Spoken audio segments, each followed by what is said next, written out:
I want to leave this thumbnail up a little bit longer. It says fake patriots corporate takeover. Yeah. Why do I say fake patriots, right? A patriot is someone that respect the traditional system of America. If you call yourself a conservative, what are you conserving? Most conservatives will say they're conserving the traditional values that America built its value system off of. And this is just me. Y'all can agree, you can disagree. But I think I'm spot on when I say free speech is one of the most American things in the world. I remember going studying different places overseas because when I was in the military, I knew I wanted to get stationed overseas to see the world. But one thing I always knew is like people envy Americans because we got so much freedom. And one of the most like freest things to do in America is to straight up disrespect your leaders. Let's say Trump died tomorrow and I pop champagne and I say, good riddance, that old prick. That is very American, believe it or not, because guess what? America was built on free speech, and free speech ain't there to protect you from people saying, it ain't there to protect the nice things that people say because they're nice. No one gonna be mad if you give them a compliment. But if you say, hey, fuck off, fuck you, that's American, because in America, we're free to actually insult people. You're free to. That's one thing that other countries envy about us. And people really will exercise the hell out of their free speech, like these drill rappers that diss the dead every record. And you have the white small hats fund that kind of music. They put it out. Charleston White is a prime example of a black man who was paid a lot of money by the far right and by MAGA. Some of the same pockets that's lacing grifters like Candace Owens. All of these far right people who anti-black, they getting paid to be the black face of a white supremacist message. Charleston White told us that. Charleston White infiltrated the far right. Come on now, y'all. Matter of fact, I think I'm going to have to pull up Charleston White video today because I'm going to need my receipts on that. Charleston White infiltrated the far right. He made money from them, and then he told them, fuck you. Charleston White was visiting racist white towns with none but racist white folks, sundown towns, kicking it with them.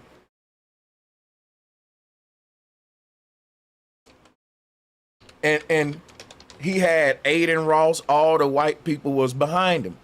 The moment he spoke his mind about Charlie Kirk, they tried to give him a Negro wake-up call, but you just can't cancel Charleston White because he got the black people behind him. Applauded me when I disrespected Gilly the Kid's son. Y'all applauded me when I disrespected. All y'all applauded that. Loved and came to the shows, even the comedy club owners. Oh, we love him back while I make mockery of George Floyd. And he said, f his baby. Said, f Woody, baby. Oh, y'all laugh. That's why nobody really like white people. Nobody really like y'all. There's nowhere y'all can go in the world where people don't. So that's my only thing. He infiltrated. He played on both sides. When he talked about George. I really believe I've been playing on y'all. Listen. Didn't I play on y'all to get here? Didn't y'all love me for? Black America ain't your mother problem. China is. You think I don't know how to play on white folk? Didn't I play on y'all to get here? Didn't y'all love me for now? Y'all think half I was saying I really believe I've been playing on y'all. And I ain't gonna lie, you gotta respect them if that's true. Now, I don't respect them for going over there on the far right, throwing black people under the bus. But it was all a joke just to get some of them white folks' money And we can learn a lot from it. We can learn that people on the far right really don't care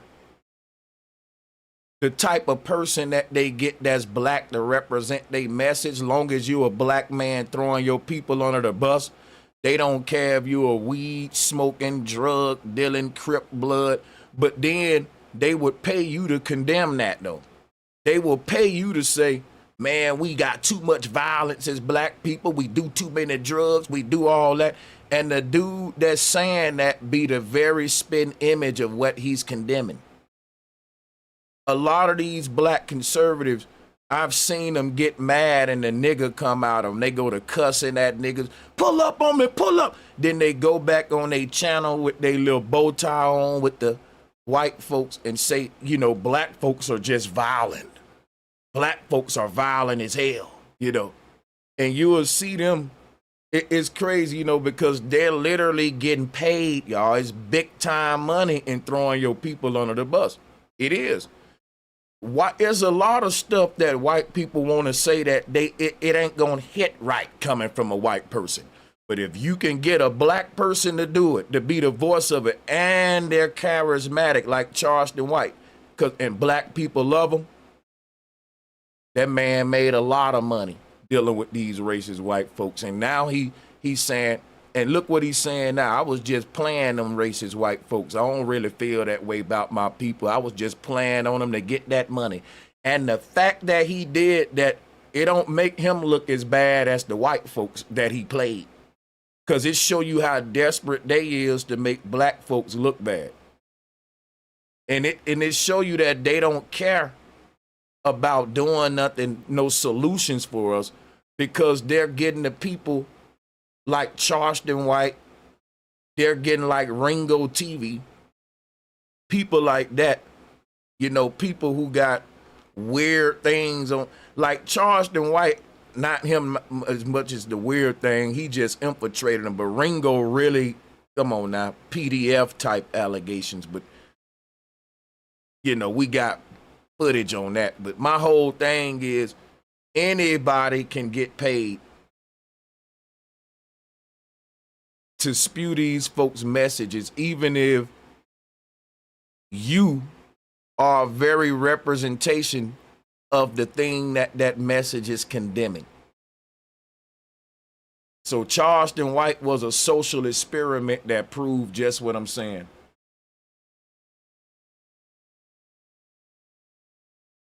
The reason I say that these people are fake patriots is because they don't care nothing about free speech. They care more about their feelings because we're entering a dictatorship. We're entering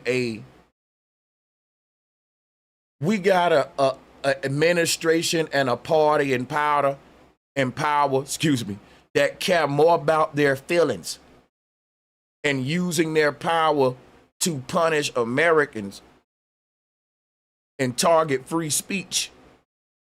And see, this is why we need to be concerned, y'all, because a lot of these folks got patriot gear on, they got American flags everywhere, but they are wolves in sheep clothes because the most American thing about America is free speech.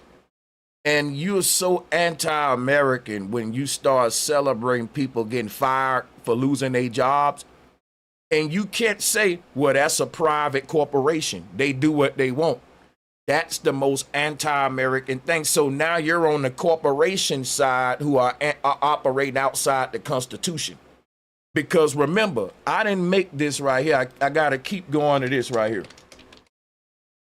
This was created by patriotic white people because they felt that the corporations was taking over their country. Let's look up Adam Winkler.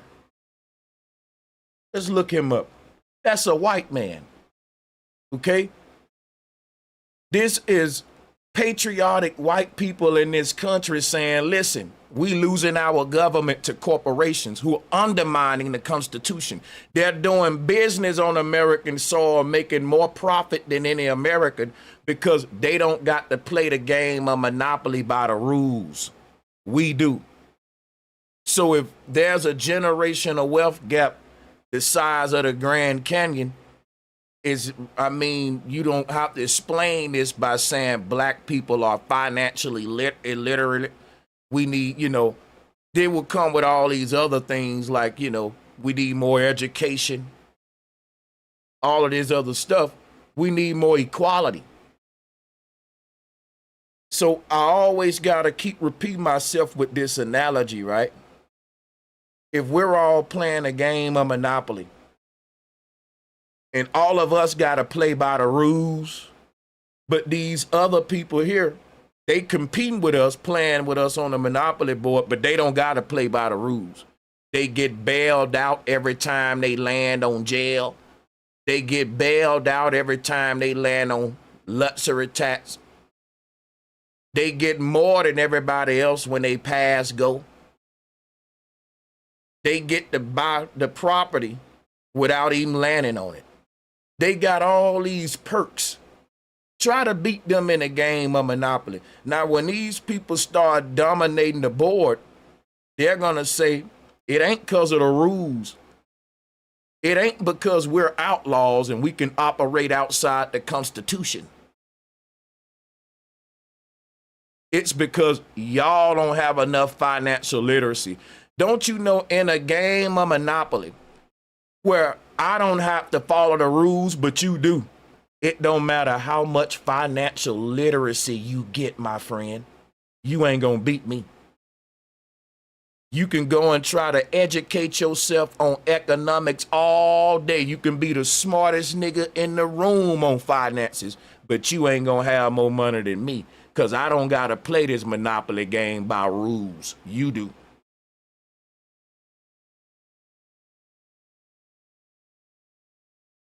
When white people was standing up saying we the corporations, they was pointing out a problem in America. But y'all don't want to point that problem out because the corporations are silencing people who y'all don't like, but wait till it happened to y'all. See, when you say that's cool, Sanchez, for them to get fired because the corporations can do what they want, that's the problem in America. White people have been calling out that problem for decades. Now y'all like it? Now y'all like that the corporations can undermine the Constitution now. Because your buddy lost his life and people got the right to mock it. And so now let's just become China. So people say, if you misrepresent that company, though, Sanchez, they can fire you. I'm not representing my company when I'm off the clock in my own private social settings. I'm representing myself. When that Walmart employee leave that place of duty, take the uniform off, and they going about their day-to-day duties or whatever, they ain't representing Walmart. So remember, think about this, right? Walmart may be pro gun or anti-gun. Let's say Walmart is against guns. They want more gun restrictions, more gun laws, right? If I work for Walmart, I can't be at work promoting gun rights. Because Walmart can say, listen, man, we don't want no political debates on our job. We just want you to come here working, and we don't want you promote your political ideas here. You represent Walmart, and we don't want to push no ideologies or nothing. We just want to serve people the goods, right? I get that. But if that Walmart worker at home, they off work, they online on their Facebook, what the hell they boss doing stalking them in their social media setting, looking at what they posting, then doing something about it in public? That's the world we going into. It's deeper than they got the ability to do that. It's why don't you want to push back at the fact that you got to abide by the Constitution, but they don't. And they can false advertise like they are an equal opportunity employer.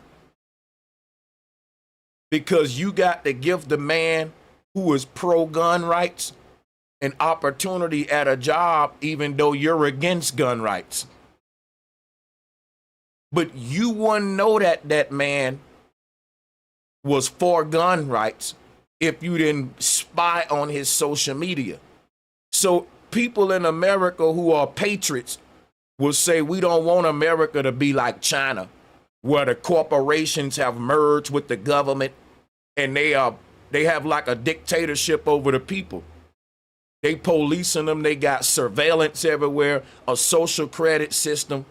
In other words, you're never off work in China, because it put it this way, what I mean is this: in China, you can't say what you want to say, not even in your private life. You ain't got no privacy, because in order for them to police your freedom of speech, they got to take all our privacy away.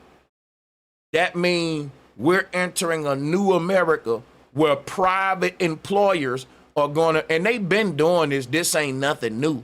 It's just that it's gonna be happening, and hop is okay now, and even in big government agencies and all that, to where. So my whole thing is this. Yes, corporations can do that, but that's anti-American, and all Americans ought to be concerned that the corporations get all of these anti-constitutional perks that they don't get. And the corporations get to be anti-American, anti-constitutional, while extracting the wealth out of this land, because Americans gonna sit back and watch it happen and say, but they can do that. Okay, and what are we gonna do about it? Because anybody doing business on American soil should have to abide by the Constitution. Tell me when I lie.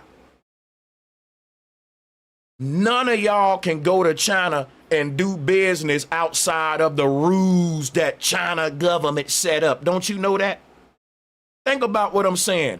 Your American ass can't go to no country and just do commerce and business and interact with the citizens of that land and not abide by that land's rules and constitution as a foreigner.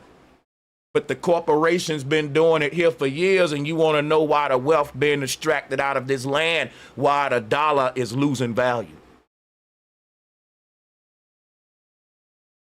White people been talking about this. This ain't Sanchez making it up. White men been complaining about the corporate takeover for years. But if these fake patriots that act like they know something about being an American, they're disrespecting every veteran. They're disrespecting the flag. They're disrespecting Charlie Kirk. And they're allowing the Constitution to be disrespected by saying, well, they can do that. When the war that good patriots always had to fight in this land was against the corporations that was able to do business in this land but not follow the rules of America. Come on now, people. I keep telling you, if all of us live on a monopoly board and we all agree that this is the rules on the board, but there are some players that don't have to abide by those rules, you give those people a couple of years, they're going to be the wealthiest people on the board. It's common sense. It's common sense. They don't got to rob no banks or nothing.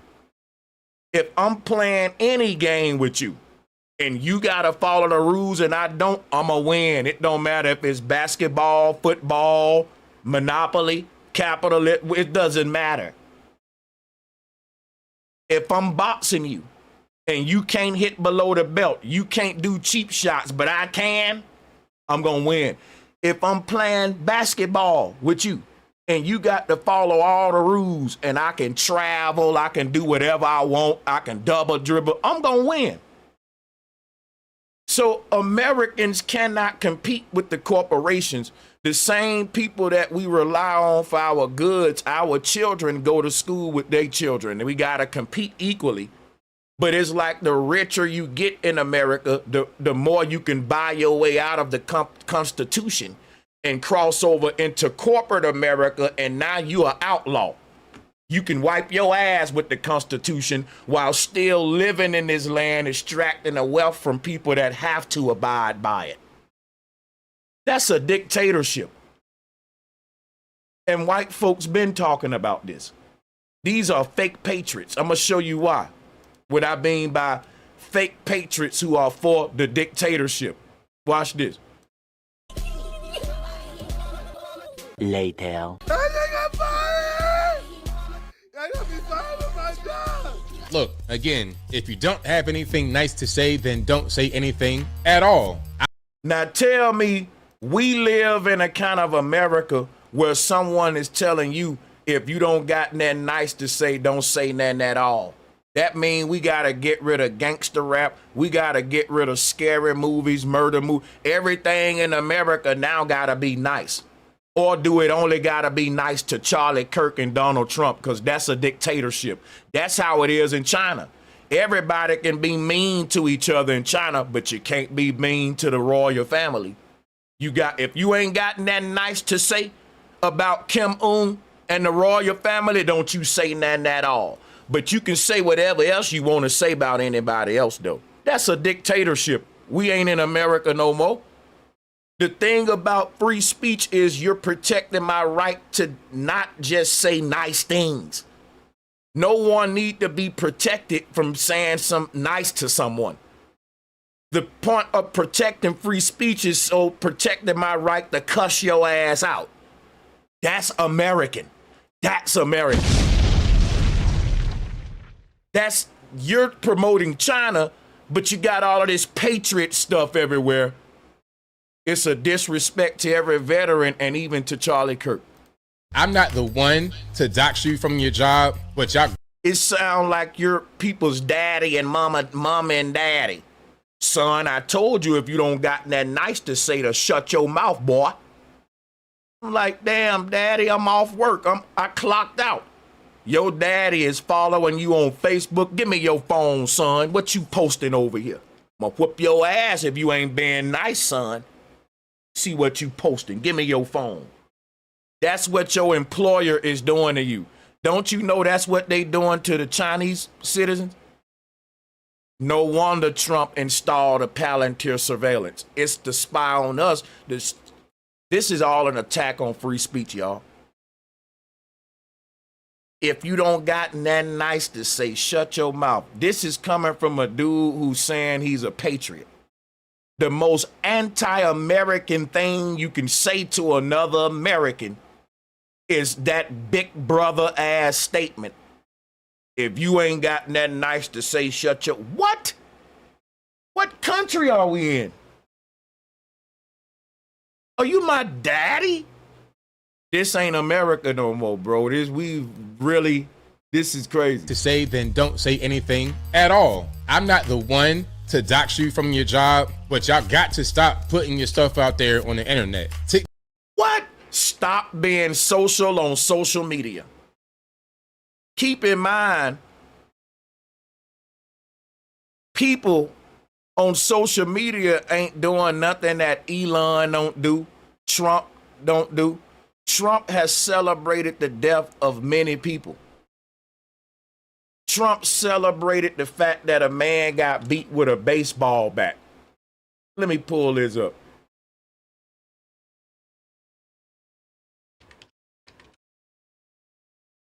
Let me pull this up. And Trump celebrating Kimmel's suspension. Of course, we know because he caused it, but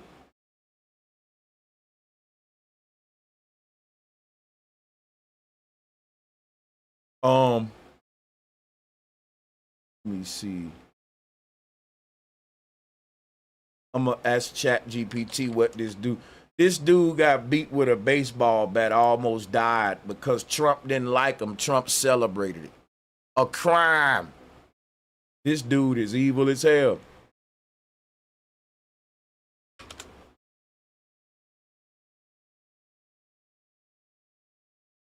So I'm a actually find it. I think O'Shea put it up on this channel. I'll get that receipt for y'all.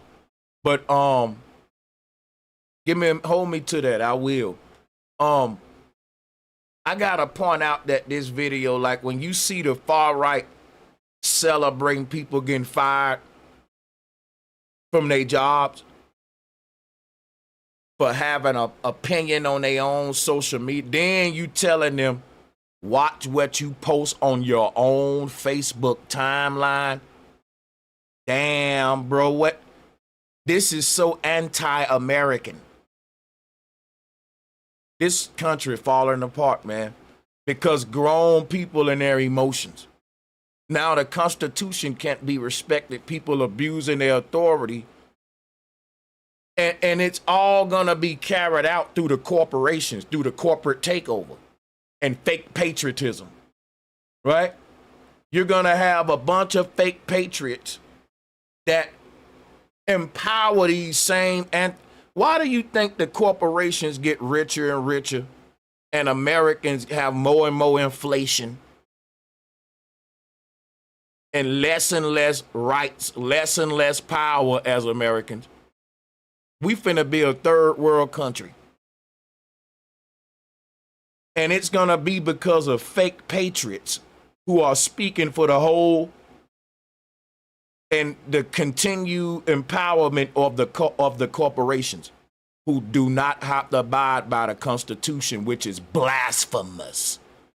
You don't see that in any other country, y'all. There's some tricky about America that ought to concern every American. Listen, there's no country in the world where a foreigner, an outsider, can come into that land and do commerce and business as a merchant and interact with the people and create monopolies because it don't got to follow them people's rules of the land when they doing business. The government will step in and stop that because it knows you ain't going to extract wealth from our country like that. No. What do you know? Hell no. You're a foreigner. First of all, you're going to follow the rules we follow, if not more, because you're a damn outsider. So the fact that the corporations have outsourced all of their work overseas, niggas buying Louis, Gucci, Nike, all that, but it's made in a Chinese sweatshop. Ain't none of this stuff made in America. It ain't worth the money you paying the American dollar for it. The corporations is getting over, man. Because they selling y'all's $5 shoes for $200 in a lot of cases.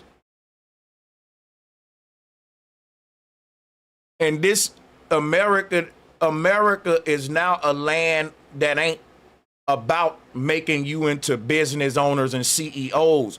It's a land that's about creating the monopoly and turning you into perpetual consumers of products that the rappers and entertainers keep you going to buy.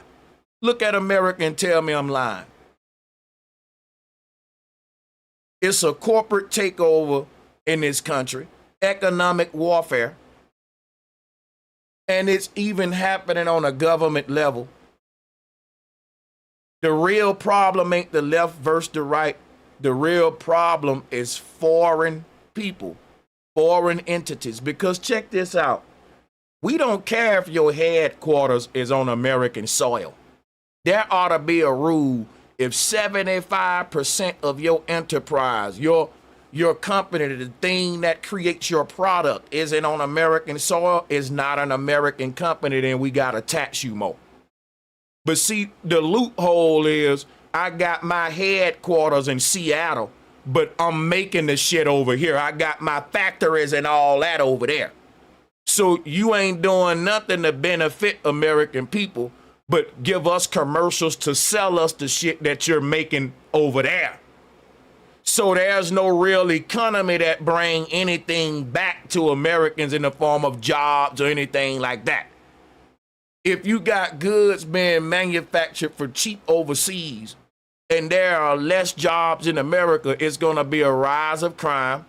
It's going to see, they've gotten rid of factories in America and made us podcasters, but they only got us on social media so that they can control control us, because if you making your money through talking online, you under the tech bro dynasty.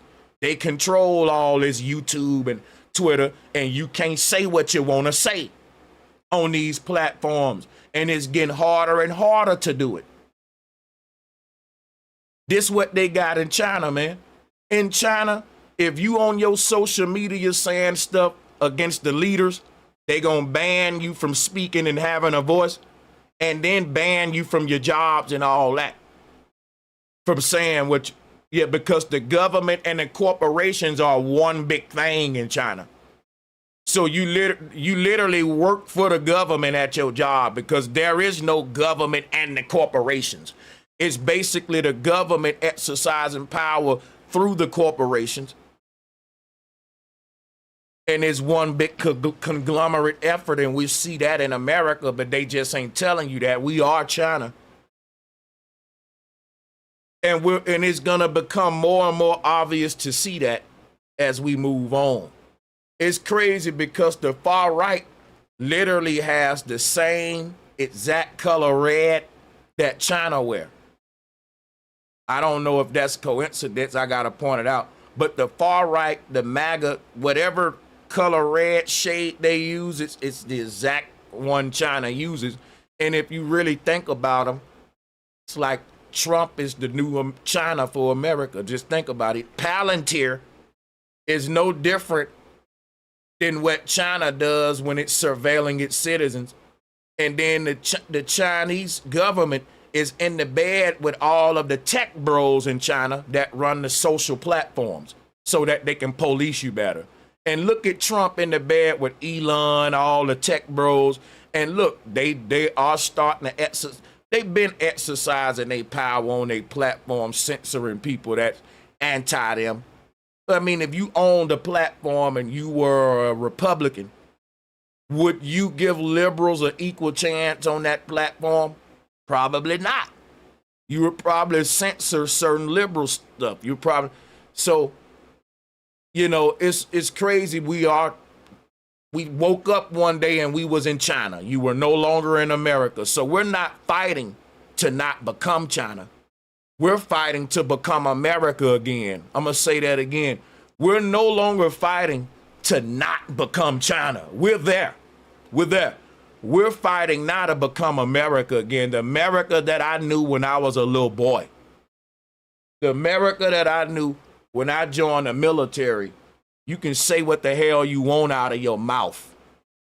The fact that the rapper Eminem is advocating for Charlie Kirk and riding this free speech ban wave, and you are a white rapper that we allowed into hip hop, and all you did was bitch about your mother. You use your free speech to paint your mother to be a horrible person. But people can't use their free speech to paint Charlie Kirk to be a horrible person. Wow, I know that's a dagger. I know that's a dagger. Let it sink in. Oh my God.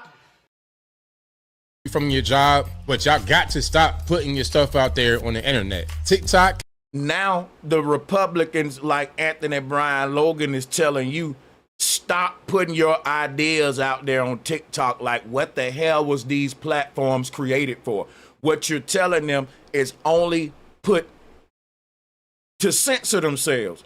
If you ain't got nothing nice to say about Elon Musk, don't put it on Twitter, because it may cause you a ban, or you may lose your job if he connected to the company that you work for. Do we want to live in that type of America? Because at that point, what's the point of the Constitution? If the people that really should be abide by it can get around it and create a dictatorship. Because people, as far as I'm concerned, the Constitution is just a pretty little plaque on the wall that looks good in America, but it don't mean anything. Because the people who are in power don't respect it, and those are the ones who should abide by it the most. Otherwise, they will abuse their power. Like the Constitution is really there to keep us from entering a dictatorship. But whenever someone can get away with being anti-constitutional in a country that's based on a constitution, and all we got to say is, well, they can do that because they the outlaws. They the Americans that don't gotta follow the Constitution. Now, everyone else can't do that. You can't do that. If someone mocks Sanchez's death, I can't punish them no kind of way. And ain't nobody gonna punish them for me. But let's say I was the owner of the NFL and you mocking me, and I get your son kicked out the league even though he didn't do nothing wrong. That'll be wrong. Now, but he can do that though. You should be quiet because you in the NFL. Put your head down and be quiet when Massa talking. Be a good old boy. Then we ain't in America. We still on a plantation then, if that's the case. You should have put that out there about Massa. We can talk about our leaders in America, right? Can't we mock the death of our leaders in America? Since when did we couldn't? I've seen our leaders mock the death of people. Stop putting your stuff out there on the internet. TikTok is not your diary. Instagram. Yes, it is. And how you gonna tell somebody, now the government gonna tell me how to use my TikTok? So the energy that the government can be using to bring more revenue to this country, to extract from other lands, it just wanna bring more policing of free speech to Americans. Why ain't our government doing something that's worth a damn that can help this country? Y'all spending y'all time telling Americans what to put on a TikTok page? That's what your powers that be doing. Oh my God. That ain't gonna make America no better. That ain't gonna make America richer. It's only gonna make a nigga's ego less hurt. That's a waste of our time. That's right. Instagram is not your diary. YouTube, Facebook, Twitter, it's not your diary. So just you have to see what. Shut up, little child. This isn't America anymore. Speech isn't free anymore. It'll cost you your job. Don't you piss off Massa. You can talk about anybody you want to, but not about the leaders. They'll use their power against you in America. And us Americans who said we're patriots ain't gonna do nothing about it but tell you to fake patriot. You're a fake patriot. Real patriotism is what you see Sanchez doing. Right. This man ain't served in the military, or did he? I would like to know. I'll ask him. These are fake patriots, man. They ain't for America. They're for a dictatorship under Trump. This shit is a cult. I'm telling y'all. freedom of speech, but so does your employer. Your employer says, you know what? I don't want to have you linked to my company because, well, you're not an equal opportunity employer. My whole thing is this. If your employer want to play like that, it has to lose its EOE status. What is that? Equal opportunity employer. You ever heard of that? Let's pull it up real quick. It's false advertisement. There's a lot of perks that these corporations get for being an EOE. Let's pull it up. And it's false advertisement. Okay, if you want to fire me because of my social political stance on Charlie Kirk for using my free speech, then you should lose your EEOC status and all of the perks that come with it. Because this is a scam and it's false advertisement. We can legally attack y'all for this. We can legally come out. If we find out that your employer is passing themselves off as an EOE, they fucking lying if they policing what you doing online and firing you for it. Because you ain't giving me an equal opportunity at employment just because you disagree with my stances on Charlie Kirk. That's a social political conversation. I'm not allowed to have radical political viewpoints about political figures in my private space. Then you're not allowed to call yourself an equal opportunity employer. Because you don't give everyone an equal opportunity. You fire people from your company that have certain social political views. That would be no different if a dude worked for your company and he didn't tell you his sexuality, but you went out of your way to investigate this man's private life and you found out he was gay. And now you're firing him and you ain't giving him a reason. You can't keep saying you're an equal opportunity employer when you policing what your employers do in their private life and punishing them for it. If they may disagree with Jesus, maybe you're a Christian and you find out one of your employees is a Satanist that got a YouTube channel and they blaspheme Jesus every day. And so you fire them. You can no longer be an equal opportunity employer. If a person got the right to mock the death of Christ, they certainly got the right to mock the death of Charlie Kirk, man. You got Satanists with their own churches in America. But a dude will get punished before a Satanist. You will lose your job for mocking the death of Charlie Kirk. But you won't lose your job for blaspheming Jesus and mocking Jesus' death in a Christian country. Why? Because they got to be an equal opportunity employer. You can't discriminate just because a person don't like who you don't like.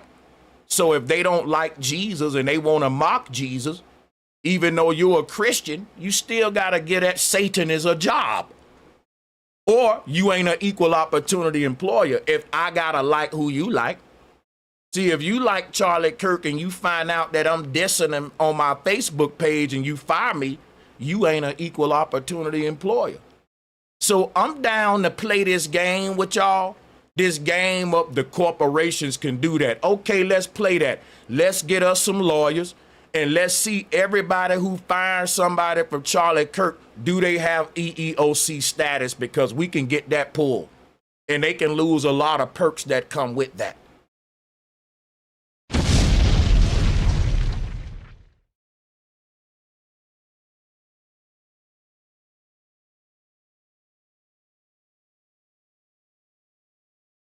You hope that. You hope that Charlie Kirk's death won't be used by a group we now call bad actors to create a society that was the opposite of the one he worked to build. Very bad actors, because they are fake patriots. Fake ass patriots. None of them probably served in no military. They don't care nothing about no constitution or free speech. They care about the feelings of their damn God, Donald Trump. They care more about the feelings and ego of Donald Trump than they care about the Constitution in this country, y'all. I'm telling you, this thing is going to hell in a handbasket. You hope that. You hope that a year from now, the turmoil we're seeing in the aftermath of his murder won't be leveraged to bring hate speech laws to this country. And trust me, if it is, if that does happen, there is never a more justified moment for civil disobedience than that, ever, and there never will be. He's telling the truth. They finna bring forth hate speech laws under Trump. They already been talking about it. Shout out to Just My 4 Cents. He said, you don't know the meaning of EOE. I just read it from the verbatim from the screen. If your political views is hurting my company brand, you are fired. I said, that's cool, but you're not an equal opportunity employer. A person's political views can only hurt your brand if they at work represent your company in uniform. Y'all don't know how it works. See, you don't know what EOE means. The brand don't fucking own you, man. You didn't join a cult when you started working for Walmart, meaning you can represent yourself outside of work and represent Walmart at work. In other words, y'all, Walmart only own you for the 8 hours when you're on their clock and they paying you. When you punch in on that clock, You need to leave your political views at home because you're representing Walmart right now and not the Republican Party. Check. Do y'all hear what I'm saying?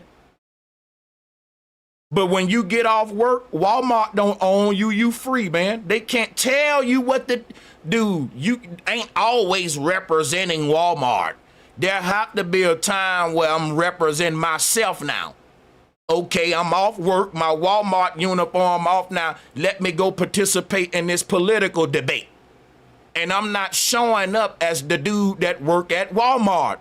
I'm showing up as Brother Sanchez, representing my own pseudonym, under my own alias, under my own social profile, under my own probably non-profit company.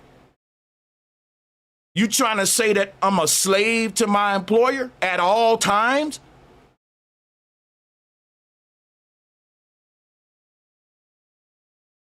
So I think it's disgusting how Candace Owens, Brian Logan, all of these people are trying to act like they really love and cared about Charlie Kirk.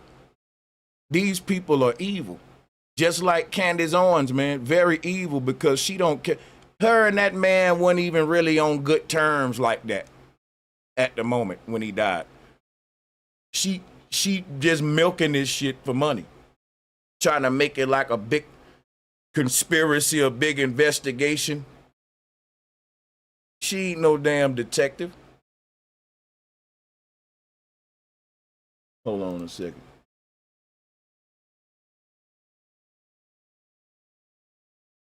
Yeah, as soon as Charlie Kirk died, all of these people couldn't wait to come out and show you their pictures with him. Look, here go me and Charlie Kirk kissing right here. And this is the picture, you know, with Charlie Kirk grabbing my ass that day. That I wasn't gonna bring this one out, but you know he's dead, so I just wanted to let you know how close we was. Here go a picture right here of Charlie Kirk feeding me one of those little fake cherries, not the real cherries, the bright red one. What's those fake cherries called? They put them on banana splits. What's them fake cherries called? Cause that. Yeah. Yeah, Charlie Kirk feed me one of them fake cherries with the glaze.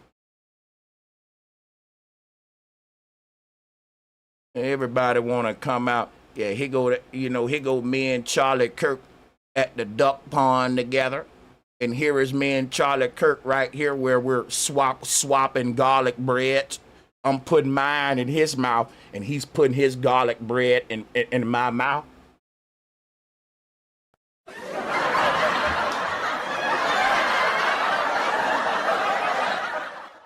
What's up, information man? Much respect, bro. Appreciate you, brother.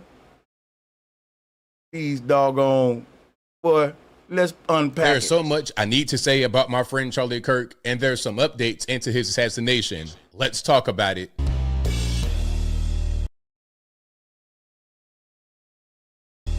Here go a picture of Charlie Kirk wiping my beard off. Brian Logan, and today we got to talk about the assassination of Turning Point USA founder and one of the most popular people in the world, one of the best humans in the world, Charlie Kirk. He was age 31. He had a wife and 2 small children. And before I go any further, may he rest in peace. Prayers out to his family. Prayers out to Turning Point USA. Prayers out to anyone who is affected by this tragedy. This was... Shout out to Just My 4 Cents. He said, a doctor of a hospital is always a rep for that hospital. It's really terrible seeing it on video, the 2 different angles. The first one from far away, and then the second one from up close. It's traumatizing, really. I mean... And you look so damn hurt that you couldn't wait to come online and say how traumatizing it is in this monotone-ass voice with that smirk on your face, because we know you hurting like a motherfucker, right? We know you stand up every night crying for your friend Charlie Kirk. Hell no, bro. You plotting on the next video you can make the milk the motherfucking money up out of this shit. Come on, we already know that, man. Come on now, it's disgusting what these people are doing. And they're fake patriots on top of it. All this American garb around this man, and he's for a dictatorship. This is amazing, the synagogue of Satan. And really, when I saw that second shot, I knew it was over. Like, come on, bro. Like, this kind of commentary with that grin and that smirk. And I just, it's so unfortunate. I'm so sad. I mean, the first shot was like, plop, and it hit him right here.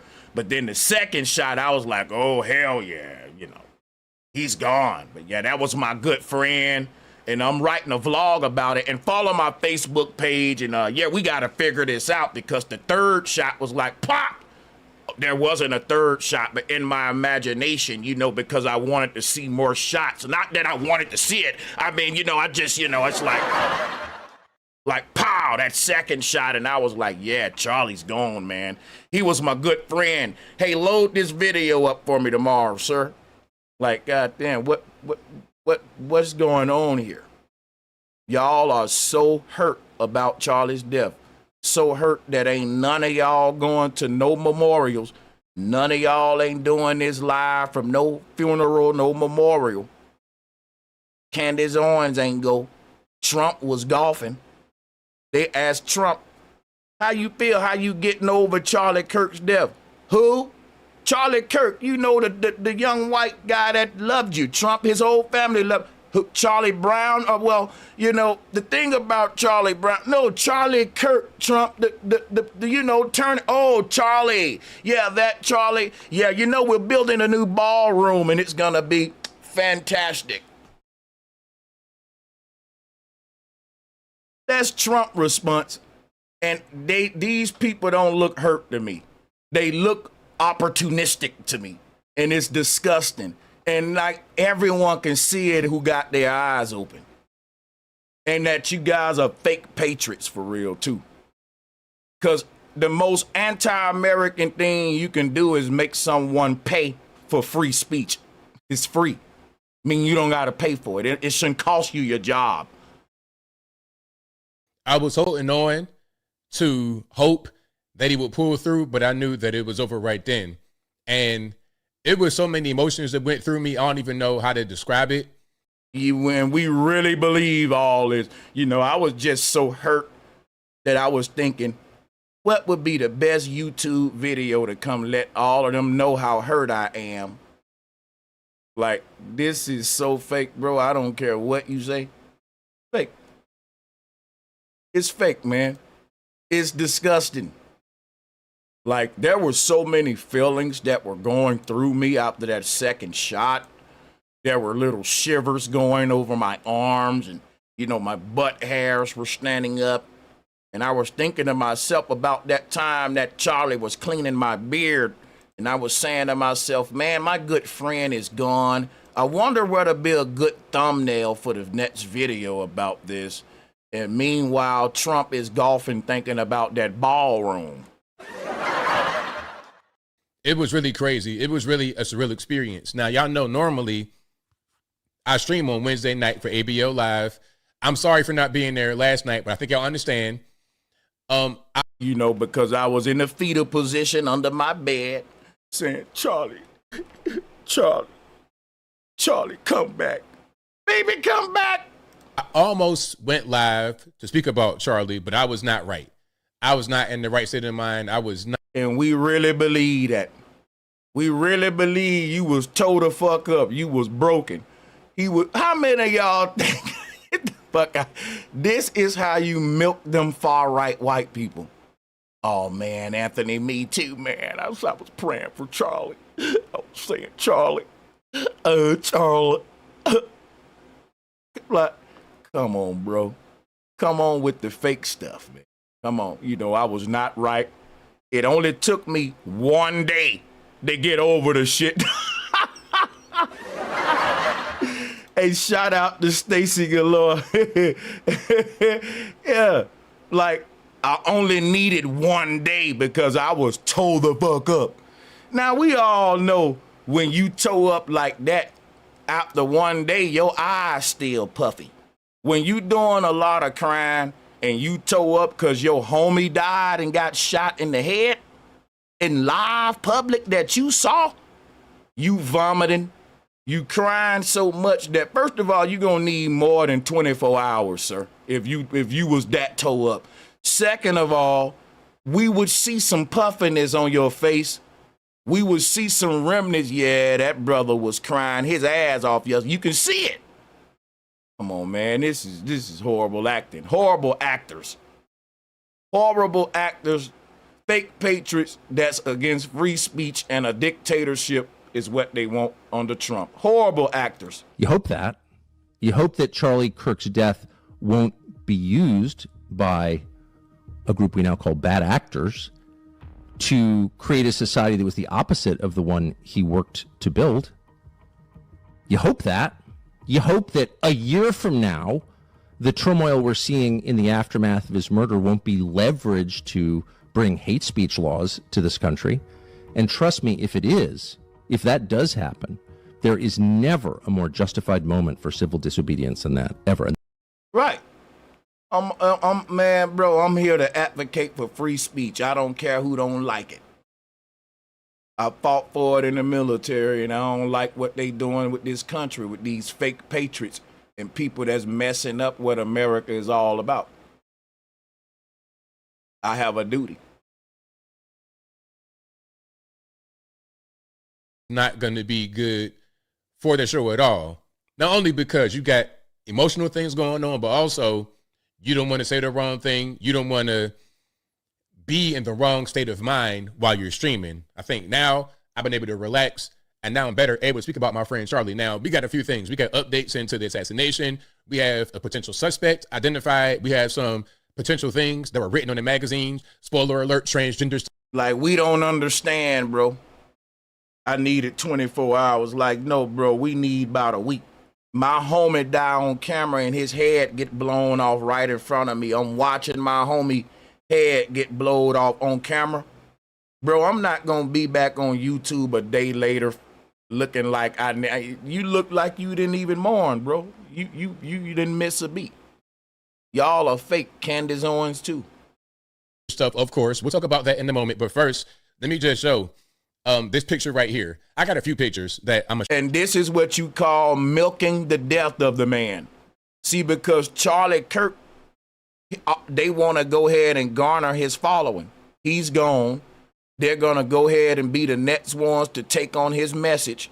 It's going to go to Candace Owens and people like him who have been growing. Even he was already big, so I ain't hating on him. Like Anthony Brian Logan been big. But these people are doing crazy numbers, especially Candace Owens, since the death of Charlie Kirk. And you got to have your receipts that, hey, I was really cool with Charlie Kirk, and you will see them all doing this. Candace Owens did the same thing. They fake cry. They fake like I was hurt so bad. And then they show pictures. Here is me and Charlie Kirk, you know, at McDonald's. His fries was cold that day, you know.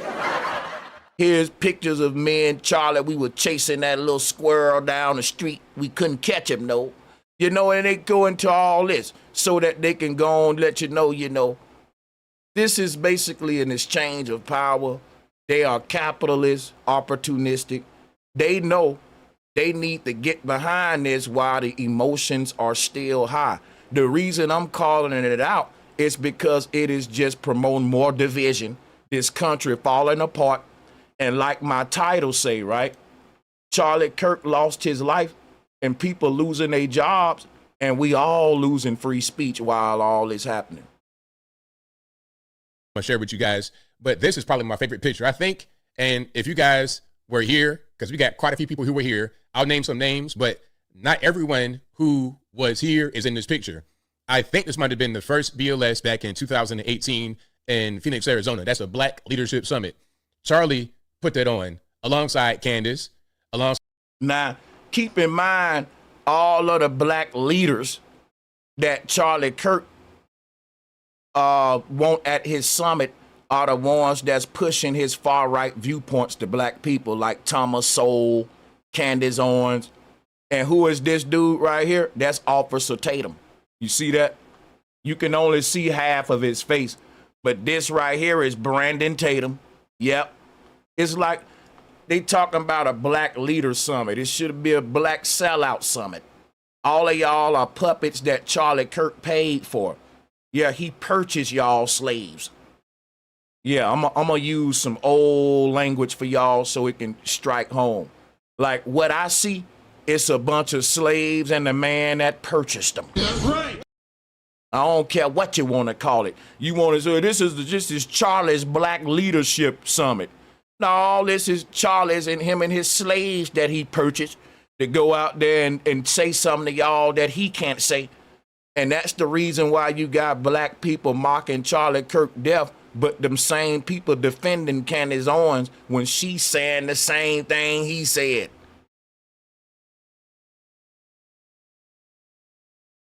Outside, Brandon Tatum right there. You see me right there in the back. My man right here, I forget my man's name, but I know who that is. That's David Harris Jr. back there. There was quite a Terrence Williams was there. Amazing Lucas back in the day, he was there. A lot of us were at this particular event. Charlie put us all together. And I don't think if Charlie was uninvolved, we would have gotten together. Not at least in this way. This right here is a core memory. A lot of Charlie know to all the black people that's willing to take the bag to go against their people, to say the white supremacist statements to him that Charlie can't say directly, and that's all of y'all with your white teeth showing, a synagogue of Satan. You're sellouts. A lot of people were very young when this picture was taken. Some of us were like teenagers, not me, obviously, but we had like teenagers. These folks been groomed in a cult called MAGA, a self-hate cult. They get you when you're young, man, and they put this stuff in your heart. These guys have been groomed like military soldiers that come right out of high school, you young, and they start molding you. This is what the slave master does to you Negroes, to make you an agent of your own. Teenagers there, and they kind of grew up with us, going to these events, dealing with Turning Point. I mean, Charlie was like right next to Trump as far as popularity and importance to the conservative movement. So listen, I don't give a fuck what nobody say. I used to hate Amazing Lucas because he was a coon. Amazing Lucas was a big coon. I don't know what happened to him, but I'm glad it happened, nigga. I'm glad it happened. Salutes to him. So this picture, I'ma cherish. This right here, somebody said, Sanchez, can a 4-star general in the army be an open member of the KKK? No. And why not, Sanchez? Because the military don't allow you to have any social political viewpoints outside of the that would be controversial. See, when you join the military, ain't no such thing as I'm off the clock. You always represent the military because you're a contracted worker. You know, that's different than people that's getting fired from their regular, jobs, which is why I gave a Walmart worker as an example, not a military soldier, because you sign a contract and you agree that you can't express these radical viewpoints even when you off the military base, because when you're a military soldier, that's public record that you're a government employee working under contract. That's like a rapper with a record label. The rapper that signs the contract with the record label can't just say what he want and do what he want to do, even when he outside the label. Ain't no such thing as, well, I'm off work. You never off work. You under a record contract, and that label owns you, and they do get to tell you what to say, what not to say. That's your slave master. But we talking non-contract workers, and my whole thing is this right here, right? People missing the point. The point is surveilling you. It's deeper than I lost my job for saying something online. It's my fucking boss was on my Facebook page. How creepy is that? That's the part y'all missing. You missing the part that you got people in these companies that's supposed to be spending their time making the company better, thinking how to make more money, but they rather focus on policing their own employees' private lives. Don't you know that's what they doing in China?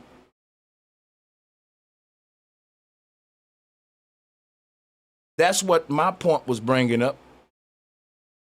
And my whole thing with the Jimmy Kimmel situation, what he said He didn't mock the death of Charlie Kirk. So now y'all just making up stuff.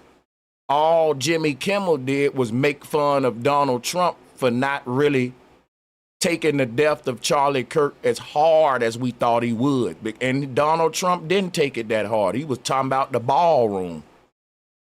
And that was some good comedy. It's some real stuff. You know what I'm saying?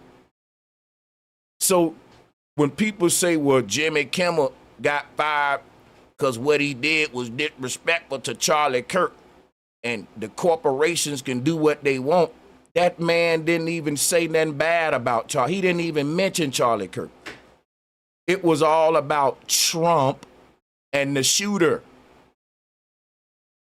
And Trump didn't like that. So he used his power that he had with the FCC to get that man fired. Because remember, when Trump got in office, he put all of his buddies in all of these different departments because he was more concerned about protecting his ego than anything else.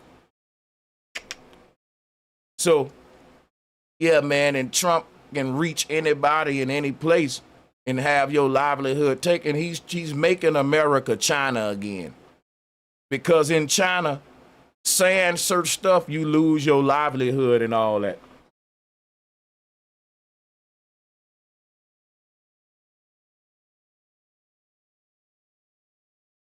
Let me holler at you.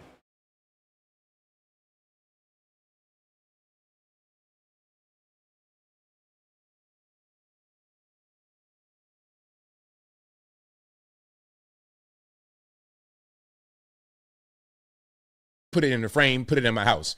It means so much to me in my journey and all of their journeys as well. So again, RIP to Charlie. And there was a moment of silence at Yankee Stadium. I want to show this right quick because this points to his level of importance. Let me just get some sound, throw my headphones on, and let's watch. 2 children, that's 31 years old. 2 children, that's 31 years old. So you hear what they said. Again, this is Yankee Stadium, New York City. Charlie Kirk had 2 children, 31 years old. So young, so young. When I first met him, he was like 24, 25. And I knew back then that he would be who he is today. He was pretty big back then. Turning Point was pretty big back then, but nothing the way it is right now today. But I saw it. I saw him.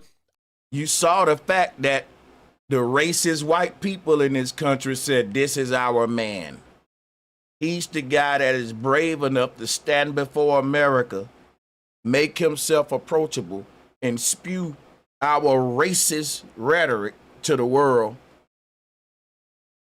Right? And that's his freedom of speech. It's protected. Hey. I saw the greatness in him from the beginning. And you don't see that with greatness in him from the beginning. Like, I don't understand how a person is great when they ain't reinvented the same white supremacist wheel that's been here. He ain't doing that but spewing.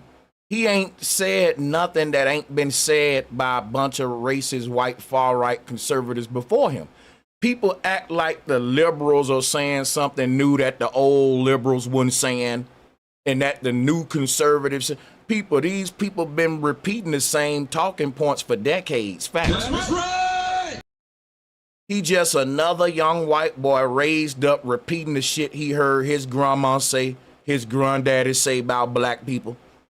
What's so great about that? But then again, y'all think Alexander was great when he was a murderer of black people. But again, y'all think Sir Ivan was great when he was a murderer of black people. So we gotta be careful when y'all say the word great. Like when Trump say make America great again, that's the same great that they put in front of Alexander the Great, y'all.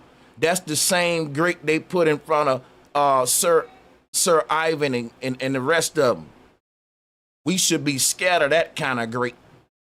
With just everybody. And I'm not just saying it now because he's no longer with us. And again, may he rest in peace, prayers out to the family, prayers out to all affected. I'm not just saying it now because he's not here. I'm saying it because anyone who met him would say the same thing. To know Charlie was to love him, and I loved him. Now, here is the weapon that was recovered. This is a bolt-action rifle. You know, they'll talk about gun control quite a bit. Oh, we got to get rid of the semi-automatics and this and that and the third. Well, bolt-action means you got to just, when you pull the trigger one time, you got to reload manually. This is a manually operated weapon. And they say, gun experts say at least, that this has more accuracy because it has fewer moving parts than, I guess, a semi-automatic weapon would have. All right, so that's that. Now, this is a picture of the suspect. There were like 2 different people who were potential suspects. Anybody that have any questions, y'all can hit the link. Y'all can hit the link. I think it was one. And I want to keep in mind, I'm not talking about politics on my video. Fuck politics. I'm talking about American reality. You have a lot of imposters that'll show up when you telling the truth, and they'll say, man, you don't understand politics. Miss me with that politics shit. I'm not talking as a liberal, as a conservative. I'm talking as a black man who grew up from in America. You can't tell me I don't know my own damn experience in this country, sir. That's right. And if everybody around me can relate to my experience, then you can't tell all of us we don't know politics. That's right. Politics is a cop-out for niggas to not deal with what's real in America. And you want to go into all this little political jargon. I haven't done that yet. Quit thinking that I'm some political nigga, because I'm not. I'm just a black man in America speaking out as a black man, not as a liberal or a conservative. I do not have to know anything about politics. I only have to know my experience and judge America accordingly, and y'all do the same, because all of our experience in this country can't be a lie. Like old man that they got right there on the scene, but it was not him. And or there was a guy who was in custody and they let him go because they realized it was not him after interrogation. But this is the most recent person as of right now. This is about 1:30 p.m. Eastern time on Thursday, September 11, 2025. This is the most recent person of interest. All right. Now, from what I'm reading, they said he's like a college age person. And at first he was blending into the crowd of college students. And then he went up on top of a building like 200 yards away and he perched. And from there is where he shot Charlie. Okay. Now, where did we see that before? It's just like the whole thing they tried to do with Donald Trump. So we got a potential copycat here. This is violence from that. Well, anyway, I don't even want, that's all I want to show you about him. But then let's go here. Let's get everybody. Let's go here. Let's go here. Speculation that Charlie Kirk wasn't just killed by Tyler Robinson. Charlie Kirk was killed by somebody else. Tyler Robinson just carried out the hit. Now, in these thumbnails, you see usually pictures of Netanyahu from Israel. And of course, it has been revealed that Charlie Kirk has some issues with Israel. And Candace Owens has been implying that basically Israel is responsible for his death. Now, it's important to know that Owens and Kirk were once collaborators at Turning Point USA. So she want to blame Israel for this man's death. You know what I'm saying? I wanted to play this little clip. The thing about blaming Israel, it's a deflection from white on white crime. That's right. You see what I'm saying? It always gotta be some conspiracy when a white man kill another white man. But when a black man kill a black man, they don't say, hey, he wasn't black, he was Jamaican. They don't say, hey, he wasn't black, he was Nigerian. They say black on black violence, we gotta do something about it. White man kill another white man, they gotta do something about political violence. They gotta do something about maybe it's a conspiracy, an attack by Israel. Until she resigned in 2019 amid controversy over her remarks defending Adolf Hitler. And their relationship had deteriorated due to her increasingly anti-Semitic views and criticism. She's just controlled opposition because she's married to a Jewish man anyway. Remember that. And now people. I'm trying to find this one clip though. Like close to Charlie Kirk. Why isn't she speaking? Hearing about the pressure that's even happening with planning this event. And nope, you're right. You got me. I was not invited to speak alongside President Trump and JD Vance on the stage with Tucker Carlson at a memorial event. There's this memorial thing in Arizona, which is not a funeral. It's a memorial event. Okay. That is, by the way, in large part, from what I understand, being controlled by the White House. Trump is controlled by Zionists. So they're like baiting me here. Why would I be invited by anyone in Trump's Zionist administration as I am speaking about topics I am speaking? It's common sense. They're not going to allow me to share the stage. So she's calling. Now, my whole thing is She's calling Trump's organization Zionist, but she was a part of it. You mean to tell me that this broad didn't know she was in a Zionist organization when she was Trump's puppet? I don't understand how people even pay attention to this slore. She's a pawn and she's disgusting. If she moved in her sex life the way she moved in her political life,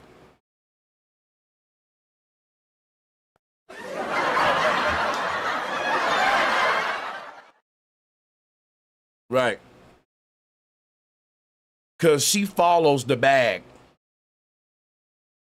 You so damn smart, but when you was with Trump, you didn't know you was surrounded by Zionists, even though he was carrying out a Zionist agenda. Sanchez knew, but you didn't.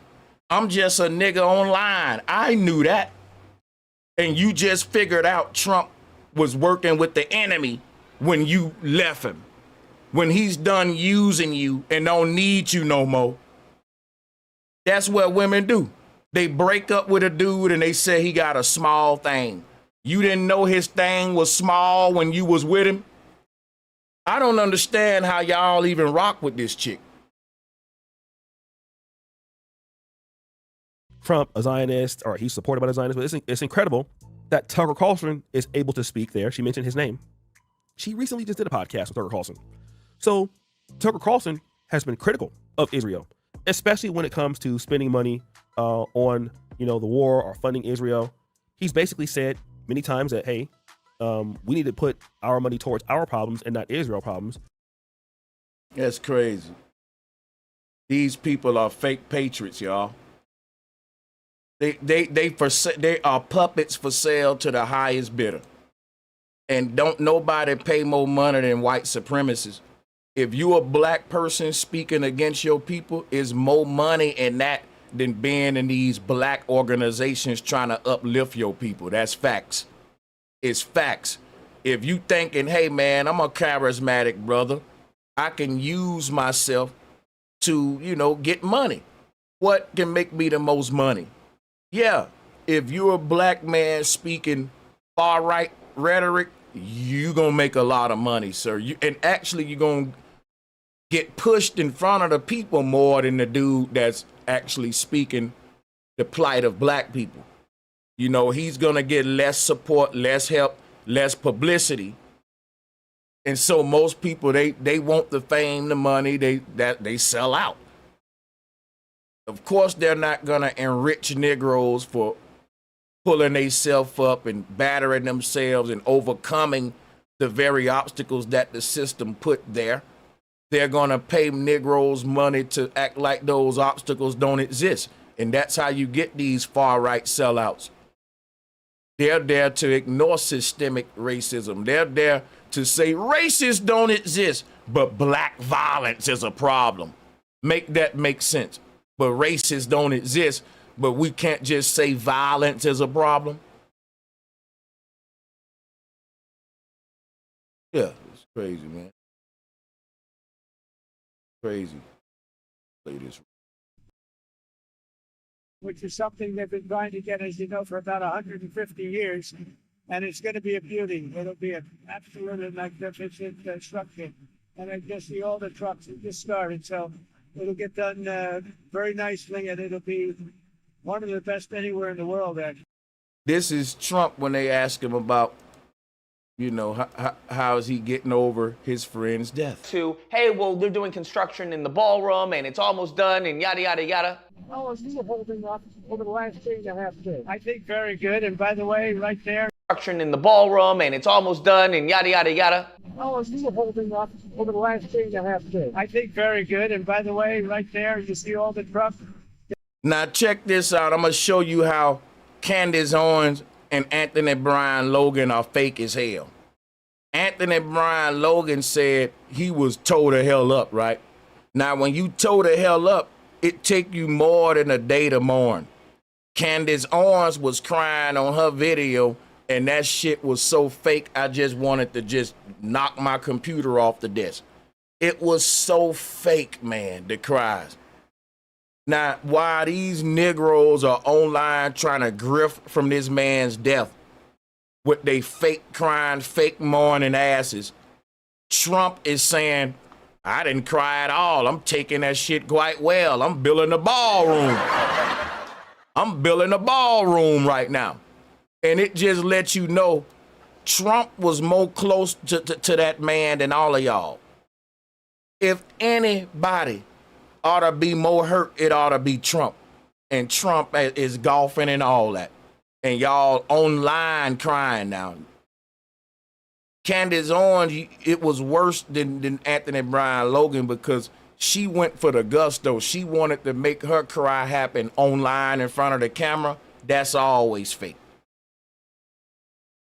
You should have just explained like Anthony Brian Logan, hey man, I've been towed up, y'all. But y'all on here trying to act like y'all so hurt. And Trump, meanwhile, Trump is like, oh, I'm chilling, man. Yeah, man. Charlie who? Almost done and yada, yada, yada. How is he holding up over the last 3.5 days? I think very good. And by the way, right there, you see all the trucks. They've just started construction at the new ballroom for the White House, which is something they've been trying to get, as you know, for about 150 years. And it's going to be a beauty. It'll be an absolutely magnificent structure. Say, there is no forced starvation. Here comes a rabbi to tell us why. And very critical of Charlie Kirk. For Charlie Kirk to go on his show today and say, there is no forced starvation. Here comes a rabbi to tell us why. Without a shadow of a doubt, he is being paid by them. But recently, Nick Fuentes has talked about, hey, they're trying to blame it on me, okay, for the Charlie Kirk. And he's come out and says, I decry any type of political violence. Almost if, I don't know, maybe he had gotten the call. There's a lot of people that are under the impression that there was some wider conspiracy by the Jews, by Israel, to kill Charlie Kirk. And as you know, I am not convinced of this at all. Ironic.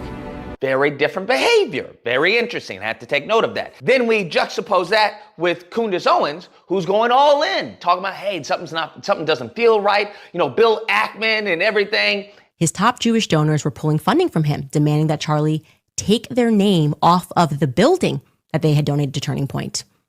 I guess I can figure out who that is, how many people could have donated a building. And then once Charlie was killed, they said, never mind, put it back on the building.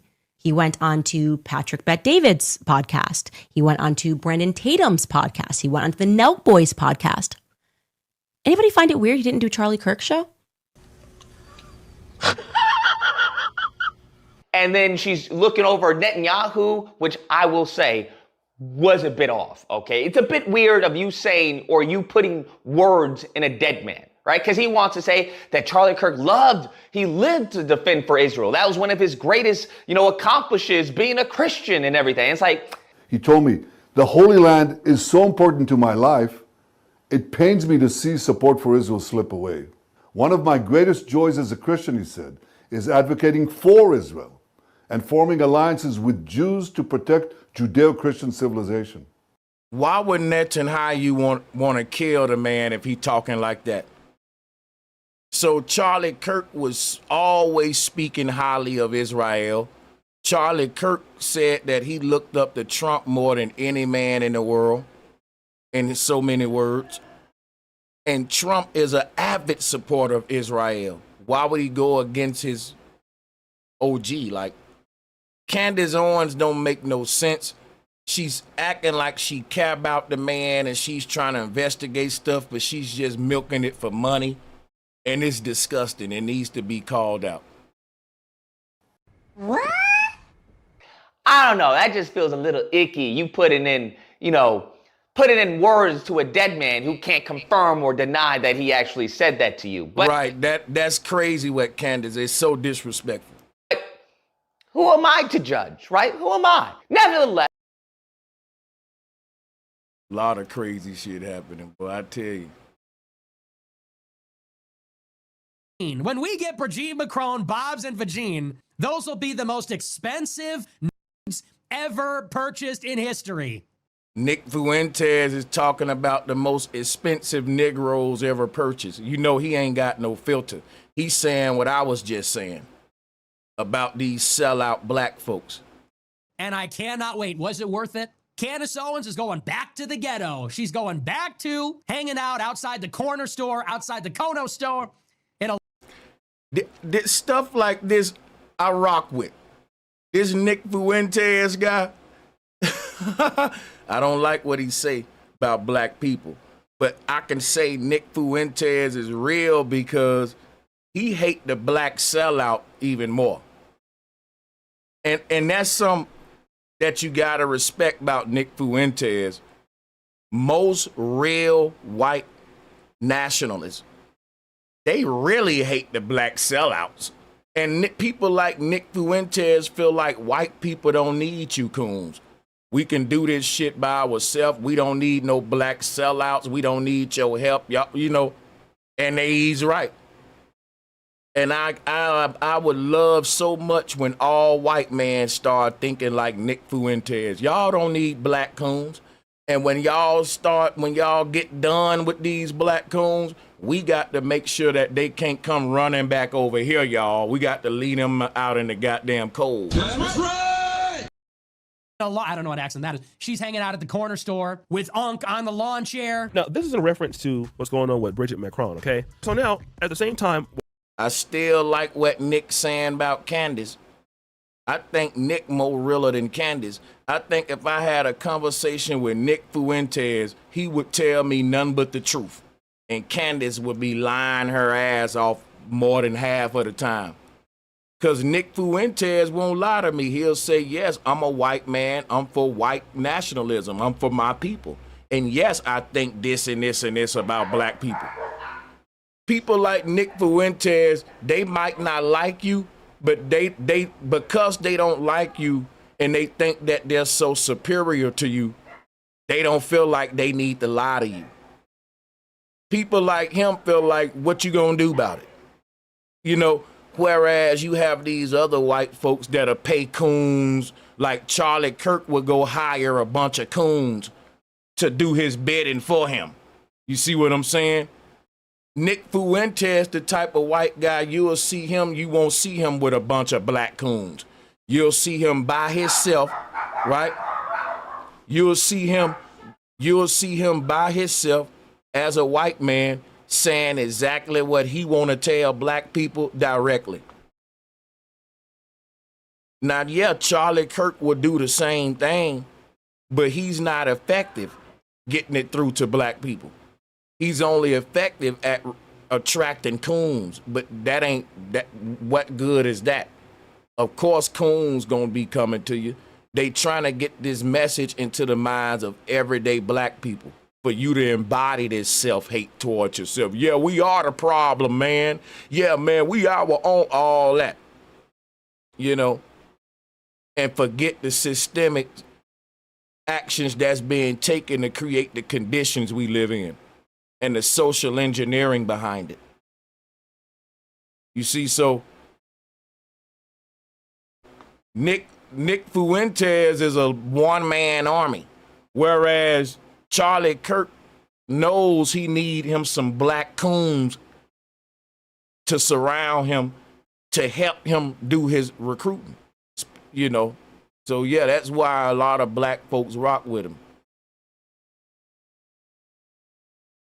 While she's spreading these implied lies about Israel with no proof, she's also being sued by Bridget Macron, you know, saying that she's a man, and then Macron his wife is willing to like show pictures of her, you know what, to prove that she's a woman and is a born woman, all right? But then that's the kind of stuff Candace Owens talk about because she's a female that's gossiping.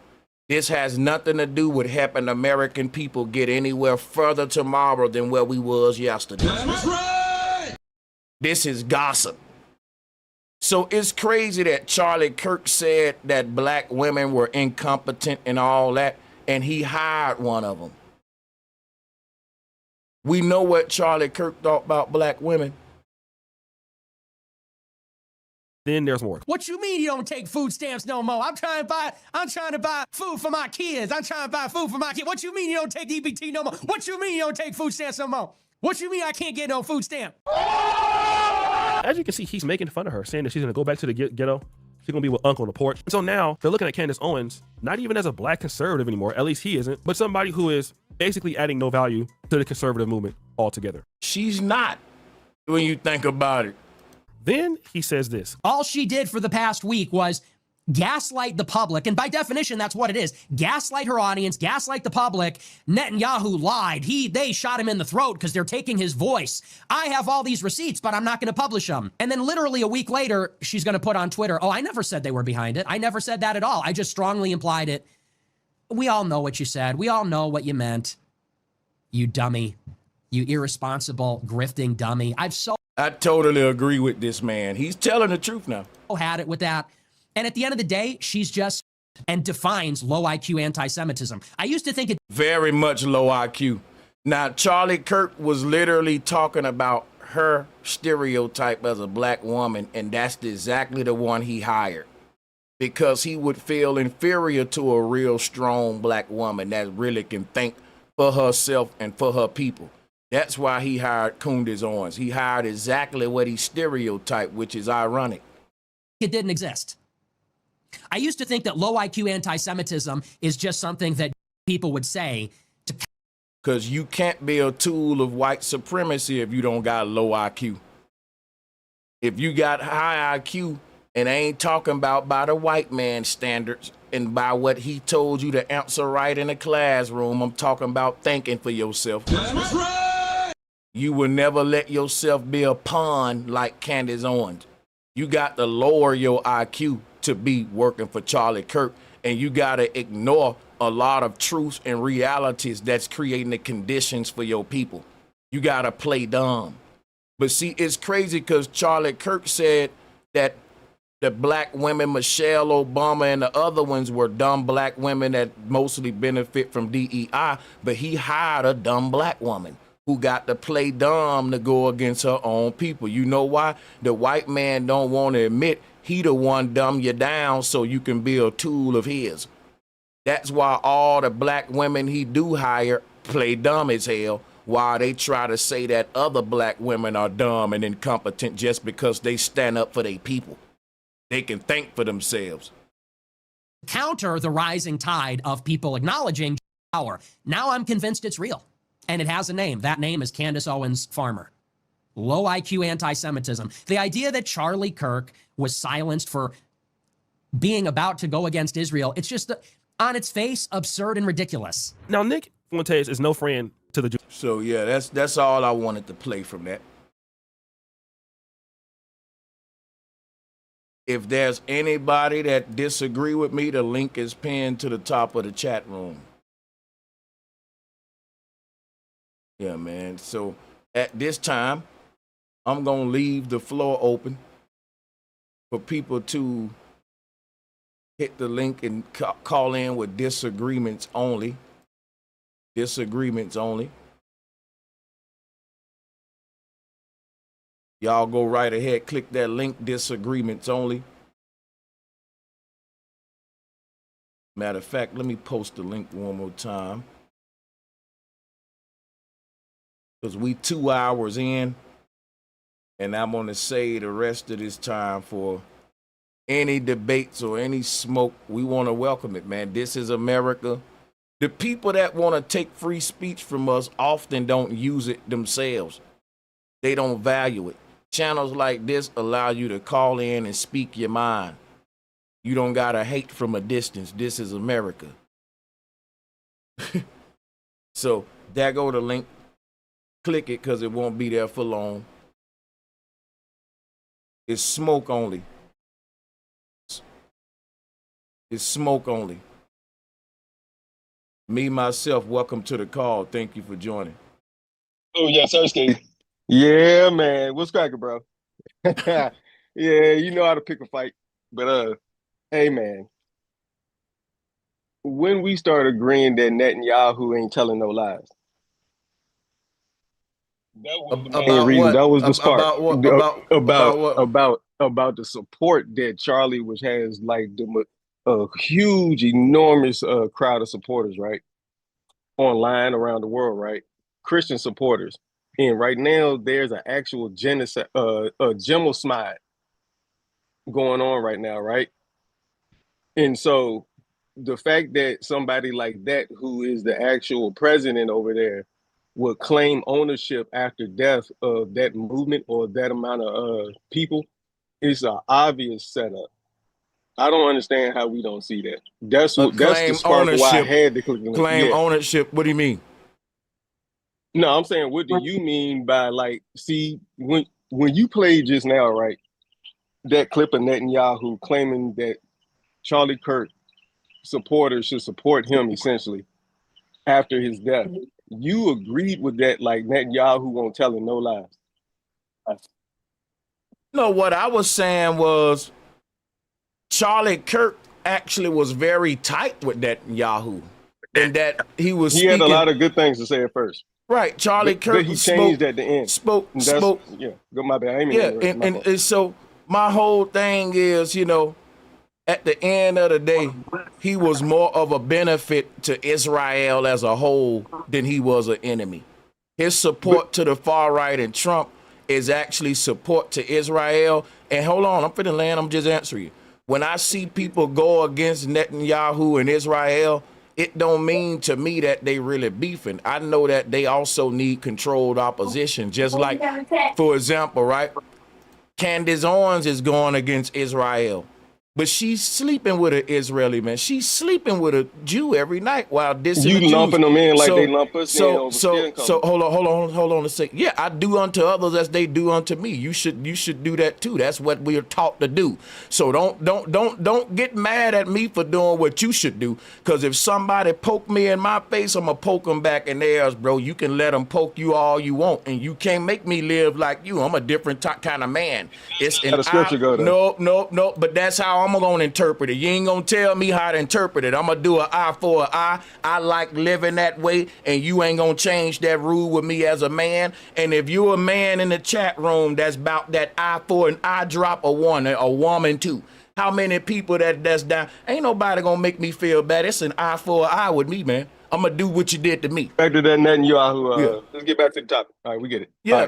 All right, so cool. Calm down, man, because a lot of us black folks, we go to falling out, getting mad at each other. Hear me right now. For these strangers. Yeah, Gnostic, we can hear you, but I muted you so we don't, because I know you got a little background stuff going on, and we're gonna bring you in a minute. Gnostic, thank you for joining, man. How you doing? My bad. I apologize. You good? I didn't want people to, hear you know what you had going, but I got you. We definitely gonna bring you into the bill right after me myself, man. And thank you for joining, you and Jay Santos. Me myself, let me give you the mic, man. Oh yeah, you go, bro. Yeah, we got to be careful with that, because I know I got a bunch of friends that are all races, all religions, right? All of them don't act the same, just like what you was breaking down earlier. But then you kind of like switch straight over to just like almost caping for the other side. What side? What side would that be? The side of what's obviously going on, that there's an actual, Gimmel going on in Israel right now, and Netanyahu is overseeing that Gimmel. And then Charlie Kirk at the end of his act, right before he died, was finding out more information. And that's what we're supposed to do as human beings: get more information, apply it to your reality, grow on it, build on it, learn from it, right? And so he was doing that at the end of his life, right? And so that's what people are pointing out with all this information. That's why Trump acted the way he did, because he can't say anything against Israel as well, because he'll get ixnayed, right? God forbid. So this is what's going on right now. Those people over there, the synagogue of Satan, not all Jews are like that. You know what I'm saying? You understand what I'm saying about the Jews, how they're not all the same, just like we're not all the same. And we got to watch out for our own sometimes when it comes to protecting our energy, right? So I want to be real clear that I don't agree with what Netanyahu said about Charlie Kirk and how he felt at the end of his life, because when you actually look at the information, it proves otherwise. And Netanyahu looks like he's a fucking, demon. But hey, y'all got it. If you think he does, but yeah, you got it. Here's what I say. How Netanyahu feels about Charlie Kirk don't change how Charlie Kirk felt about black men and black people. What I say is this: when we was on the plantation, there was slave masters getting into beefs all the time. And let's say my slave master beat me all the time. When I see another white slave master beat him up, that's beef between two white slave masters, but they both don't like me. So I don't go to getting on neither one of these slave master sides, because they both agree that the white man need to be at the top, the black man need to be at the bottom. But they might fight each other as white men, but that ain't got nothing to do with me. I'm not going to change how I feel about a slave master to that slave master change how they feel about me. So in other words, I'm not going to change how I feel about a slave master because them two slave masters got into a beef, or because, you know, they killed them because he got into it with Netanyahu. So, hey, slave masters beef all the time. What they got to do with me? He still felt a certain way about me, and you ain't going to come and make me think any different. You know, about my interpretations of me listening to what the man said at his rally. So we can agree to disagree, but salutes. We can go to Gnostic and we'll go back around. Go ahead. No, I respond to that and then you can go. I agree with the plantation politics, because I'm the one that's always talking about understanding where we are, right? It's just a new plantation. It looks different, and et cetera, right? I agree with that part, but you skipped over the part that I mentioned. But I want everybody to take note of that. But yeah, the other homie can go. I ain't skip over it. I just said, when you say I skipped over it, that's my point. Like, I'm gonna skip over slave masters beefing with other slave masters because it don't concern me. I'm gonna skip over that. That's on them. That's on about it though. That's on, but that's the topic though. But see, but here's what I'm telling you.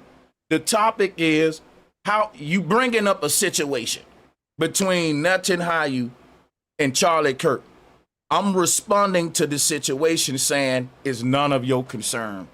Let's get back to the part that they both hate black people. Fuck them beefing with each other. That's white man's beef. I ain't in that. But bro, that's still discussing. That's still discussing. Can I kind of chime in? I'm with you. I get you. I get you. I agree with you. I agree with you. I'm discussing it only enough to let you know, let's not discuss it. I'll give you that if you want to be that petty. For me to tell you, because you brought it up, that we're going to move forward, because check this out. I don't care about him and Netanyahu's beef. That only came up when you came on. So me talking about it is because you brought it up. But I am trying to move. I did not. You brought it up. You did. It up. But hold up. Here's what I'm saying.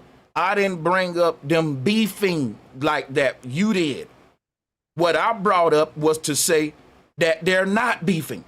You came on to say they probably killed the man because him and Netanyahu probably is beefing. My video, while I brought it up, what I was showing in the video is that Netanyahu was speaking highly of Charlie Kirk, and I had another video of Charlie Kirk speaking highly of Netanyahu. So that's what I'm telling you. I wasn't bringing up their beef. I was bringing up their unity, their bond, and telling it ain't no beef. I'm calling what Candace Owens saying BS. She's trying to make it like some big beef, when all the other conservatives saying, what are you talking about? She the only black woman with all these receipts, when she ain't got more information than all these other white far-right people. But she's milking it. I believe him. I believe Nick Fuentes. All right. Yep. Go ahead, Gnostic. Who won? Well, I mean, I kind of, in my opinion, and how I'm seeing it, I'm kind of seeing it the way that Cat is seeing it. Because whenever the enemy is beefing with the enemy, then that means the ones controlled by the enemy does have an opportunity to step forward. So whenever we see all of this going on, yeah, it does have something to do with us. Not directly, because we're not directly as the people we are and how we look. No, we're not directly involved within this situation. But we can directly benefit with them beefing and their attention on each other instead of having both sides of the enemy attention on us, holding us down? Why aren't we taking the scraps that's given and building our foundation and building? This would be the technical thing of building, right? You go somewhere, you're trying to conquer that place, you've never been there, or it's new to you. You take what's given until you learn enough to conquer and control. At first, we conquered and controlled. It was only us here. Now we got to take what's given. Somebody else sit back, schemed on us. Their plan has been working and has been continuing to work. So when they start fighting each other, why are we not grabbing these little pieces trying to build? No matter if it's for us directly or indirectly, it's a step forward. Why can't we all see that? Is what I'm saying. Big fact. Get to know your neighbors. Build. Conversate. Do this in real life with real people. It's cool to do this online, but yeah, apply what we're doing right now as practice for the real life application. You know what's And that would crazy? be I got nothing else negative. Saying you be dropping some jewels, man. If the people are on, like they say, you can't cast them to swine. With this internet, anytime you go live, swine can listen to the jewels. I want them to. I want them to though. I'm gonna cast my pearls to the swine because I got so many of them. You know how the rappers make it rain on everybody because they balling like that? Oh, I get it. Ain't Yeah. hating on it. Ain't hating on it. Ain't no buts. I'm gonna keep ain't no buts. I'm gonna keep casting these pearls to the swine, brother. You right, but it's 8 billion of us on this planet. Oh, I And got enough, nobody's man. one I'm balling. group. Bro, you Oh, yeah, but telling ain't me y'all nobody ain't one balling group. like me, bro? Hold up, bro. Drop a 1 in the chat room if you got enough jewels to make it rain for everybody. Hey, See, it's people all got that good. free will. Let's go. People Ain't got gonna, free will to choose to be smart, y'all ain't gonna and stop people this, got man. free will to choose to be ignorant. This is crazy. And people got that free will. That's what makes it so fun. Hey, y'all, I fucks with y'all though, man. Nah, salute. But yeah, I'm out here in Summerlin too, man. I got a 130-something-year-old Gnostic book. If you want to come by and read it, I don't really lend it out because it's falling apart. You got to hold it while you're reading it. But Hell yeah, yeah, man. bro. You If got we all on this positivity man and got love, one of the Nag Hammadis. we for it. What's up? I think it was before that one got found. Whatever one got found in the 1990 somethings Nag is Hammadi. before that. Yeah, Yeah. because the book I got was written in 1906. Nag Hammadis was like the 1940s. Yeah, but I got one of them older one, and from GRS Mead. Like that was the one Panic and Bobby Hemmett was talking about. And I got it from the Carl Jung Library. If you want to come by, take some notes out of it, I'm down the street from you. Okay. Yeah, if you need, just send something. I'll send you my email. You know what I'm saying? Because I'm about moving forward. I'm just not about the Yeah. negativity. The world give us enough of that. What We ain't you got to give each stand other with that. with this Charlie Kirk thing? Man, to tell you the truth, man, it's all a psyop. And they just do it to see what side you fall on. And right Okay. now, no side You don't really think they do benefits it? me to the most. You don't think they To do step out it? there. You don't think they do it to take away more of our rights and all that and divide and conquer? Hey, babies, quiet down. Y'all go up to the law. Because Go that's up to the what the law. psychological operation is for, if you ask me.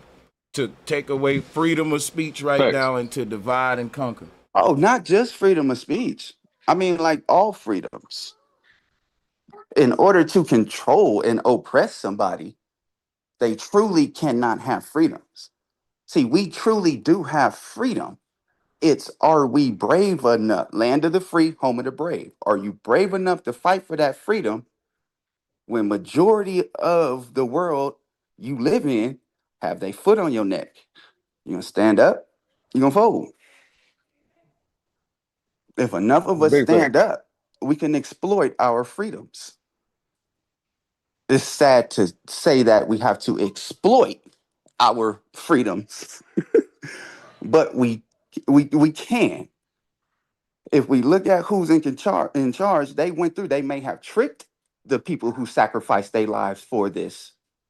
They may have tricked them to do it, but they did it. They got the job done. We don't have to trick nobody. We going through the oppression. We all going through at a certain point. It don't matter if you got a penis or a poom poom. It don't matter if you're dark skinned or light skinned. At a certain point, you're oppressed because you're in this land. Yep, you're here. You're in it. You're in this thing called Earth. Whatever it is, you're here with us. You're breathing this thing called air. So you with us. So we got to figure out the program. We know it's a program. And it's like, yo, who's and so part of the program, exactly. And I agree with you, bro. And we always usually end up agreeing 80-20, right? Before the panel, before the show end, everybody.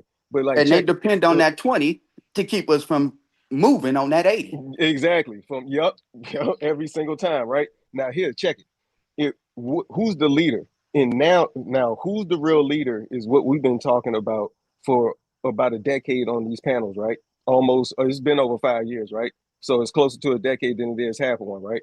So we've been pointing out how it's all a program, it's all a puppet shows. Who's the real leader? Who's really controlling, moving the strings, right? And then who's even thinking to even make this the game, right? And so when we point out the leader or the so-called president, now people are starting to understand that left and right wing are the same bird type of mentality that we've been at right over here, right? These people like Candace in the far right, they're just starting to figure it out. Even as smart as they are, right? Hell no. Or here's what I'm saying. Can I finish? Or they've been part of the listen what I'm saying. Or they've been part of the psyop that we're talking about, where they're just another piece on the board playing their role, right? Because playing their little character in this theater, right? The theater of war, right? So each person plays their little individual piece on each side, right? But the game is still a game, and we're picking sides on each, you know what I'm saying, on this chessboard. I'm trying to say we shouldn't be picking a side, but we are still playing though. We're being forced to play. So here's my point. Exactly. So we're still what they call a casualty of war, mentally, psychologically, and spiritually. So that's what I want to be clear with all the young people listening. We're in this fight, even though we know better than to be in it. Sally McDermott, thank you for your super chat, Sally McDermott.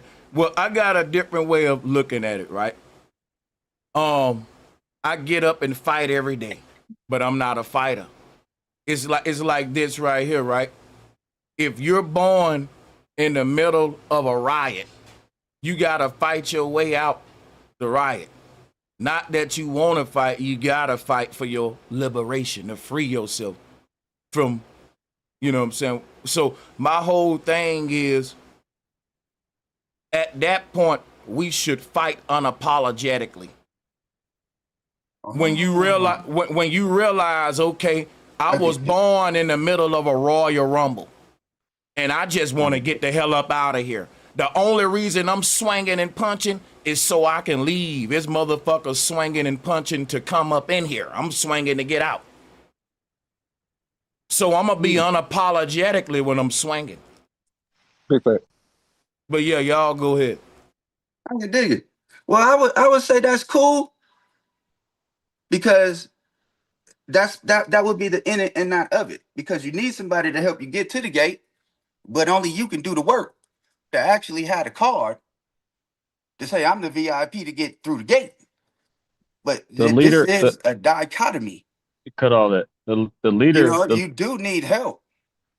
So that's where all of this confusion and shit come in, because for so much we can get accomplished for ourselves, you can't really get there by yourself. But I'm gonna tell you something real quick. Every one of us individuals, just like I just said, if there's a gang fight or a military standoff, we all fighting as a unit, but we all fighting as one. So every individual soldier on the battlefield, I can't fight for Gnostic. Gnostic can't fight for me. He gonna have his soldier in front of him that he fighting. Let's say a brawl pop out, right? It's six of us. Yeah, God. It's six of us right here, right? It's six of them. Everybody got to grab a man and fight. You know what I'm saying? So what I'm saying is, for the team to win. We're fighting as a group, but each individual got to do their own parts You know what I'm saying? On an individual level. That's like, Right. But no, but see that's what happened. That's what makes you so beautiful. You But keep what that happened? individual strong so the team don't fail. Yeah, what If happens? nobody keeps the individual strong, well, nigga, the team. Sorry. Then the team, you can't go. That's what makes you like so good because you know I don't care. I'm here for me. That and people that can understand you can take your uniqueness because I know your uniqueness applies to a team. You already told us you got a family, you got all of that. We No, already it know ain't. your uniqueness I don't really want to talk applies to the about team. myself I'm though. talking But concept wise. I'm talking yeah, concept what wise and how you walk. yeah. Yeah, all I'm saying is though, you know what I'm saying? Each individual got a role. I'm just simplifying it, you know, because a lot of times we will that's what I say said in a very complex way. a lot of Thank you. times individuals won't act because they will say, man, we gotta act like, you know, as a team. We together, we collect. I'm waiting on the team when really it's always your team waiting on you at all times to get in there and benefit and get some going, you know, as an individual for the collective. But see, that's just one thing. I think y'all know that though. I think we on the same page with that. I'm gonna go to James Phillips, Jay Santos, and all of y'all. Salutes though, yeah. Most def. Yeah. What I want to say is this: Yeah. the leader is evil. Period. Because to live is the opposite of evil, and to live cut that brother is Jesus off, Christ. brother. This is the Savior.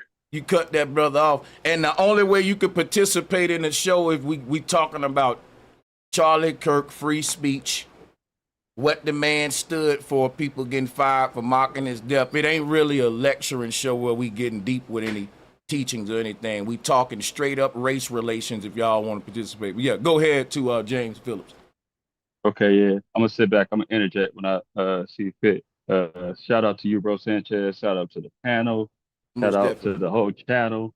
Yeah. Day ones, we in the building, flat motherfucking power. Hell yeah, for sure. Welcome to the show, Jay Santos.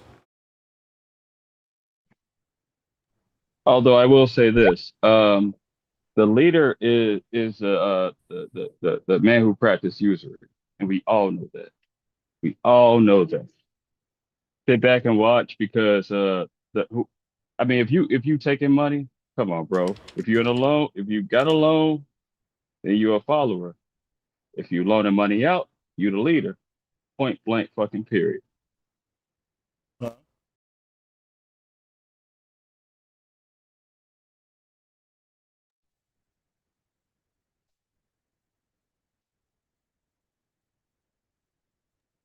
So bro would like to call them top hats.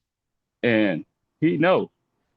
He's sitting back and watching y'all talk, but I know that bro know. He know.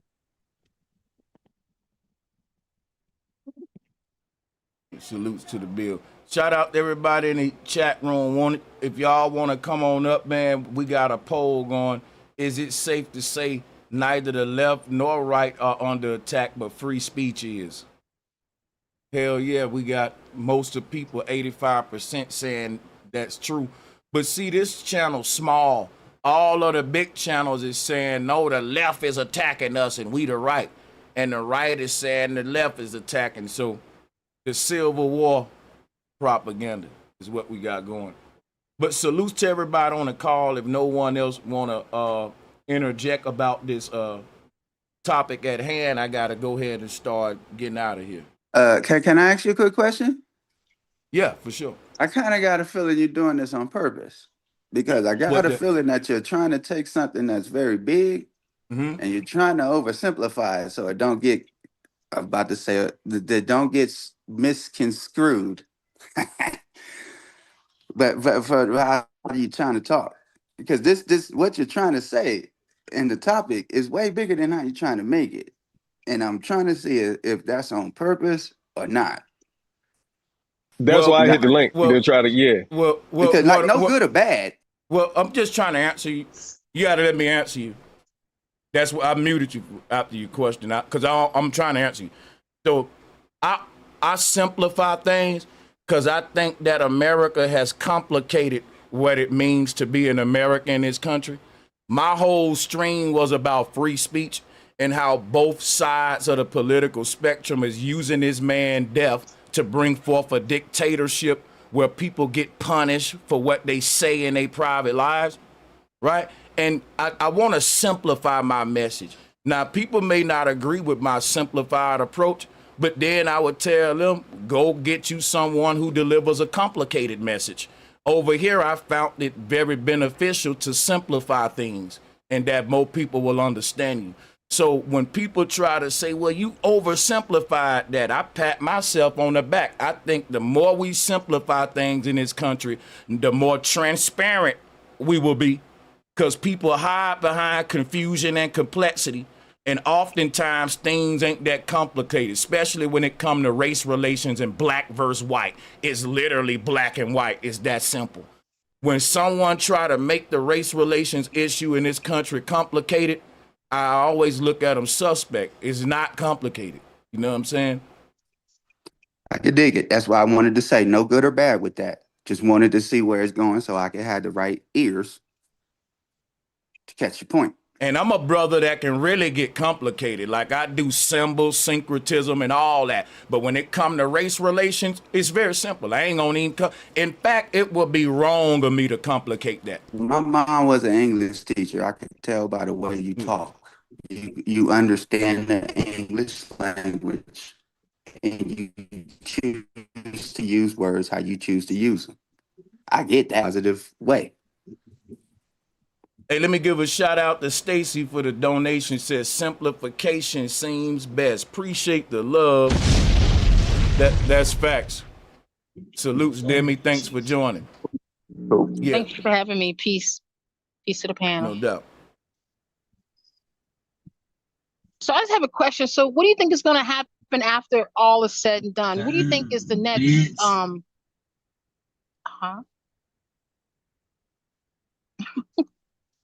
I don't. I'm sorry. Hey, I'm sorry. Oh no, man. go ahead. No, go ahead. got it. I'm yelling in traffic. I ain't even know I was unmuted. I'm sorry, guys. No, I'm saying, what do you think is the next? I mean, I know we can't predict the next move, but what do you think is going to happen there after this is all, after he's buried and everything? You think the Candace Owens is going to step up more? They trying to take, yeah, they're definitely trying to take his position and garner all of his following. And it's a capitalistic move. It ain't got nothing to do with friendship and all that stuff. These people are opportunists at the end of the day. And Candace Owens is the biggest one, in my opinion. Yeah, and they're not going to let a good crisis go to waste.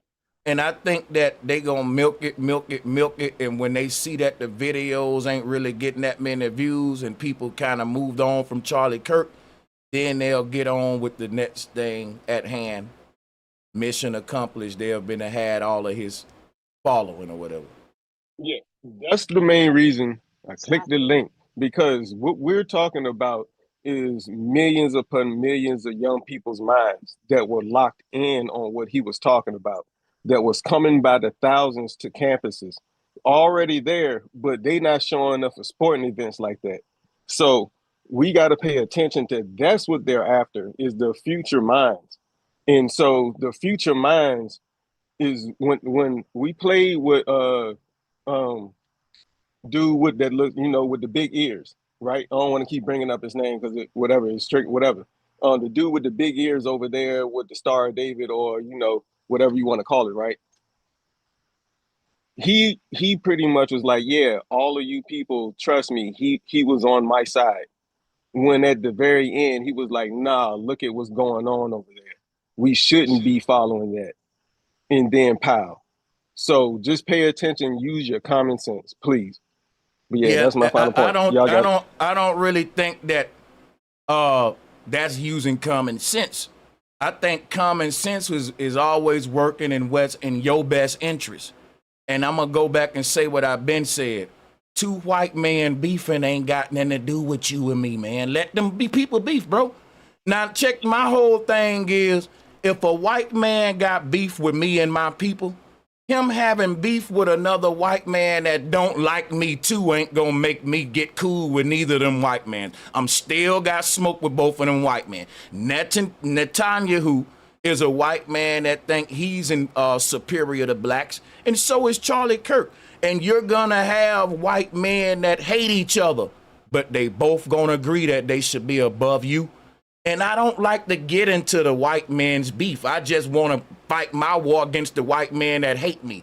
I'm so focusing on the white man that hate me that I can't really get into when they start hating each other, beefing with each other. I'm too busy trying to prepare for the next attack from all of these white men that hate me.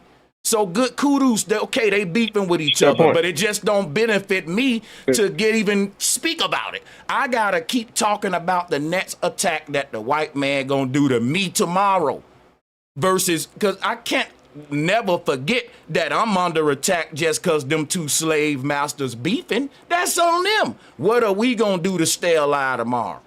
That's what I'm telling you. We gotta think for us, man. Okay, that's what I'm saying. Bro, we're speaking about it though.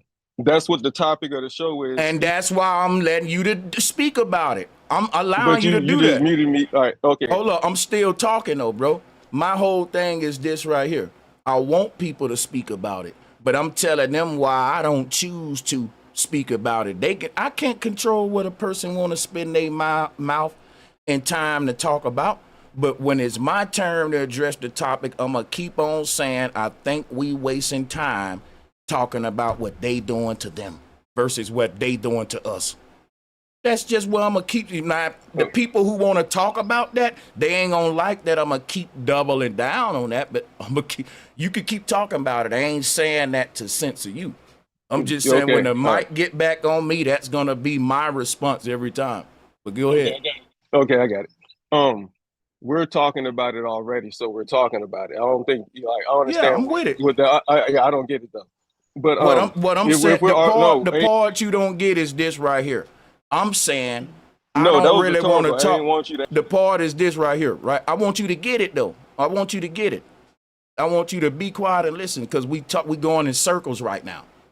The part you're not getting is this. Me talking about what they doing to each other is irrelevant. Why can't you come tell me what Netanyahu doing to Americans versus what he doing to Charlie Kirk? It's bigger than that one man, ain't it? Didn't they all just say that? So y'all keep telling me, well, they did this to Charlie Kirk. Who cares? Well, how does it affect me? What they do to me? You can't be mad at me for being selfish. That's how politics work. If it don't apply to me, then I'm moving on, getting out of them. Whatever affecting me is what I'm going to waste my time on. If you put some chemicals in the air that I'm breathing, I'm going to make videos on that every day. If you taking free speech away from Americans using this man death, I'm going to fucking get up and talk about that every day. Because that's affecting me. I'm selfish with this content because I don't like to waste y'all time. If it ain't affecting y'all, it ain't worth me talking about. That's all I'm saying. If you can't, at the end of what you saying about Charlie Kirk beefing with Netanyahu, show you how that's going to take money from my pocket or affect me in any kind of negative way, it wasted my time as far as I'm concerned. That's all I was saying. Hold on real quick. I couldn't hear anything, but hey, it don't matter. I'm back up. Hey, it does affect our pockets. Your money, your economy is based off of the budget that the federal government sends out to the state. That happens every year. Like it all is connected. Like each domino hits the other domino, and we're playing the game, even though we're forced to play this game. I'm just saying, like, we need to understand this standard operating procedure that all this stuff matters in the end goal. In 10 years, it's going to matter how the minds of the day were manipulated. You see what I'm saying? So it does matter their infighting, how each master of each plantation fights against each other. So we got to pay attention to that. That was my only point. I get what you're saying, but I don't think you really understood what I was saying. But hey, we're on the same page now, so we're good to go. Y'all got it. Yeah, much love, bro. All yes, sir. love. I got a quick question. If like how you seeing it, if this don't work, what would you think would be the next step? If what don't work? This divisive tactic that they're using now with this man's, unaliving and all of this. It ain't even a matter of if it don't work. It's working and it's working real good. I'm talking about it's working probably better than they expected, man. All right. All right. Yeah, now that was just my thing, because, you know, a lot of people talk Another about set of what they see happening, but yeah. then ain't nobody got too much for, okay, so now that this happening and it's working, what can we do? Now, the Because last if we're time this trying to happened, protect it and Yeah, keep the so free what speech, we we need to can't do, just talk about the present. We got to have some countermeasures, which would involve you can't counter without speaking action. about the future. Yeah, So that way you exactly. can have it ready. And so we got to listen. We got to watch the cycles. Remember, like what just happened, right? It was September, right? It was September 10th, September 11th. I told us like we got to go back each September 10th, September 11th, around that cycle. They do this type of ish. This happens. This is what we're a part of. We're a part of empire building and taking over, snatching it up. Like we're just the bottom feeders. We're pawns. We can eventually get over to the other side and become a king or a queen, but we're still on the same game. But it's like, yo, so what we're watching is part of the cycle. So what happened last year around this time? Same type of crazy event, same type of high profile people with a following got killed off. It's going to happen again. And then these same old WARs are going to keep cycling around. And we got to pay attention and just be aware this time, more aware each time affects it each go around, because the patterns aren't going to stop. The inhaling and the exhaling ain't going to stop. The next generation is going to come. We're going to die off, and the next generation is going to come. They're going to die off. So it's just doing it better each time around. That's all. Peace and power. Yeah, the goal is to desensitize us from evil. That way, we just keep getting more evil and more evil and more evil. Once that happens, there's going to be no more savior, no more chance to make it out of this purgatory. Guess how they do it? I saw how they desensitized Americans from evil. They made everybody in this country lack empathy for what everyone else went through in history. So, for example, right, the only people we got to remember what they went through in history is the J word. We got to respect the Holocaust, September 11. This how they desensitized us. They said, look, if we can make everybody not give a fuck about black people's history of oppression, black people will stop giving a fuck about everyone else's, which would make them not give a fuck about theirs. And boom, boom, boom, boom, boom. It'll just keep on being this perpetual deterioration. Well, I don't give a fuck about you either. To the point now where we gonna celebrate when each other die. Tell me where I lied at. They've put this divide and conquer, bro, to niggas is desensitized. And to me, if you look at the world, everyone is more submissive of black people's history than any other race. That's my opinion. Oh, and free speech, my fault. Free speech before you go. Free speech. We got it, like everybody has it, right? But like you use it the way you want to use it. Like everybody can get a gun or can, you know what I'm saying? Like hypothetically, and not everybody, but get a gun, but they use it how they want to use it. So how we use our free speech, whether it's to build people up positive or to build people down negative, what we say matters, especially if you have a following like you do, bro. So that's why we got to be careful, like how we promote free speech over here on this side of the conscious community, because they already took the term woke and made it negative. They took what we are already and turned it into a clown fest. Literally in politics, literally on. What are you suggesting that so we do exactly? Yeah. So what I'm saying is, when we speak about Charlie Kirk, we don't have to talk about it a certain way, even if you do feel that way. What way? You have in a negative way, like he was just a clown. What if you want to? Here's what I'm saying. You said literally that we should be mocking his death, or because that's what he would want us to do, and it's like, nah. No. That ain't what I said, bro. You gotta let me go into what I said. You lying. I said we should mock Charlie Kirk's death as a social experiment to see how far this tyrannical government is gonna go to take away our First Amendment of free speech, right? So my whole thing is this right here.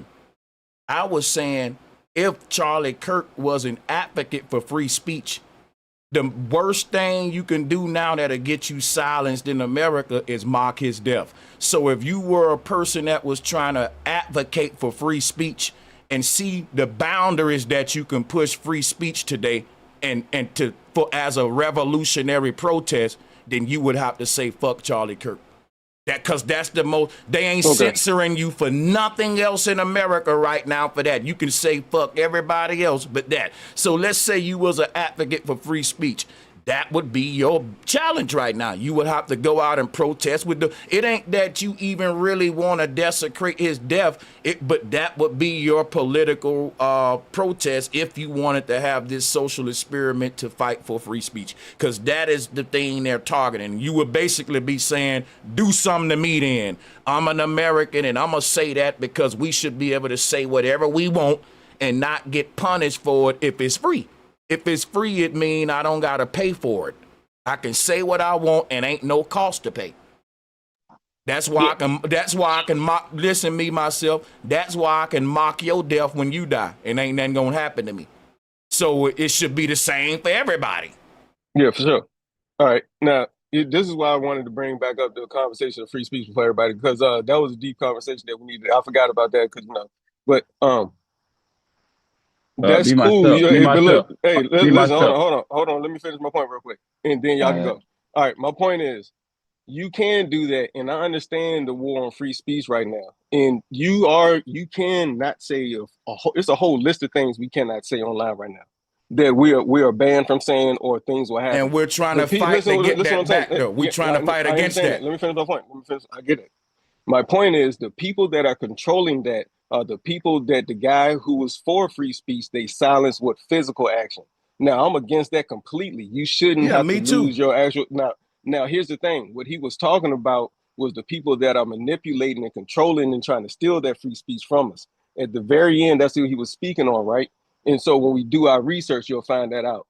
Now, that's my only point. I want people to understand, like, that's why when you pull that picture up of the guy overseas that's, doing the simicide, that's why he wanted all of those followers that he had.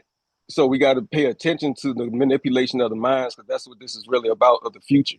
And so the free speech thing, you can say whatever you want, and you can get fired from your job for saying obnoxious, obscene things. And you can get fired for multiple things, especially if it's a privatized private business. And they don't have to serve you if they don't want, if it's a private business. Yeah, so we went that over goes that. into a deeper So you can go and get on up out of here. But yeah, y'all got y'all go ahead. And see, and that's when we were saying corporations got too much power in America. I went over that earlier. I went over non-profit business. They can. Yeah, we know that. We know that. But before you cut me off, let me just say this, Gnostic. I want you to know this. That's anti-constitutional. You got a private entity dealing with the American public. The American public gotta abide by the Constitution, but the private entity don't. That's like one of y'all going to a foreign country, doing commerce with the people, and you don't gotta abide by the laws of that land. You're gonna be the wealthiest person in a few years if that's the case, because them people got to follow their rules, but the foreigner don't. He can do business on their land and undermine their constitution. He gonna extract all the wealth out of that land. Come on, man. I keep telling you, you can't win a game of Monopoly against me if I don't gotta follow the rules and you do. Like, y'all are making me really repeat myself, but I don't think me myself was here when I said that earlier. Hey, salute to the panel, man. The corporations don't gotta play by the rules, man. They don't, and that's a problem. We need to stand up to that instead of saying, "Well, they get to do that." Well, that is written. That corporations can do that because they're their separate entity. This is why I brought up. Say that usury. again. That was written within law, because corporations are a separate entity, which means corporations are technically by law. That's what I'm telling you. Hold on, James Phillips. That's what I'm telling him. Saying by law don't make nothing right, because by law a black man still can't marry a white woman in Mississippi. It's a lot of things that's by law that steal from Jim Crow, still racist white supremacy shit in the books. So when a black person stand up and say, but that's law though, you really don't understand that you got to challenge law in this country, and your free speech allow you to do that. They want to take that away from you, so you can't challenge authority. You can't challenge what they got on the books. That's systematic racism. If we know that racism is systemic, then you got to quit saying that's law, because the law is what justify racism against a certain group. You got to challenge the law versus saying, but that's the law. That's like when people say, but they the corporations, they can do that. But we got to challenge that. They shouldn't be able to do business on American soil and not abide by the Constitution. Where do we see that happening at? Nowhere on earth. You can't go to another country and do business with them people without following their rules of the land.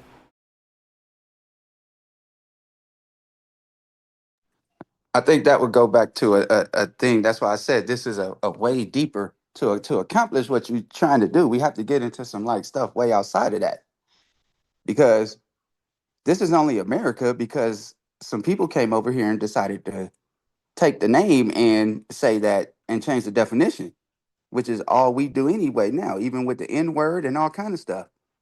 We always trying to reclaim and stuff like that. But all of these words have an original definition that we should try to get closer to, and then work on our reality from those original definitions before it was given to us with these new versions. You know, it's like, why read a thesaurus when you have a dictionary? These original words is in a dictionary. And then these people came here with a thesaurus, and then that's how our reality becomes a little more not real, because we're not living by the true definitions. Yes, okay. I don't know if you dumb, but salutes to that. But check this out. When people say we can't do anything about it, ain't nothing we can do about it, I'm gonna tell you right now. Say that in your children's eyes. I want you to, when you get in your house tonight, look your children in the eye, say, listen, son, they gonna take our rights away. They gonna turn this place to a third world country, and you can't do nothing about it. Just let them do it. Bend over, take it, and just do it, you know? See, because the reason I told you to do that, because it's gonna hit different. It's easy to do that in the chat room and on the Zoom call. But I want you to see how you fell in the next generation with that attitude.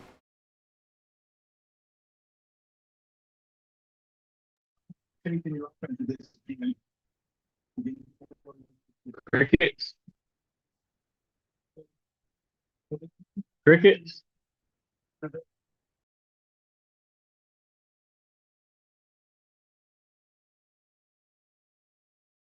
Who is that Ancient Games? Who's next? Welcome back, Blair. How you doing? What's up, man? Yeah, what's good with you, bro? Welcome back. I think I mentioned this yesterday, and a couple people have mentioned it, but I don't think it's right. But for the sake of the argument, we never had that option of free speech that you're saying they're trying to take away. We never had that option according to the Constitution. So I don't know where your argument is, because like you said, the corporations, it never fell under the corporations. It would be government overreach and stuff like that. And the corporation will also have to be recognized as a person under the Constitution. So it only applies to citizens, not corporations. So I don't think that they can't take away something that we never had, is basically what I'm saying. So my thing is this. I'm saying that we never had equality and justice for all. I don't think Blair, I'm agreeing with you, and I agreed with you yesterday, but I don't think you hear me. I don't know what's wrong with your mind. I'm going to do this again, right? I'm saying what you saying. They never gave citizens an equal shot at the American dream, because there was always a system to give the corporations a bailout and to make the corporations outlaws. Most people don't understand how that's a conflict of interest to saying that you are a land of equal opportunity. That's a conflict. I'm saying America is wrong for false advertising. That's all I'm saying, Blair. I'm saying you're right. And because you're right, we can't really technically call this place the land of equality. I think that's a lie. That's an American lie. You would have to agree according to what you're saying. That's all I'm saying, Blair. I'm saying that when you go back and look at how this country was founded, it was never an equal shot for y'all to compete. If your children got to compete with the corporations and they can get bailouts, but the people who make the least got to pay the most taxes. People that work at McDonald's in the drive-thru flipping the burgers pay more taxes than the damn owners in this country. That is a fact. You can chat GPT it. You can pull it up. So I'm telling you, that's backwards as hell. That's why the rich keep getting rich and poor getting poor. Have you seen the generational wealth gap? So in a country where they promise everyone a chance at wealth, luxury, if you work hard and do what's right, it ain't, we say all the time, it ain't what you know, it's who you know. It ain't what you did, it's who you know. So it's basically, is some of what they saying about America is right, but most of the percentage of it is false as hell. Like, you working hard just to get by, but that will never translate really to the kind of wealth they promising you with this American dream. You know what I'm saying? But all I'm saying is America is a lie. And that's what we're proving at this time, man. And American people are so cool with that lie. We as Americans are born into that lie that we just say it been that way. It's been a lie. Yeah, when are we going to stand up to the lie versus telling me what I already know, that the lie been told, and that the lie is old, and that the lie been going on, and that the people been at the bottom of the power structure, and that, yes, capitalism been a cruel game of rich versus poor, but that's just the way it goes, Sanchez, and that's just the way it always been. That's all I'm saying, man. Okay. Telling me that that's the way it's been ain't telling me that it's right, that it's the right thing to do. And it's going to stay this way. And it's going to stay this way as long as people have that attitude, too. And I yield the floor right there. Yeah, I mean, I agree with you as well. I don't think it's right, but you keep saying we're losing something, and I'm saying we're not losing something. No, I'm not saying we losing nothing. I'm saying we already lost it, and it's more visible now. Because I'm free to say what I'm saying, and I always had to pay for it. What I'm telling you, what we're saying right now is that we never had free speech. Because when you start using your speech against people in power nowadays, they will use their power against you. So when you say that, I'm saying, well, we losing something, we are. We are losing something. There's levels to it. There's levels to it, right? Slowly but surely over time, we losing more and more of our ability to say certain things about certain people. It ain't just gonna be one like a light switch, boom, and now you can't talk no more. It's gonna gradually be where certain things get censored over time, just like what happened with Charlie Kirk, and more censorship. And to one day you're gonna look up and it's gonna be like, damn, we can't really say nothing. Everything gonna be a red flag. So it's never gonna be like, okay, one day we was talking and the next day they took our speech away. It's a gradual process. But the whole thing, what I was saying in the beginning of America, they always had this plan in mind. They never had a plan to give you free speech to begin with, is what I was saying. They promised all of this from the get-go, but they never intended to come through with the promise that they built this country on. All right, so is Charlie Kirk the white Dr. King? A what? The white Dr. King. Breaking up a little bit. Is Charlie Kirk the white Dr. King? Martin Luther King. Oh, they say, is he the white Martin Luther King? I think that's crazy to call him that. Me personally, I think that that's disrespectful. He should be his own man. King should be his own. The white Martin Luther King, like, that's crazy. That's crazy, man. Why they got to blend his legacy with others? Like, you can't stand alone. That's crazy. Yeah.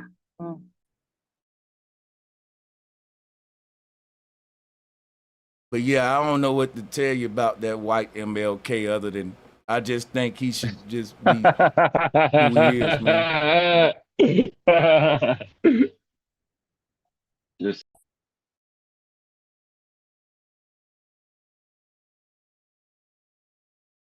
That was one of them devil laughs. Who we got, man? RG the artist, what's good? Who we got next? I'm gonna get up out of here though, if y'all. Hey, what's good, guys? Yeah. Salute. Yeah, what's thank you good? for having me again, brother. I appreciate it. Yeah, dual citizenship. The Jews in high positions have it. Everybody has it in a seat in Congress, almost. But yeah, dual citizenship. In America, the corporation, maritime law, they can get out of trouble and run back to the promised land, right? Israel. you say you got dual citizenship? Yeah. So if they get in trouble legally, they can run back like that CIA agent. Yep. Like the moved to PDF Russia. files run back over there. Yep. Right. That's It's the same what thing. keeps everyone safe in the corporations, right? Thank you for bringing that up. Legally over there, they can't be prosecuted to PDF files. They go over there once they get caught over here. Yeah, it's fucking sickening, man. But I just wanted to bring that out and see what everybody thought about that. And thank you, bro Sanchez, for letting me speak, bro. Oh yeah. Who's wanna take the mic after this, brother? I'm just letting everybody. What country? Me. What country do you have dual citizenship with? What country? Well, you can get legal protection. I forget what it's called. It's like no, your country. What country are you from? What country? Me, America. I live in Georgia. He's not saying you that got he dual does. He's saying no. He's saying that the U's over here, the small heads over here, get dual citizenship for over there in Israel. So when they get caught as PDF files over here, they go over there, and they are legally not allowed to get prosecuted over there by that thing over there. So that's what he's talking about. That type of dual citizenship. He's not saying he does, but he's saying that they do. The ones that are actually at war right now, or that we say we are at war with. Yeah, that's correct. Thank you. For entertainment purposes. Yeah, we're not really at war with anybody. Yeah, I appreciate you, man. That's because in the Talmud, being a PDF file is legal. You can do that in the Talmud. Gross. Yep. Yeah, that Talmud is crazy. But yeah. Yeah, it is. But our politicians protect them, with their dual citizenship, and they're granted dual citizenship at the same time. You know what I mean? It's all intertwined. These are the ones these are the ones that took over Israel, and now they messed up the tongues, and now we're all scattered as the 12 tribes of Israel. Americans are the 12 tribes of Israel, the Native Americans, all that. We're indigenous for real. They definitely what do you say? The law books over here, like Bro Sanchez was saying, from the beginning, it's set up to protect certain people, right? And these corporate fictions, right, are baked into the paperwork from the get-go. Hey guys, I gotta shut down, but I appreciate y'all. I'll be on the lookout for the next notification, y'all. I That got to nigga get out of said here. corporate fiction. Corporate fiction. Corporate fiction, like false, They false want me to. positive. Hey, man, y'all want to extend the show? Support it. Support the show. Maybe we can extend it. But salutes to everybody. I see Wiggly joining. He won't smoke. Look like I'm gonna have to. Peace, peace, peace, peace. What's good, No, Wiggly? man, it's all good, man. It's all good. I understand the extent in which you're going with it, how y'all feel, but no, man, in real life, free speech is not under attack. It's just not true. It's just not true.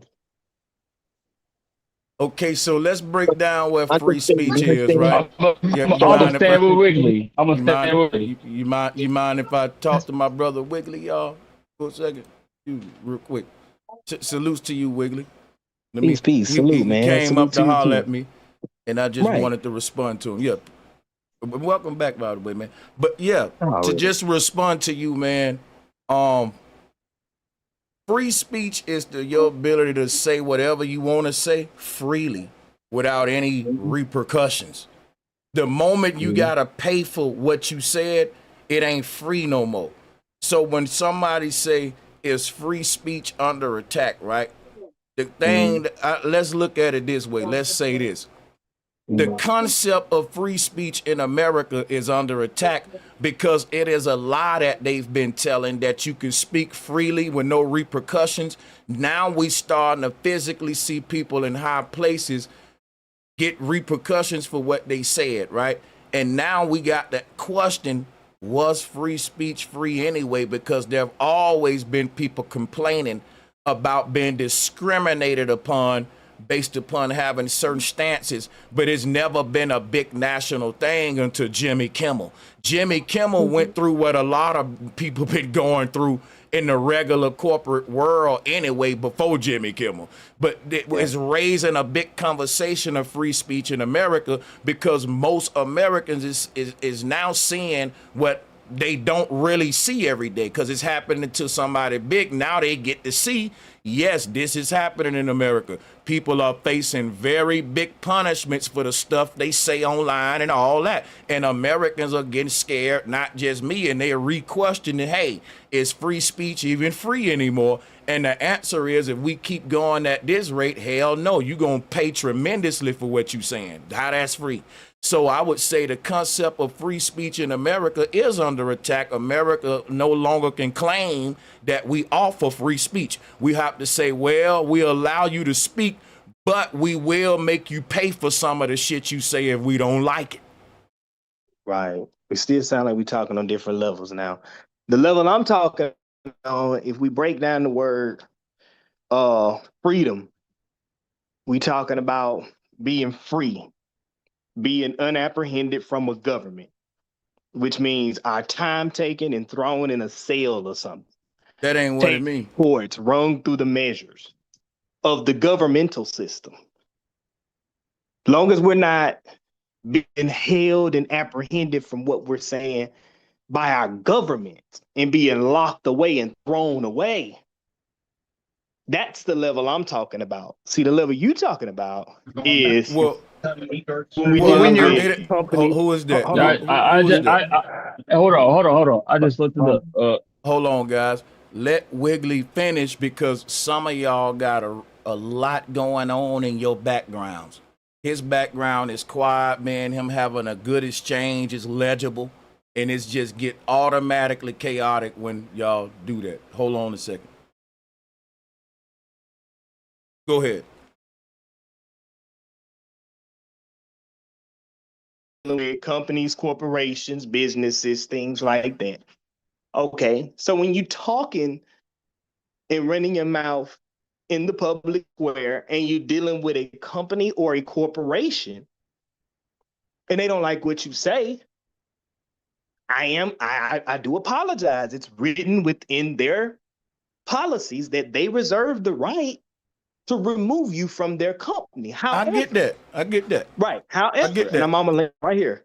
However, when they start coming to your door and saying, hey, we heard what you said at IB while you was working with IBM, we got a warrant for your arrest now. I get it. I get it, brother. Now we're talking about free speech is under attack. I get That's it. what I'm talking about. Now That's listen, what I'm talking about too. Now listen, when we dealing with free speech in America, it's not about what y'all talking about or about what I'm talking about. It's what the Constitution was written to protect and how the Constitution was written. So here's the problem with this debate. Y'all showing up giving what y'all talking about and how y'all interpreting the Constitution. And I'm telling you what we literally fight for as soldiers in America. Free speech mean the ability to speak freely. It don't mean the ability that, because think about it, locking you up is one form of punishment. Another form of punishment is garnishing your wages, taking away your livelihood, or taking away your children. There are many forms of punishment, and our government can punish you indirectly through the corporate takeover. That's how come I know people ain't true patriots. A white man wrote these words, we the corporations. White America found out years ago that the people in power are not even catering to them anymore like that. These people catering to the small hats in Israel, which are the ones who run the corporations in this country. So we don't really live under the Constitution. We live under what I call the corporate takeover, where the government just gonna stand by and let a forward private entity undermine the Constitution based upon what it like and don't like. Mind you, these corporations have infiltrated government departments and they got more power than political leaders. So once you start saying that this is a private entity, now we got a privatized government. We secretly have a privatized government because the public government acting like it can't make the corporations pay taxes like the rest of us. It can't make them uphold the constitutions like the rest of us. And you know why the government ain't gonna make them do it? It don't have to, because the people just gonna say, well, they the corporations, they can do that. They can play the game of Monopoly against us and break the rules while the rest of us got to follow the rules. And the government ain't going to punish them, Sanchez, for what they would punish you for, which is false advertisement. When you say that you reserve the right to fire a person because of their social political ideologies outside of your company, you can't also advertise yourself as an equal opportunity employer. You're lying. That's false advertisement. You got to say, listen, I don't give everyone an equal opportunity at employment in my corporation. If you say some shit I disagree with, I'm going to terminate you. So you saying that you're an equal opportunity employer while not giving everyone an equal opportunity, you discriminate against the people who not in your political party or who not in your religion. It's false advertisement. I got the right to call that out and say, look, he should lose his EEOC status because he's not an equal opportunity. It'll be no different than a white company that don't hire black people. So I gotta be honest. Let me go ahead and yeah. I'm not saying so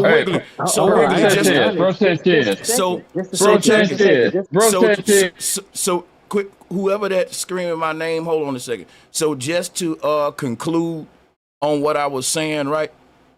I'm not saying a person ain't got the right to use their power against you. Let's say that I work over the traffic department in your state. And you my next door neighbor and you doing something I don't like, and now I'm gonna make it hard for your son to get his driver license. He keep taking the test and I'm failing him on every little petty little damn thing because I'm over that department. I'm gonna use my power because I don't like him. So when you say, man, if you doing something they don't like and they can use their power on you, they're a private company, then let's go. Let's play that game. Now, guess what? My thing is this. The people that play that game, my only thing is you got to lose your EOE status, your EEO equal opportunity employment status. They get certain perks for that. So I'm saying you shouldn't be able to reap the benefits of being an equal opportunity employer if you ain't literally upholding that. That's all. I ain't saying you can't do that. I'm saying you can't be false advertising, though. Somebody got to call you out on that. I mean, that is, you've tied in so many things, conflated so many things. It's mind-boggling right there. But the thing is this is an issue of what you sign up for up front and inalienable rights. Inalienable rights are where you cannot apprehend my being because I say something. What you sign up for is when you sign the contract of agreement after your interview with the company, be it private or public, you sign.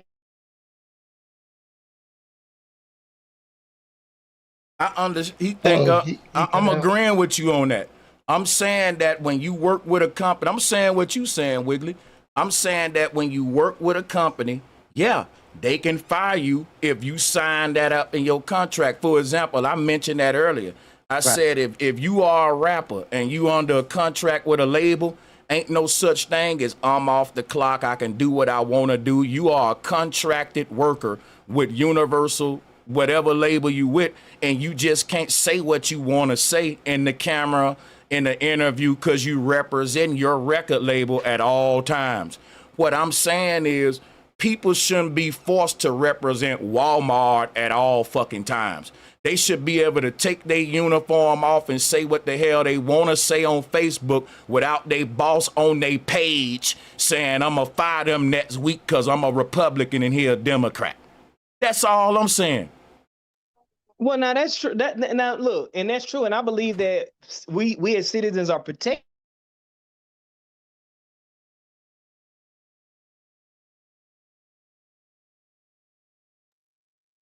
He keeps cutting out. Is anybody? Hey, Wiggly, where you at, man? Did you get a phone call? He must. Hey, bro Sanchez, I got. What about? Hold up a second. Can I give you one? Okay. Okay. Hold up. I'm probably breaking up. Can you hear me? There you go. Yeah, I'm probably breaking up a little bit. Yeah, but what was I saying? Oh yeah. There probably are. They probably do have protections from folks doing things like that where you can't just fire somebody for something so small and menial.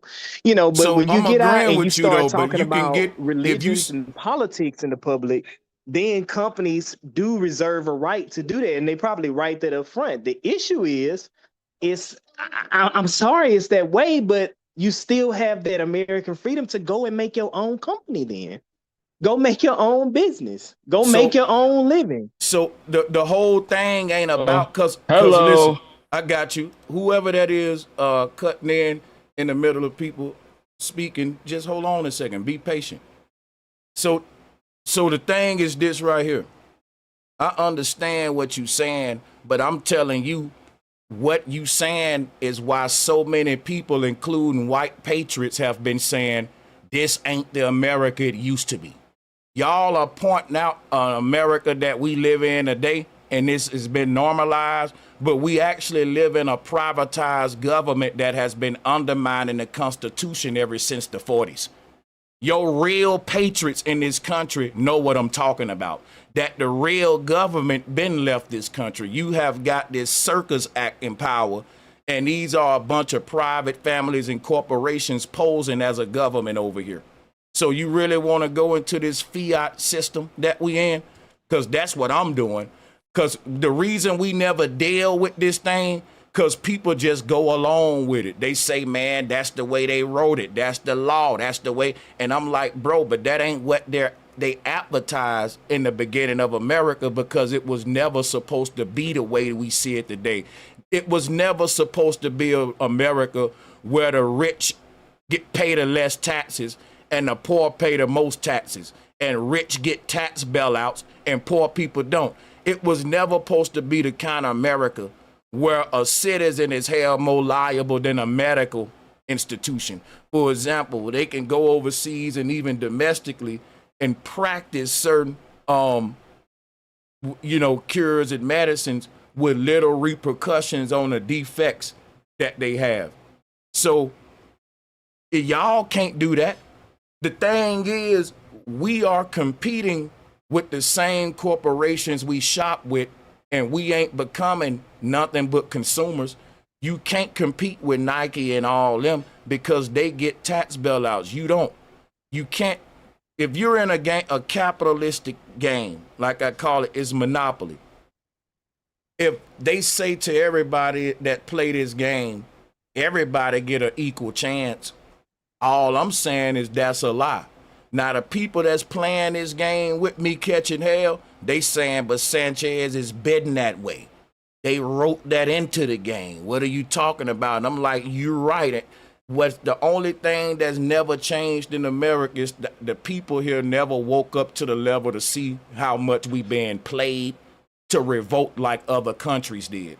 Because what's about to happen in America, it already happened in other countries when people realize the fiat powers that have usurped the government in their land. We about to realize that too. That there's a really big argument. I'm not even arguing with you on that, and I never said no, I'm not arguing with you on that either. I'm going into that because what I was trying to say is that about free speech. And what I was saying about free speech is that, to your point, it relates to that. It relates to that. It relates to the fact that the people who have more power in this land gets more speech. So how is it free? If this man got more money, right, he can buy more jewelry than you, more land than you. And if speech is for sale, he can get more speech than you. And that's what we see in this capitalist country. Even the rich people can get more justice than you, to where a poor person that can't even afford nothing but a public defender gonna be told to just cop a plea, even if he didn't do it. So when they say it's equality and justice for all, it really should be only if you can afford this shit in America. Everything costs. But what America does, it likes to put free in front of everything. The land of the free. Free speech, free this, free opportunity. Ain't no opportunity free in this country. You got to pay your way up that ladder, man. You got celebrities coming out telling you what they had to do to get to the top of Hollywood. Don't get me started. If you think shit free in this country, you might have to pay with a lot of compromising activity. Man. So I'm telling the world as an American, America is a big ass lie. It is a false advertisement, and the Americans back me up every time they say, but it been that way. Bro Sanchez. Never been that way. Balance and wholeness, brother. Can y'all hear me? Yeah, go ahead. Go ahead. Nah, I'm just saying, I'm not interrupting anyone. I just want to know that I'm on live. Salute to Brother Sanchez. America is a store that you walk into and it say, take everything, it's free. And when you walk out that bitch and get home, it send you a bill. That's America. Well, you already right, that's said a it, stimulus. It's immersion. Hey, hold on. Let me start my music. Hold on. It's not even a nation, it's a merchant. I don't even know if I'm really here. Am I here?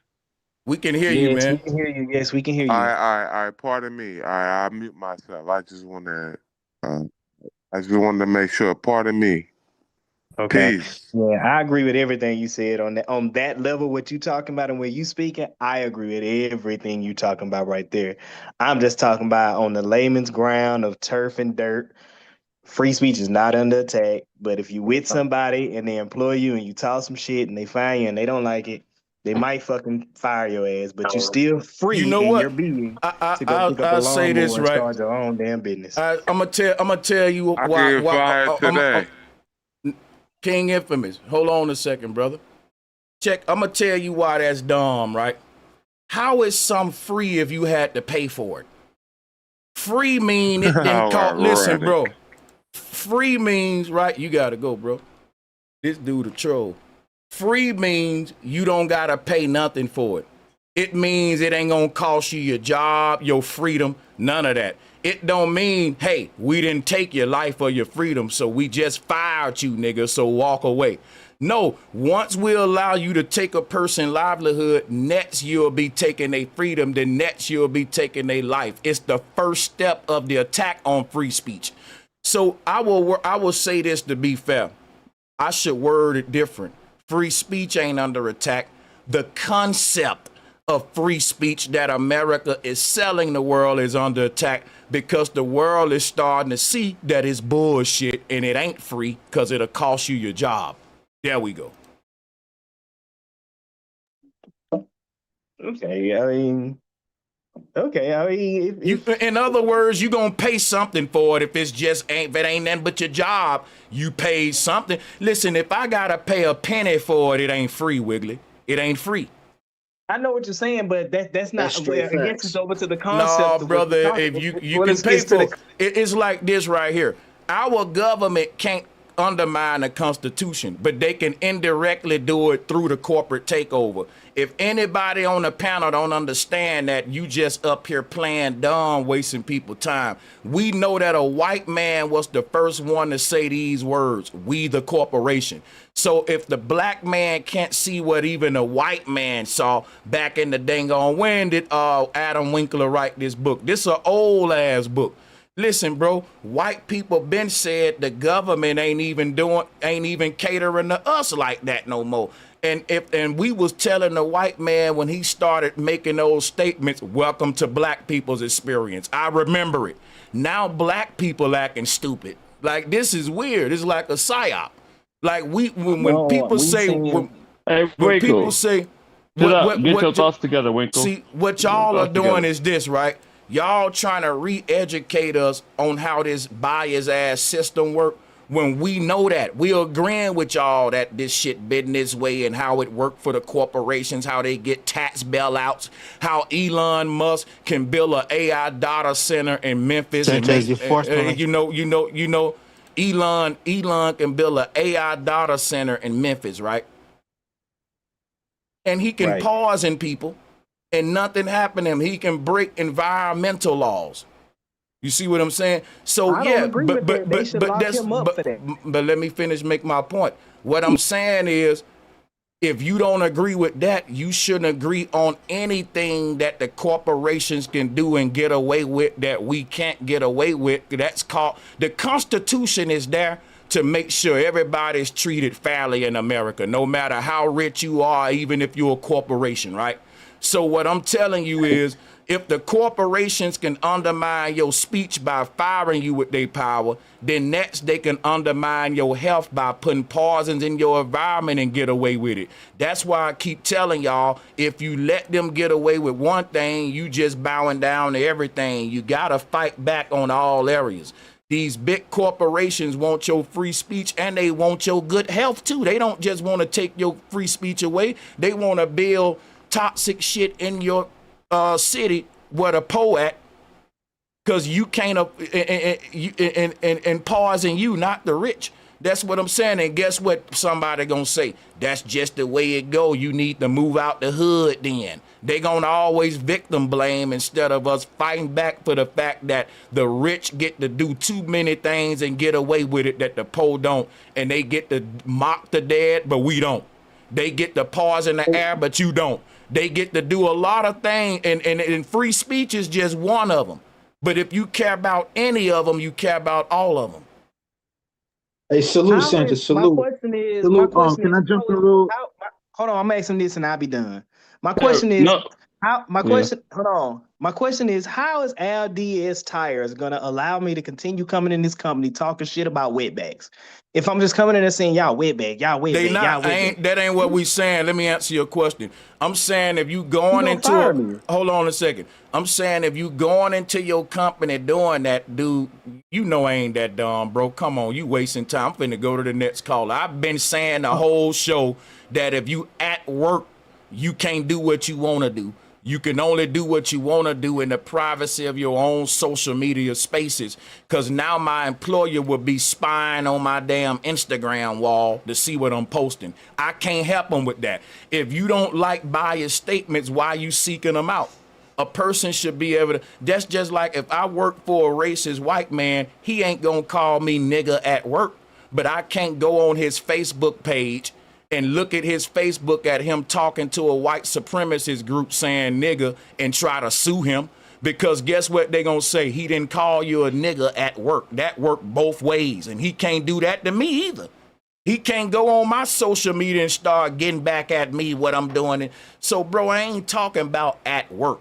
I'm talking about this No, I'm new not either. America. I didn't get to finish. Hold on. Well, I want to specify what I'm talking about.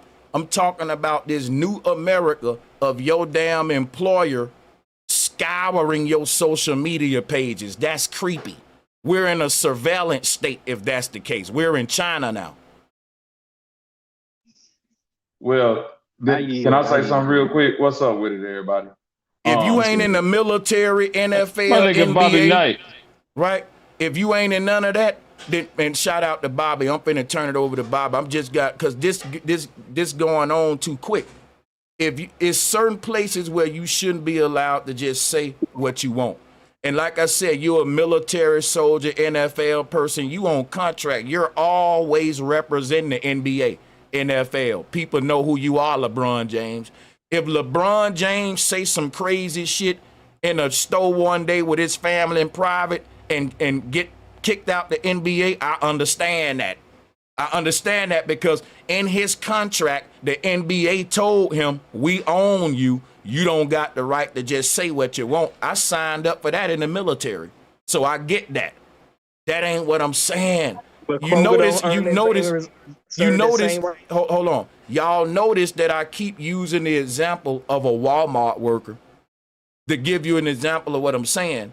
Regular people can't be discriminated against in equal opportunity employer corporations. That's all I was saying. No, but you right about that, Sanchez. Real quick. No, I agree with you there, Sanchez. But Wiggleman does have a point when it comes to, these contracts we sign as far as when it comes to jobs and stuff. A lot of people, when they get that employee handbook, it's a thick booklet, and it's a lot of stuff up in there that I don't think everybody go over. So you correct, but yeah, you correct in that it should not be that way.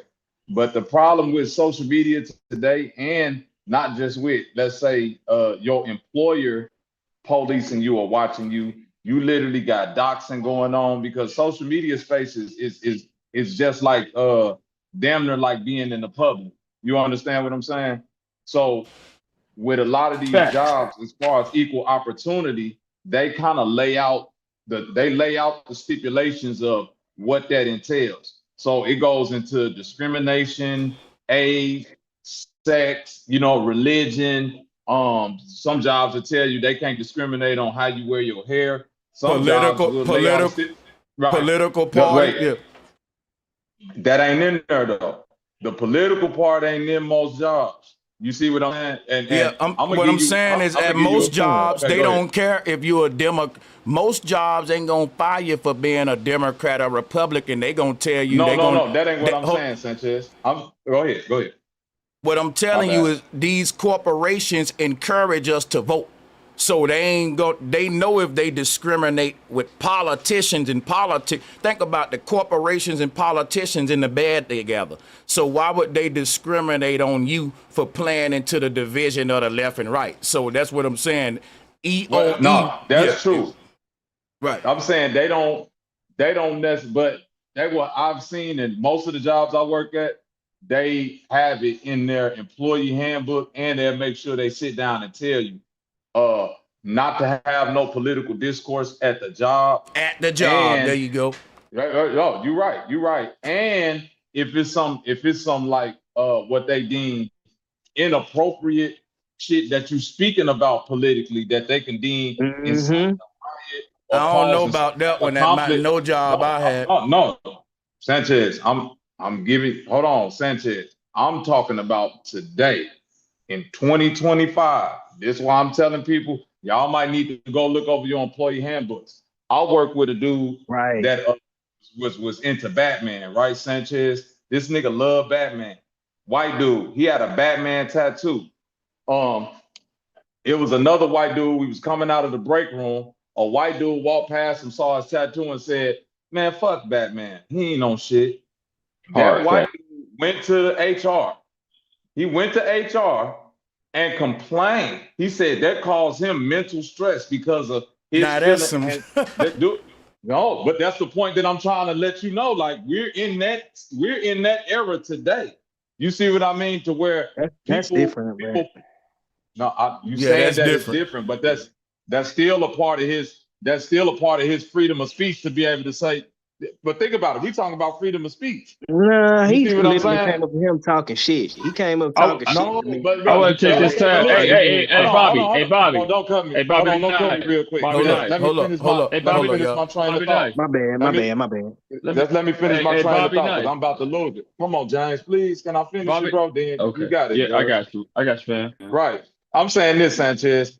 If you was a Cowboys fan and I was a Panthers fan and I walked past you and said, man, fuck the Cowboys, I ain't gonna win this weekend, and you went to HR on me, that would be like 20 years ago, we would say, man, that's crazy. In today's Because we argue workplace about and sports at my job. We was arguing about right, that's the sports. point that I'm trying to make. But with certain people, you can't get that off. You will get in trouble for that based on, you know what I'm saying, the rules and regulations they have at that job. And You That could wasn't about the possibly sports team. That now was guess about what? Now badgering a hold on a worker. second. Hold on a second.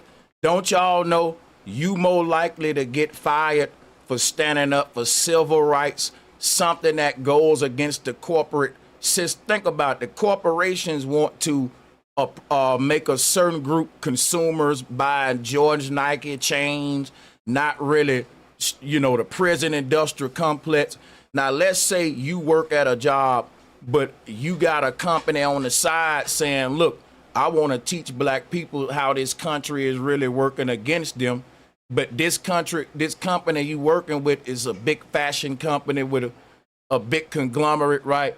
And they all for the prison industrial complex. Yeah, they might end up firing you. What I'm telling y'all is is making us sell out because you don't want to say what's right and fill your job. And all I was saying was that now we're a third world country. But I will say this. When I was, going into a job and on a workspace, all of my employers had these very strict rules. This is what you can and can't talk about at work. We don't give a damn what you doing at home.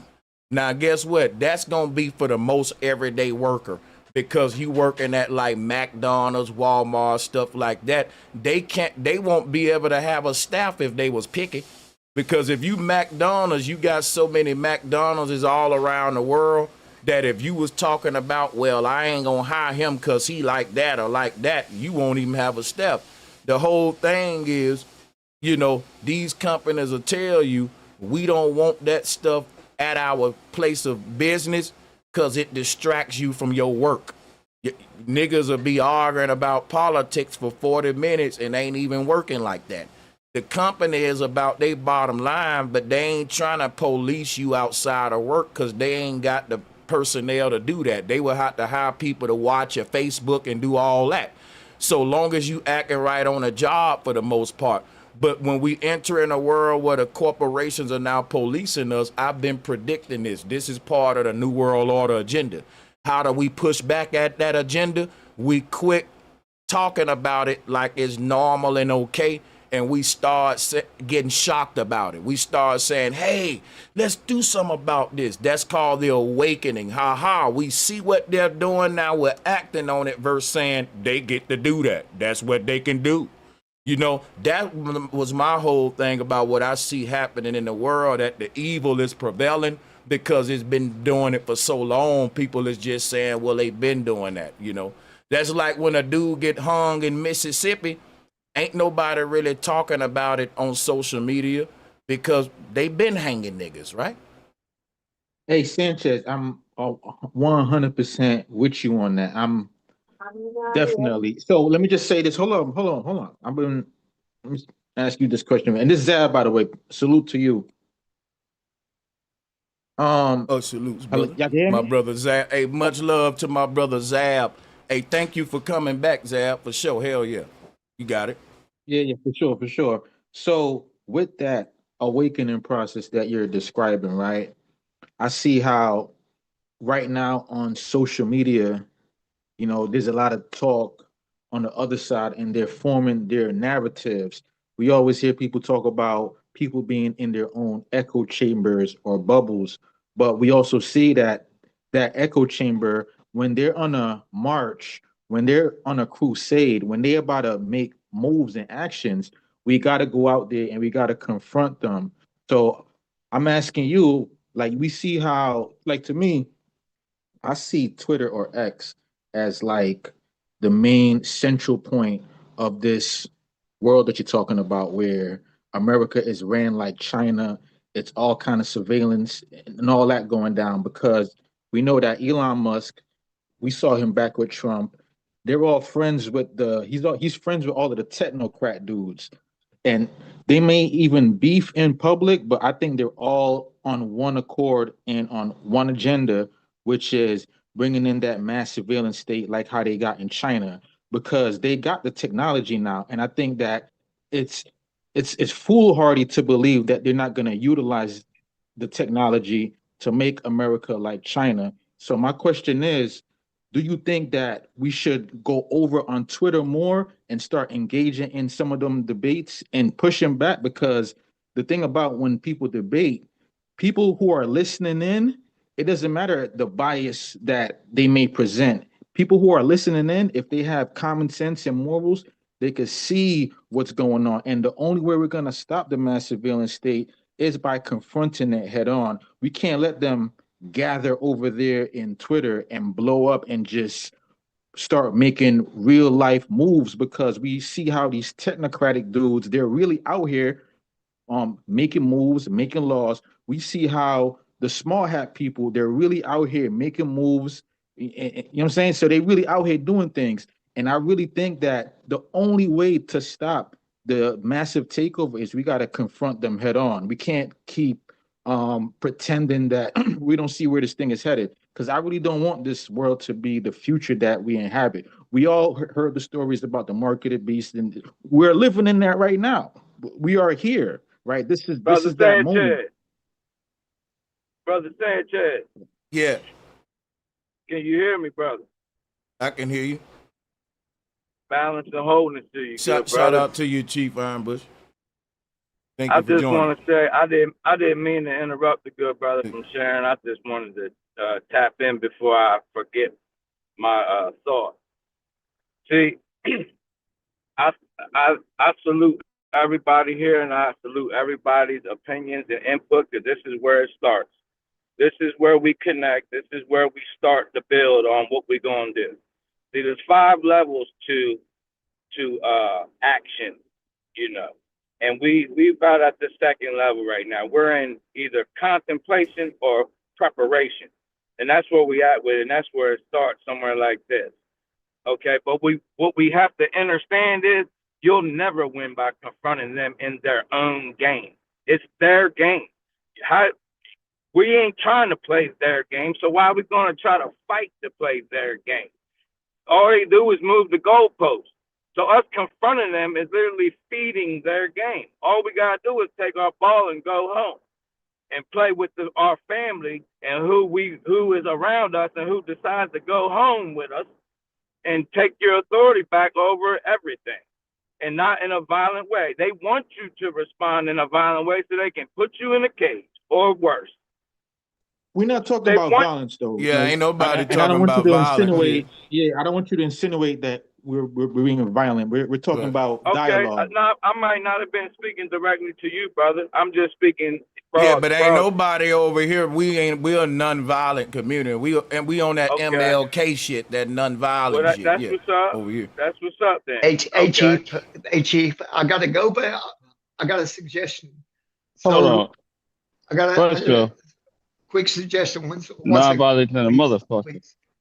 Well, look, you're listed as a citizen of the company.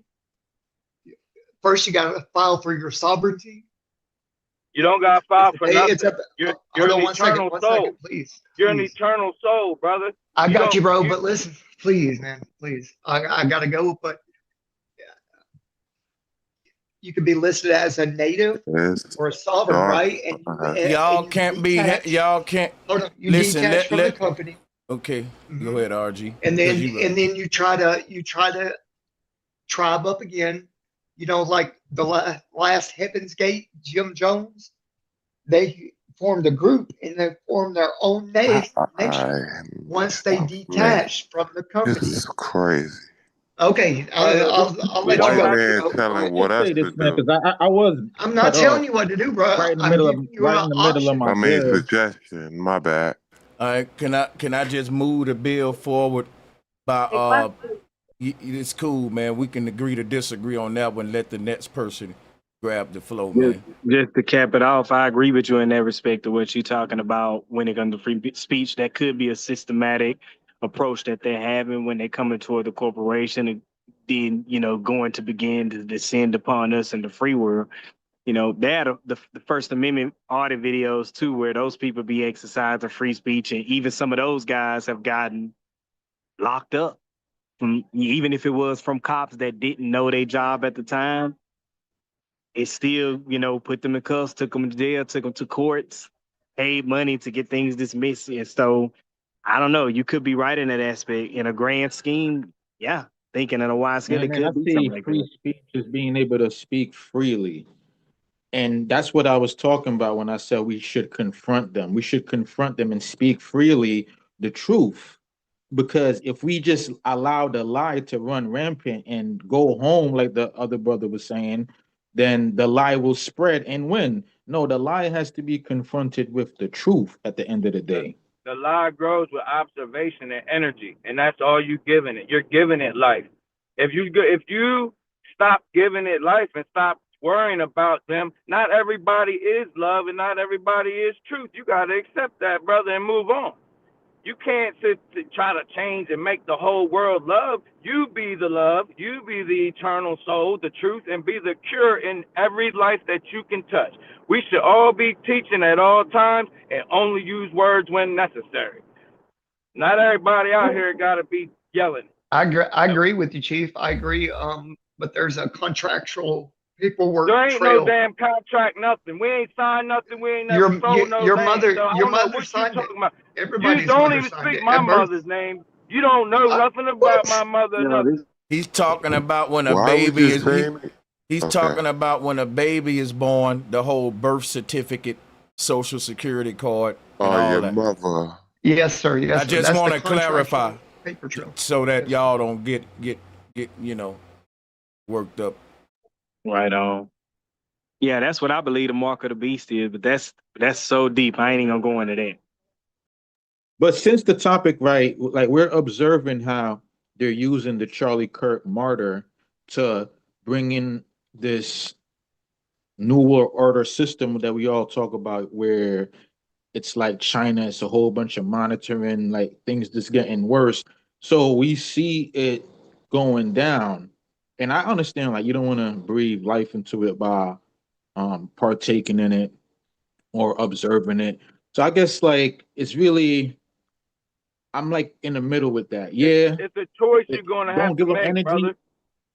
Watch this. I want to It's a- show y'all something real quick. This going to show y'all a lot right here. What we need to talk about. This is important now. This right here is from law at UCLA. UCLA, the college. So this is from their website because they actually teach with Adam Winkler's book at their college. So you go to their college, man, and it'll show you right here how American businesses won their civil rights. I'm gonna actually get this book because it tells y'all everything I'm saying about the corporate takeover. But let me just go back. It exposes how the nation's most powerful corporations gained our most fundamental rights and basically turned the Constitution upside down. So, but You talk about the Citizens United case that pretty much allowed corporations to act as people. That way they could send money to politicians and pretty much buy politicians and get all these. That's how that country over there is currently doing what they do, because like you said, they are functioning as a corporation that's buying politicians that control the coffers, that control the money flow. Yeah, go ahead. No, I'm saying you spot on, bro. I'm gonna show you, because what you saying is very deep, but I'm finna show you how deep this shit go to, where I want to go into this rabbit hole you opened up. What these people in power are doing, they are creating private companies that are using more tax dollars than the public companies, and it's a form of money laundering. So, for example, right, there are huge budgets that we pay into. For example, let's say the space program. We pay them like $80 million a day in the space program. So the whole thing about the space program, NASA is a government, it's a public space agency. It got to have accountability, checks and balances. Everything it do is public record. If people in government wanted to intercept the money that we give in NASA and put it in their own pockets, how would they do it? They would create a cash cow scapegoat named Elon Musk. He would create a private space company called SpaceX, and they will give him listen, if you look at all of the money that we spending for space, Elon has got like over 50% of all of the government contracts. He's doing more in the area of space than NASA. You got to ask yourself this. If NASA got more man than Elon, which they do, how the hell is Elon and his little private space company able to do quadruple what NASA doing, so much more that NASA is paying them all the tax dollars that we paying NASA to do jobs that NASA is saying we can't do, because your government got the right to contract work out to third-party private corporations. And how they money launder, they say, look, NASA's so damn dumb, we need to give all this money to SpaceX because they smarter than us. Just so happen that SpaceX is y'all private company. Why can't NASA get it done? Why, if Elon can get it done for the same amount of money we paying NASA for with less people, that's a smack in our face. It shows you his money laundering. So and they doing that on all levels, man, with more than just the space program. They're creating private organizations to cipher the tax dollars directly to them, and they private, and they rival the public institutions. And the government say, well, look, we're gonna hire this third-party contractor, and they doing more work than the government agency that we paying the tax dollars into. And the government just giving them the damn money, saying, you know, they're just smarter than us, basically. We don't know. They're just, man, look at Elon. Wow. And this game, they getting rich. They're robbing our labor. They're robbing everything that we own, everything that we pay for, we pay taxes to. So all of our blood, sweat, and tears, all of our money that should be cycled back to us, they are taking that and siphoning it to these corporations. Well, bro, Sanchez, what you were talking about is really a war of knowledge. Because NASA, when they was popping, it was when all the Germans came over here after the Yahtzee party over there. And they helped NASA do not the balls in outer space, but doing other things.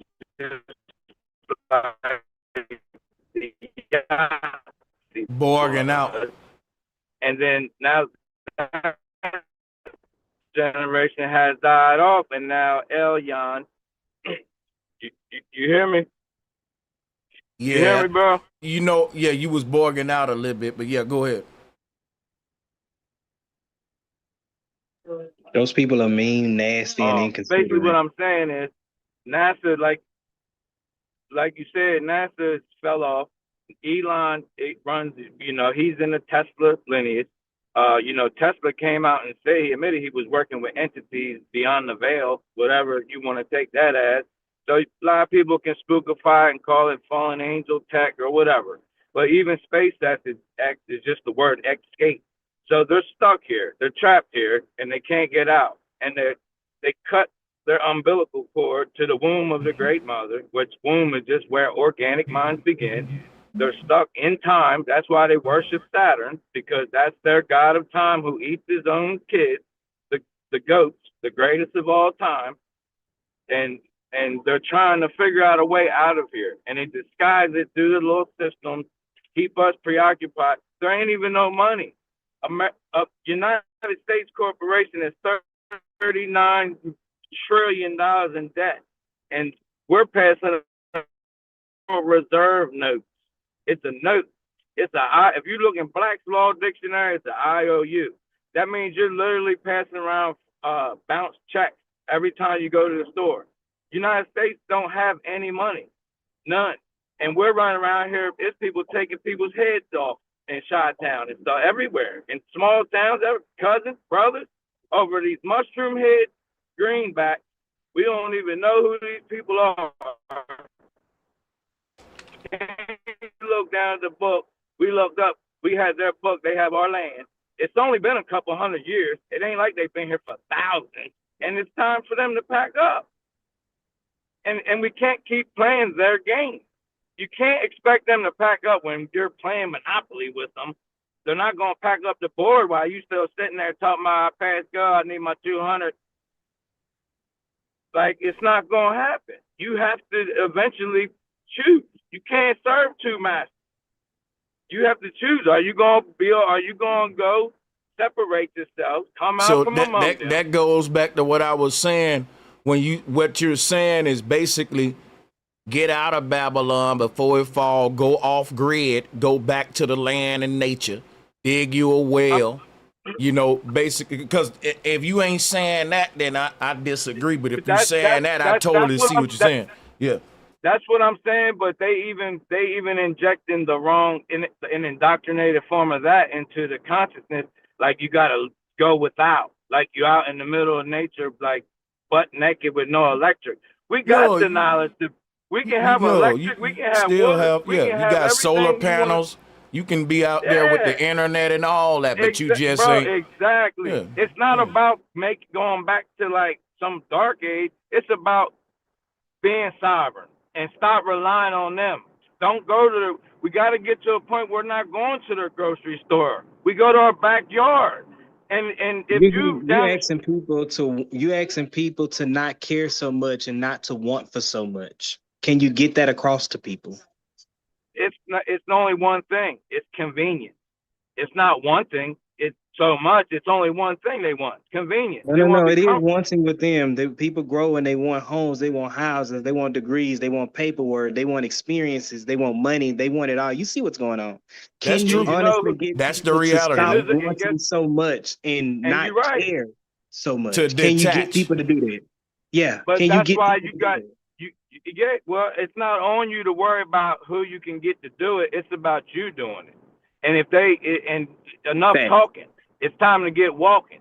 So whoever's going to walk with you, they're going to walk with you. Whoever's not, they're not. I love you. I scream it I love you to life. And I love you the rest of my days in the next incarnation or the next place, wherever we're going.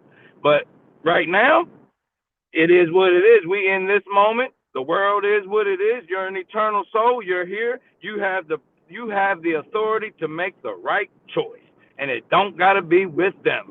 You don't need their signature, you don't need their plaque, you don't need their Mooney, you don't need their news, you don't need nothing of theirs. It's time for us to truly stop worrying about what paperwork I gotta file or this or that. Man, screw them. And not in a violent way. Like just ignore them.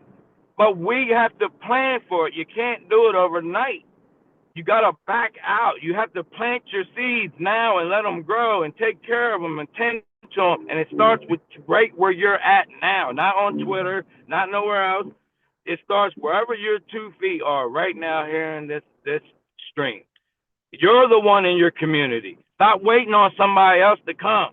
You're the one who's supposed to be doing it. If you had the thought, that means you should be doing it. Go do it. Right. I know I'm right here in this stream. I'm passionate about it, man. I'm No, passionate about it. You lit. That's why they tell you have Hey, to what walk side? that journey What on your side of own. Chicago? What side of Chicago you from? I'm not from Chicago, brother. I'm from Delaware. I'm chief of the Lenape Hopewell tribe, Unami clan. And here in Delaware, we not signed on no federal. We not federal, none of that, bro. We never signed on no Dawes Roads Treaty. and a 5, all that nonsense. We totally disconnected from them. We not the Moors. We ain't telling you how to do some old legal mumbo jumbo, bro. We doing it. We got land in the mountains right now, brother. The thing about going back to tribal living though is you got to Where really, the fuck is Bobby Knight at? yeah. The thing about going back to tribal living, you kind of need a community though. You got to have like a good amount of people with you Salute. that is willing to, see But each other as a community or a family. Go ahead. That's a fact. my whole thing be like, me personally, y'all, I don't really like to have these conversations of like going off grid and tribalism when it comes to me telling people, let's stand up and fight for our rights. And here's why. The people that are in power in this land have been known to follow you in every nook and cranny in the jungle and to still bother you. You know, like I just say that maybe there's a time where you're gonna have to stand up eventually. You know what I'm saying? The same. I just look at Hey, it that's a kind of fact, like, Sanchez. you know what I'm I'm saying? with you there. Hey, and real quick, bro. hold on, I came in hold on, looking for bro. the Can I smoke. say this? There you go. Y'all, There hey, you go. that's a fact, Sanchez. And can we stop making Chicago the scapegoat of violence? I know that's a little off the subject, but come Hell on now, no, man. A they need lot to of, get it off the lot of, TV then. No, it's a lot reason of they you use niggas, Chicago. Like But for you them, all, Chicago Bobby. is a Look, hold Bobby, on, tell real them to get it quick. off the TV. Yeah, let Bobby Nah, they land. got to get Salutes it to off the Bobby. TV. Yeah, let Yeah, Bobby it's land. crazy how when I get the mic, y'all just wanna, you know. But like I'm saying, is again, this is a part of like a propaganda issue, man. Y'all probably need to look some of y'all cities in the mirror and go get some hard stats about Chicago and the city that you live in. Because I guarantee you, a lot of you brothers probably live in places that's way more Oh, violent than Dallas is off the Chicago. chain. Dallas, Texas is yeah, crazy. but I know that. Bobby, the reason, like I know what they tell us about why they use Chicago. The reason they Hold use on. It ain't Chicago nothing more is dangerous than where we live in hold on, man, right now in Chicago. hold This on. shit is The reason, yo, the James reason, always say that. yeah, James, James, but I think, nah, yeah, but brother, the that ain't reason they true. use James said that Chi-Town is everything academic said it is, boy. Hey, Sanchez, sometimes though I be thinking, man, because I don't know if there is a way, and I know people like to say, well, just worry about you, don't worry about nobody else and things like that. But we ran across a lot of people that want to see a change in this world. Do you think that maybe that's just what this realm and time is? And when we transition from this place, we might, become tangent in a whole nother realm that might be on a whole nother different wavelength because we can see I that ain't this gonna is a lie. prison planet like thing. Like, is it just this this shit realm? is lit. Y'all want to go spiritual with the bill, man. But I'll say this, right? I know that that is crazy, but I tell you what, in the future, Whenever we get to talk about niggas be like, "Hey, well, what about That the that spirit?" was a good Like, question. That was goddamn, a good Sanchez. question I'm though. what started yeah, it. they want to shift this to spiritual. and in the future, I'm gonna have a topic, man. Is Chicago as violent as they say, as academics made it out to be, as all of that? And I Yes. never, Do that, do See, that this is what I was ASAP, getting at because I before say no. before the brother cut me off. Yes. And I would The debate reason why, anybody the on reason, that with hard statistics. Hold on, My I'll debate nigga, anybody this on that with shit facts and nuts. yeah, statistics. but hold on, man. I Like, want to do there's a a reason poll why on they that. always go to Chicago. Yeah, Listen, if man, you you think take about the you everywhere if you you go. think about the history of Chicago, Chicago has always been seen as gangster central. Al Capone, all the gangs.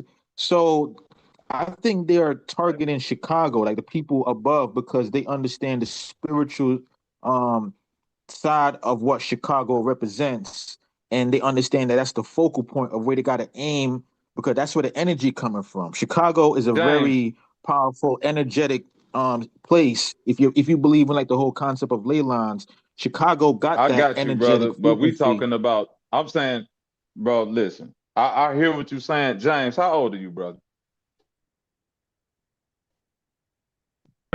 If y'all can hear me, how old are you, James? 19. Your mic muted, James. 1985. 1985, 40. Okay, you 40. I'm 43. So yeah. Chicago was his most dangerous. Whoa. Cut yourself. Okay. Can you hear me? I hear you, brother. You can hear me? Yeah, but all I was Right. gonna say is that So my Chicago, father. like most other cities in So no. Chicago, like most other Let cities me in finish America. talking. Oh, he You got trying it. to. Okay. Yeah. So my father, founder of the Blackstone Ranch. I'm a pro. Yeah, your And mic going in and I'm out, a huh? Yeah, that's why I was and talking because he was What's breaking good, up. sir? Drop. I cut his can camera y'all hear off. me That now? is gonna help. Yeah. Wait, There you hold go. on. I want to make sure y'all can hear me loud. We Here. can hear you, Hold but on, I hold cut on. your camera off because your camera taking your audio away. You got it. Go ahead. Okay, great. All right. So yeah. So my father is the founder of a gang. I'm not gonna mention that or my father's name. And so personally, I'm a boss pimp off 93rd and Jefferson. So I'm a member of a gang, the whole nine. I ain't gonna lie to you. And I raised to the higher rankings of that.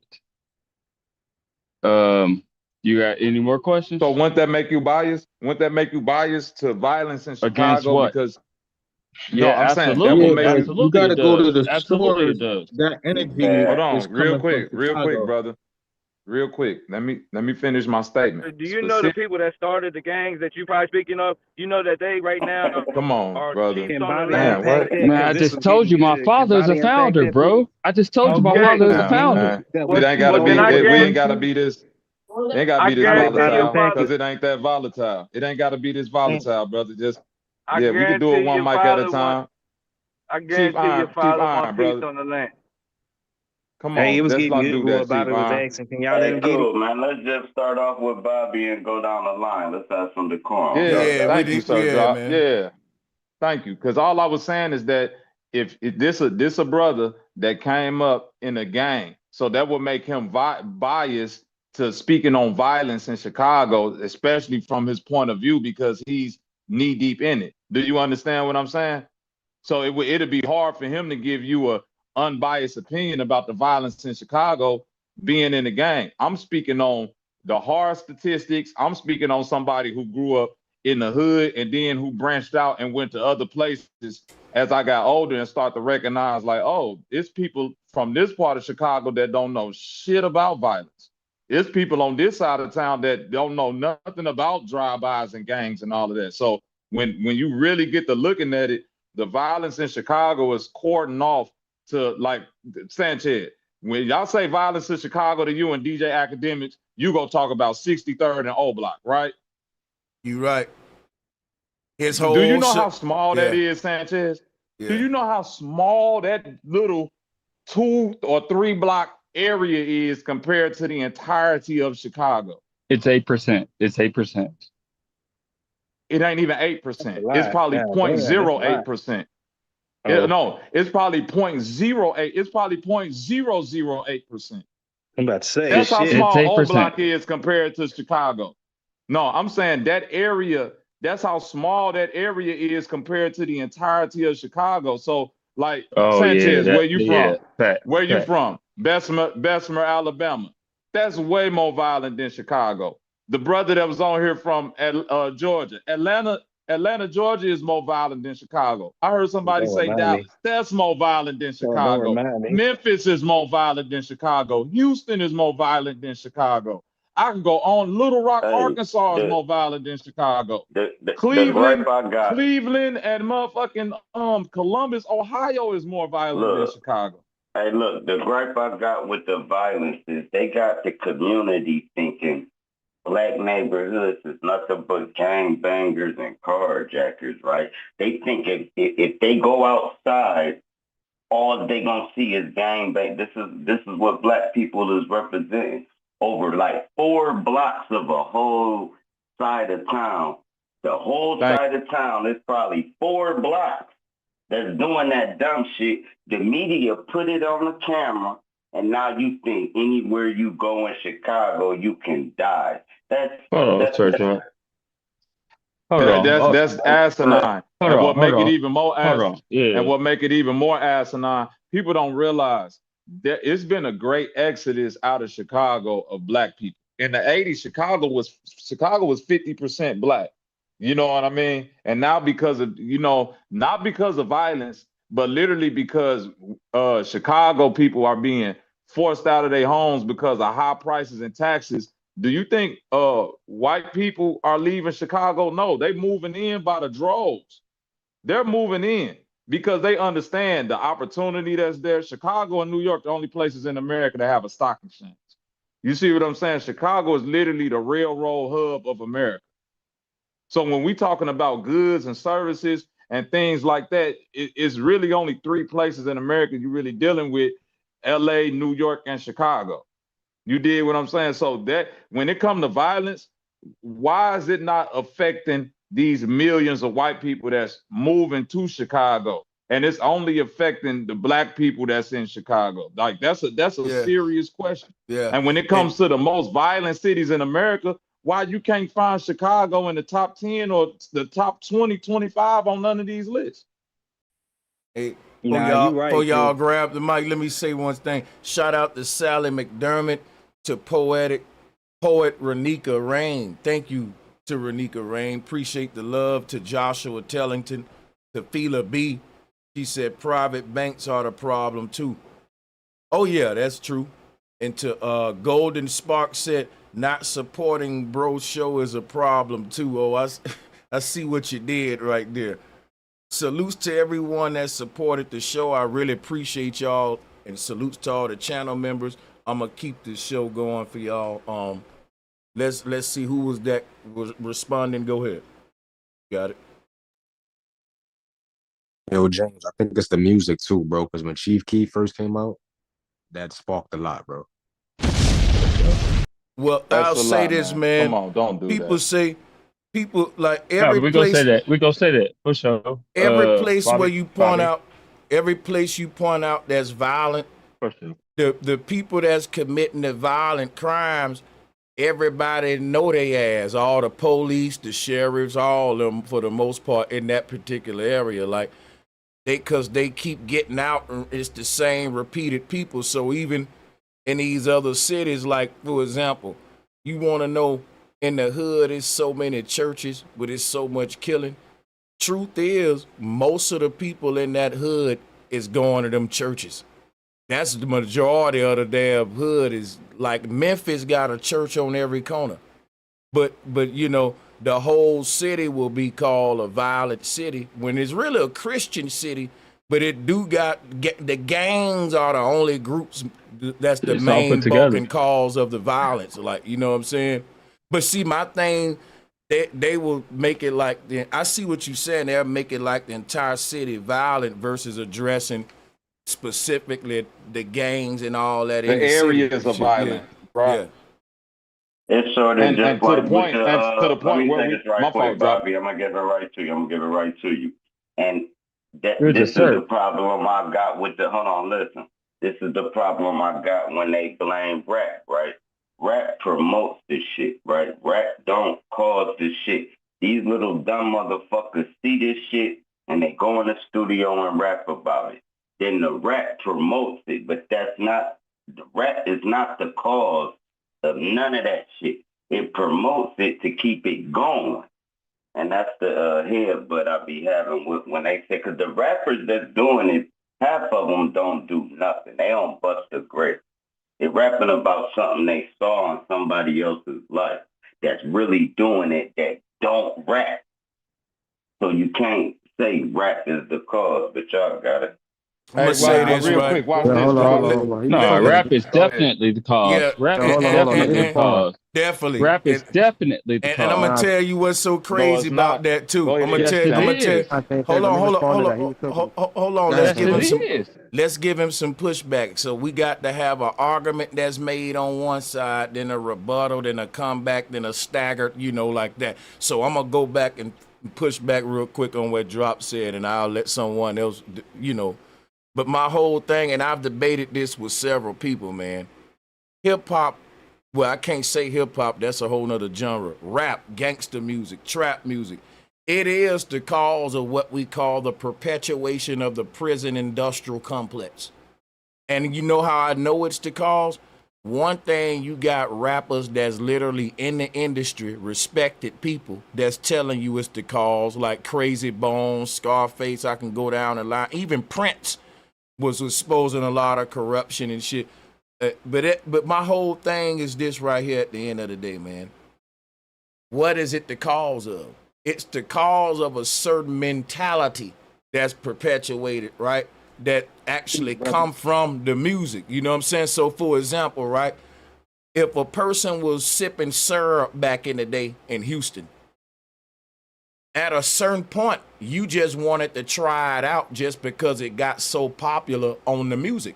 I remember women when I was young, little chicks was like, I never tried syrup before, but they only wanted to try it because the syrup, sipping on some scissor, sip, sip, sip. And they advertising it like that. Like, what make you think if it works for a Budweiser commercial, what make you think it ain't gonna work in a hip hop video? It's a form of advertising these drugs to young people. So my whole thing is, so if a person say, well, look, you know, I got introduced to certain behavior through music, then it would be the catalyst or the cause that's perpetuating a certain profile or persona. It already exists in the hood. But I think that we can blame that on the same people that's perpetuating it. Like the debate would be, who gave black people this self-destructive mindset? Did they just develop it organically, or was there a power involved in influencing that?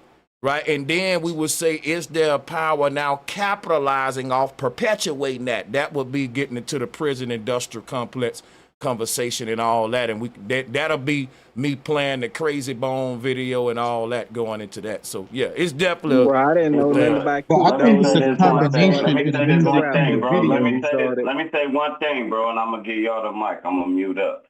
You're right. It's perpetuating it. It's not the cause of it. It's promoting it. It's what it keep it going. I agree with you wholeheartedly. It keep it going. It is the cause of a lot of stuff. For example, in the sipping the syrup, you missed the sipping on the syrup example. For example, a lot of people got introduced to that. The syrup. But that's what I'm telling you. When we talk about the cause, I'm talking about the cause of a person getting on it, right? Or the cause of a person saying, look, I'm going to try to flip me some dope, you know, so I can get a record deal and I can lead a dope game, but they may get caught before they do that, but they may was influenced by a rapper that said, look, boom, I did it. You know what I'm saying? Yeah, right. I didn't know nothing about no kick. I ain't know nothing about no kick though, bruh. Growing up, I ain't know about no kick though. But when I started listening and we needed some money, we heard about kick though. And then my partner said something about kick though. And we went and kick though. I'm about to pull a kick, though, lay down on it. Hey, you know what's so crazy about that, bro? The same people who would say music ain't the problem, which is these white folks who profit off our destruction, they won't even let you make a song saying nothing against the police, but you can say it against your brother. You can say it against any one of us. You can diss us in a song. You can incite violence against us.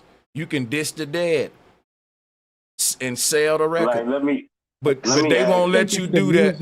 Right, hold on. Let me ask dude this. You said y'all pulled a kick door, right? Because you heard a song kick door, right?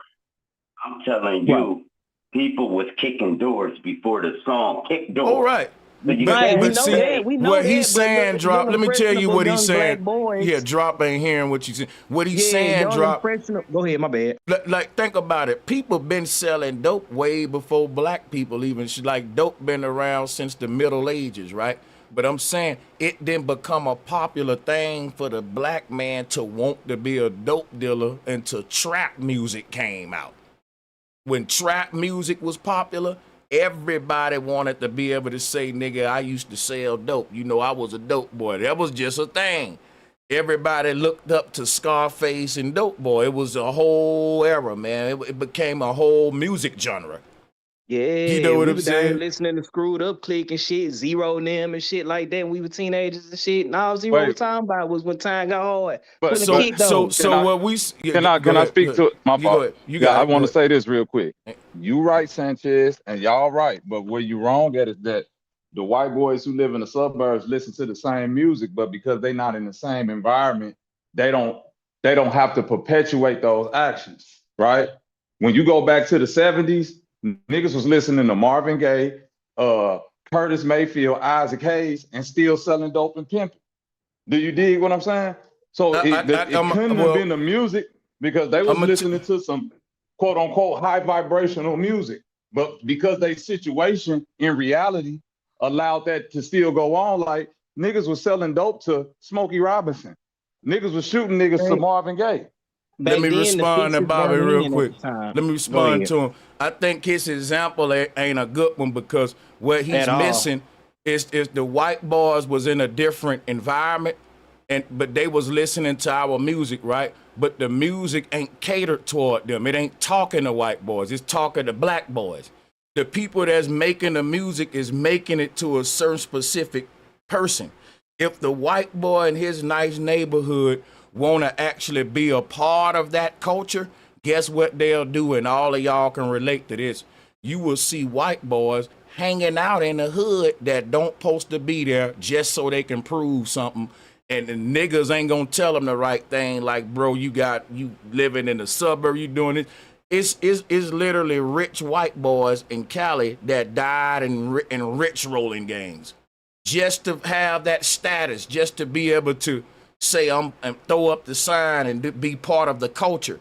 So not all white boys do it like that. Some of them listen from a distance. That's no different. You're right, Sanchez. But what I'll land here then, just to be brief, I think that the music is the cause of the normalization of this behavior. You know what I'm saying? When a nigga gets shot, don't nobody stop doing what they doing, bro. Because we listen to a music that actually we bob our head about it killing niggas and all. It have desensitized us to it. You know what I'm saying? So I'm that's gonna say all this, we Sanchez. saying. You know what I'm saying? Now, I don't disagree. Only part of your point I disagree is that the music, I believe the environment is the cause that make people put in the music. The music Without that, reflect the environment and vice versa though, right? Right. But I don't think it's Can't right. separate them. Me personally, no, you can't separate them, but I believe that art imitates life. You see what I mean? I believe that what's in your art comes from an imitation of what's going on in your life. So without that life thing that's going on, like if rap trap music was never made and niggas in Atlanta only sung like Smokey Robinson songs, it'll still be a trap. Listen what I'm saying real quick, what I'm Bobby. saying? When you say art, hold up. When you say art imitates life, we ain't dealing with an art form. We dealing with a music industrial complex ran by corporations that's there to corrupt the mind of the young and promote certain agendas. So I gotta stop you right there.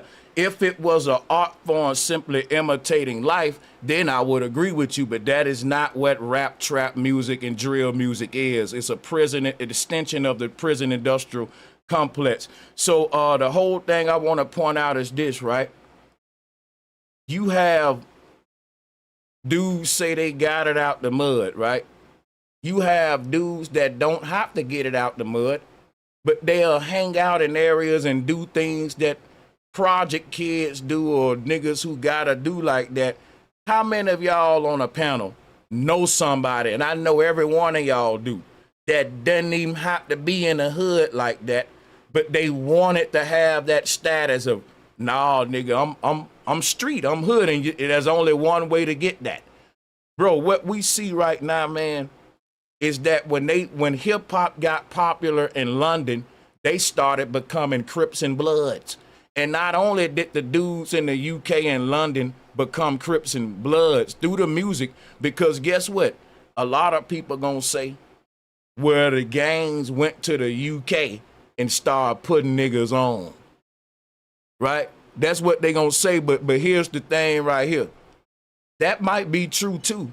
What we find out though is that it's popularized and it's made like something you want to emulate through the music, right? So the whole thing, what you will see in London is when they gangbanging, they act like West Coast niggas. They act like the rappers that they see on the music, and you know they're getting their gang culture through the TV because it's so bubblegummy, like it's mainstream. It ain't like if you really seen, you know what I'm saying? But that's what I'm telling y'all. Like everywhere we see American music go, we see the mindset that come with it. Get money, nigga, you broke, or niggas arguing about who got the most money. And it's a lot of values and ideologies that come with this thing that we call rap music. So you take on all that when you adopt this music form, because to listen to it but not be able to like feel like you're a part of what you listening to kind of make you an outsider. That's all I'm saying. Most people want to do more than listen. They want to actually live it. And we see that happening. Like when the rappers say you ain't never been through shit, you ain't never shot nobody, you ain't never been shot at, you will see niggas that is almost as if instead of us imitating life, we're trying to audition and exaggerate the situation, which is our proven is a social experiment that they proven is true. That once you start televising a people's struggle, people who ain't even struggling like that gonna be arguing. Nigga, I got it out the mud too. And he probably didn't even have it worse than you, but it's gonna become a new argument of who went through the most. Nigga, you ain't never got shot at. How many niggas you killed? But see, those kind of statistics and conversations are perpetuated, and the arena that perpetuate those conversations is the hip hop arenas, your academics, your Trap Lil Ross, your 1090 Jakes. You know, all this stuff, all we saying is this. Crazy Bone know what he talking about, right? At a certain point, it stopped being what y'all saying, because I ain't disagreeing with you. It's supposed to be an art form that allow you to not only express your environment, but express just abstract things in your imagination, right? Music. But when it was taken over by the small hats, yeah, it just stopped being all The that. music, Sanchez, the music becomes a mantra you repeat in your head that you sing over and over and over again, hypnotizing you to the lyrics. That's what they understood with the technology of music. That's why they use music to create the culture wherever they play the music to. Hey, can I chime in, fellas? I'm not disagreeing with that. All I'm saying, real quick, I'm not disagreeing with that. All I'm saying is that the places where you see this type of music perpetuated already has a propensity for violence. You know what I mean? Before Chief Keef ever wrote it, I can only speak to my listen. Hold on. Before Chief Keef ever dropped a rap song, he was a ward of the state getting in shootouts with the police.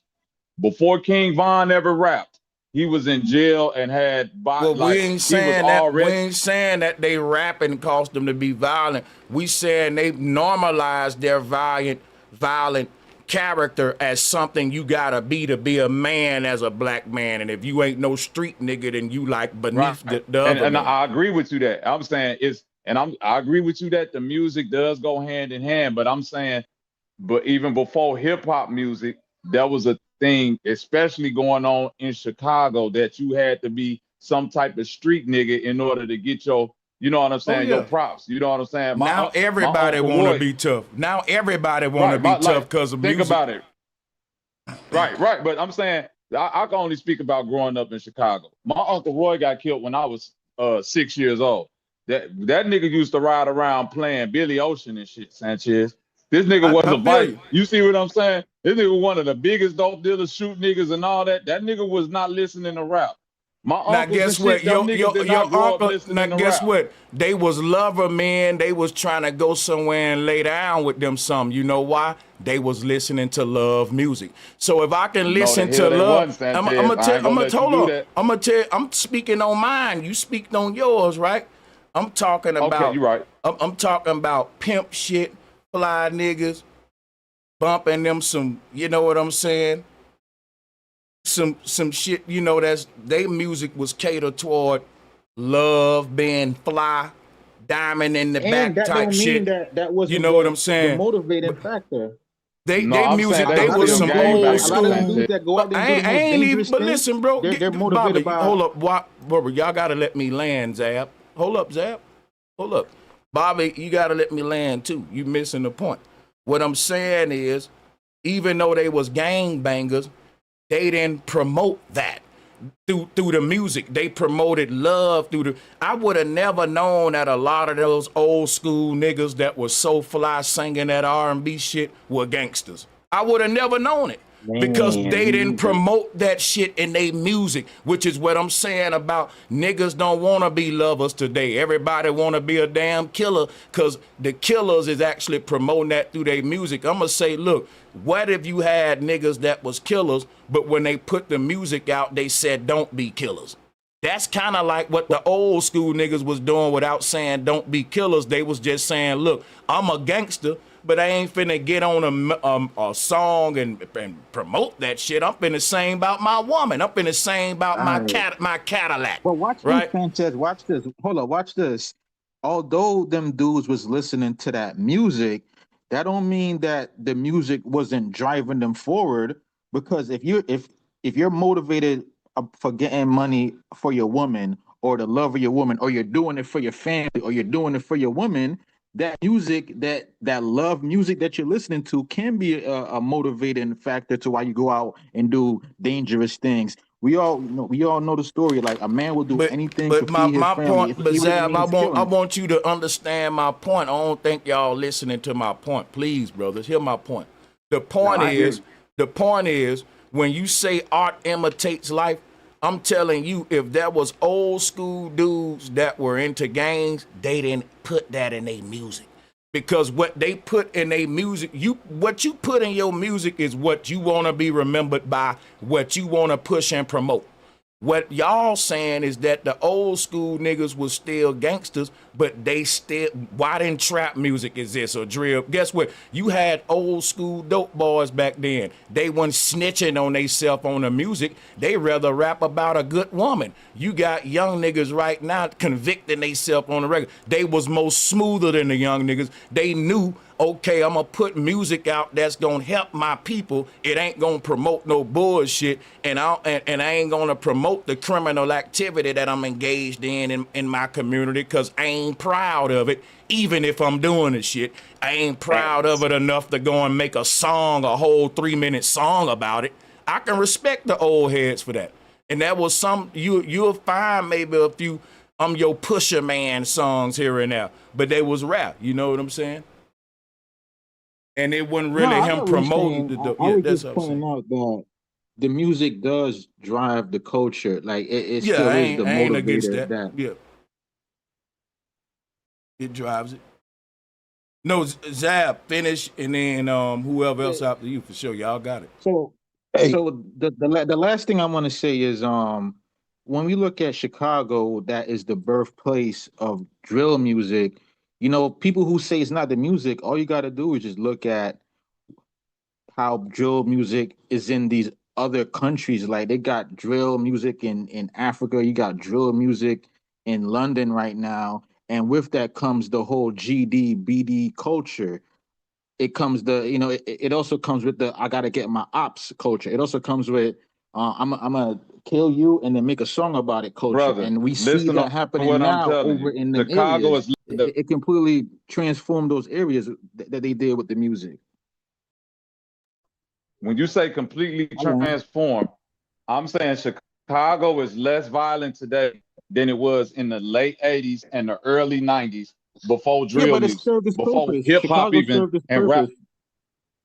excuse me, It don't brother. Listen to it don't what even I'm gotta be saying. violent right Listen to now. what I'm saying. It Hold served its on. purpose, and When you that say it energy that served its it purpose, created is I everywhere got you. now. And you say it created a bunch of drill rappers, right? And It I created want you to it go created get a me the drill culture. Yeah. hold on. It created the drill culture of a bunch of motherfuckers who, excuse my language, who Sanchez and y'all just sat up and said they probably ain't even doing half the shit that they talking about on the record. So It when don't y'all even get into matter, the but hold I on, agree with it. it's it I just agree does with it's it. matter. They Hold ain't information. It on. doing don't it. even That matter does because the people are gonna hold be Yeah, on. mimicking let him it. Wait. land, bro. Let him It land, bro. it does matter when you start to get into violence and what's really happening. I'm not disagreeing with you or Sanchez on the point that today's music does perpetuate hyperviolence and hypersexuality. What I'm disagreeing on is that when you actually take that information and you plug it into what's happening in real life, it's less violent in Chicago today than it was in the 80s and 90s. It's less violent over there in London than it was in the 80s and 90s with the immigrants and shit coming on. Y'all got it. Hold up, y'all. Hold up a second. Hold up, everybody. Let me respond to the less violence thing, right? We got to consider the fact there's been a population boom since there's been a whole new generation showed up since the arrival of drill music, TikTok, and all that. The population have doubled. So the violence you may seem like it's less violence, but it's actually just more people, if you will. But the whole thing is this right here, too, when it comes to specifically Chicago being less violent. Because I agree. I'm not saying that the rappers rapping the stuff are necessarily violent. They may have been, but when they start getting the money, they pay people to do it. Some of them still gangster enough to do it themselves, like Pooh Shiesty. But what I'm saying is this right here, man. Chicago may not be more violent than Memphis or the other state, but if the music that we listening to is Chicago drill rap and that's popular on the radio, it's possible that you can have rappers from Chicago perpetuating a mindset all over the world that they themselves ain't even doing that much of their own city. Just like in LA, right? You got Crips and Bloods in like Texas and Atlanta that's doing just as much killing as the real Crips and Bloods in LA. So it's like, damn, they learned this shit from those niggas' music. Some of them gangs never even went to LA before, but they naming themselves after the LA gang and doing just as much killing. And they emulating this shit, you know, and my whole thing is like, they learned how to bang and all that from the LA gangs. And they now shooting more than them, killing more than them. So it's possible for, you can be the source of the music that's causing this shit outside of your area of Chicago or outside of LA in the case of the Crips and Blood. You know what I'm saying? And I also want to say this about when people say, oh, it ain't that violent. Violence is also the threat of violence. Violence is also going outside worrying about, are you going to get shot today or not? Or are you going to get robbed today or not? It doesn't have to be the actual act being played out. If the whole overall culture is still pushing at that. I just want to push back when people say, it ain't that violent. No, I got you, brother. But again, I be wanting to know who has lived in these. Right. That's what I think, you drop. I be wanting to know who done lived in these places. Bro. I see the YNs, I see the dumb ones that they might fuck with you or not, but they not just out there fucking with civilians. No, bro, we ain't really saying that. We ain't making those arguments drop. Don't do us like that. Oh, no, we ain't making that. Okay. Come on now, bro. Right. We ain't doing the young boys like that. I did this what we listen. Did you see the interview with Crazy Bone about the agenda in the music industry and what they want, how the labels work with the private prisons and stuff to perpetuate a certain mindset? How many of y'all saw that? I did. That was fire too. I saw that. Oh yeah, that's all fact. No, if somebody say, I'm all in agreement with it. If somebody say, okay, if you arguing with some racist white dude, and he say, why are so many black men in prison? Guess what you can respond with? Why are so many white men profiting off of it? See, because that mean that you know that there's a systematic agenda to give them the mindset that you later condemn. That's why I blame the music, because I know that the secrets of the universe lies in vibration, sound, all of that. And there's a reason why these people will let us incite violence against ourselves, but not them. It's spiritual technology. The music is very, when you're painting a picture in your head with it, because when you rap, you got to picture that world. And if you know anything about manifestation, whatever you picture in your mind can become reality. And on top of that, the lyrics are very hypnotic. You know, I used to pride myself on being able to rap all the rap songs word for word like that. A lot of dudes don't got good memory, but when it comes to like reciting them rap bars, they know how to do it word for word. So now you're saying that those words to yourself over and over and over and over again, and you're harmonizing it, you're gonna reflect that culture. And that is why they promote, they zoom in on certain bad things about the culture, and they take those artists that promote that picture and they broadcast it to everyone, and that's how they spread that culture. So that's what we're saying. Exactly. That's Bro, facts. it's And white what it's boys off that go about, to Harvard. My fault. All right, cool. Look at it like this, man. And they do that with every music, and they got a negative side to every music that they promote it to.